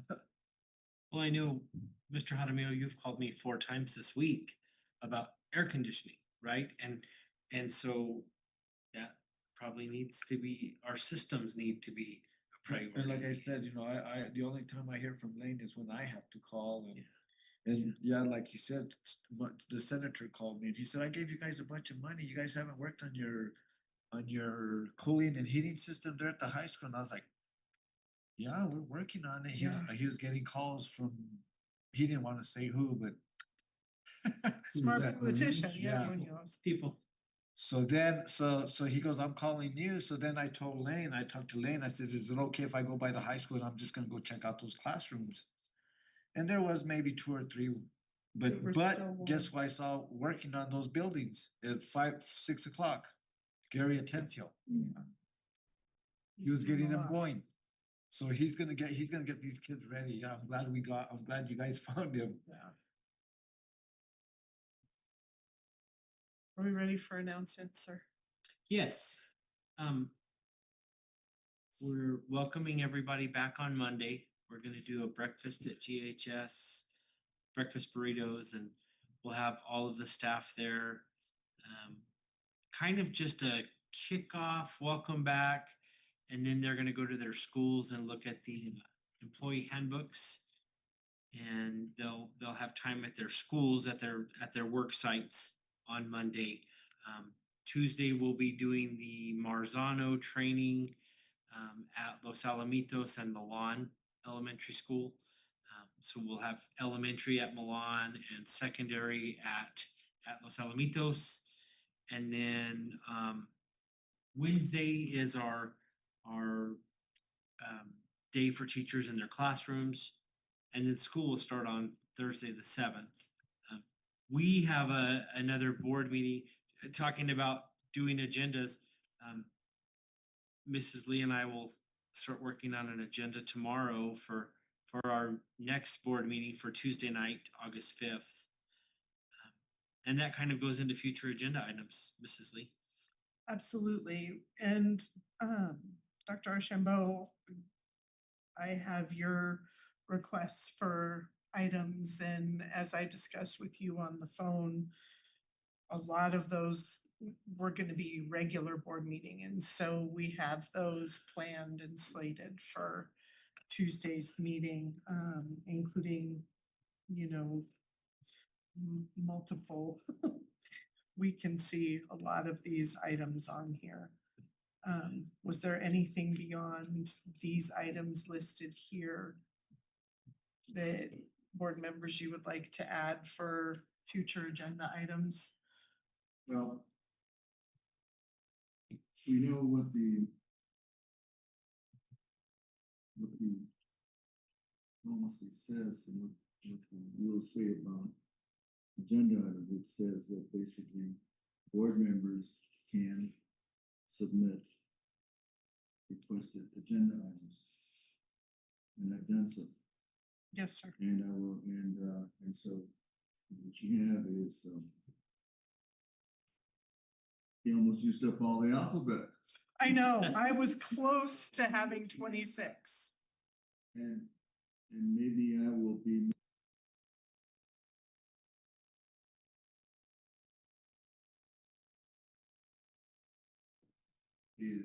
Is this board prepared to set student outcome goals for this coming year? We do not have student outcome goals for this year.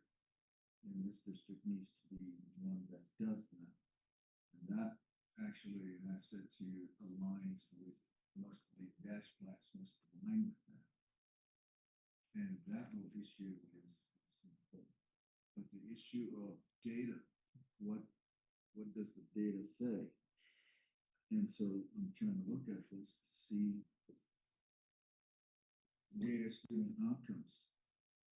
We know that the dash plans and our plan for this must be based upon that from the velocity. You do have the data. We need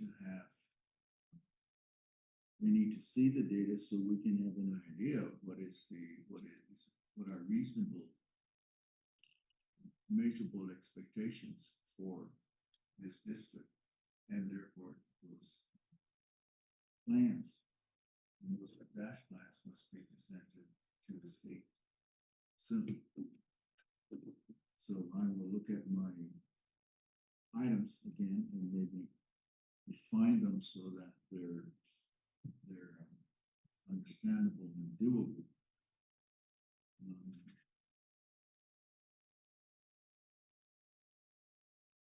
A bunch. But I've stated those since July 14th. So I need to see that that items are going to be surfacing at some point. Yes, Thank sir. you. Mr. Ortiz, anything? No. Mr. Haramio, anything? All right, board members, Superintendent Widener, recommendation. I recommend that we adjourn this meeting. Board members, is there a motion to adjourn as presented? The president, please. Second. I know, Asked you. right, I won't. It has been moved by Mr. Ortiz and seconded by Mr. Jaramillo to adjourn the meeting as presented. Mrs. Turley, roll call, please. Rochambeau, Aye. Mr. Haramio, Mr. Ortiz, Yes. Mrs. Lee. Aye, motion carries, board adjourned at 9:58 PM.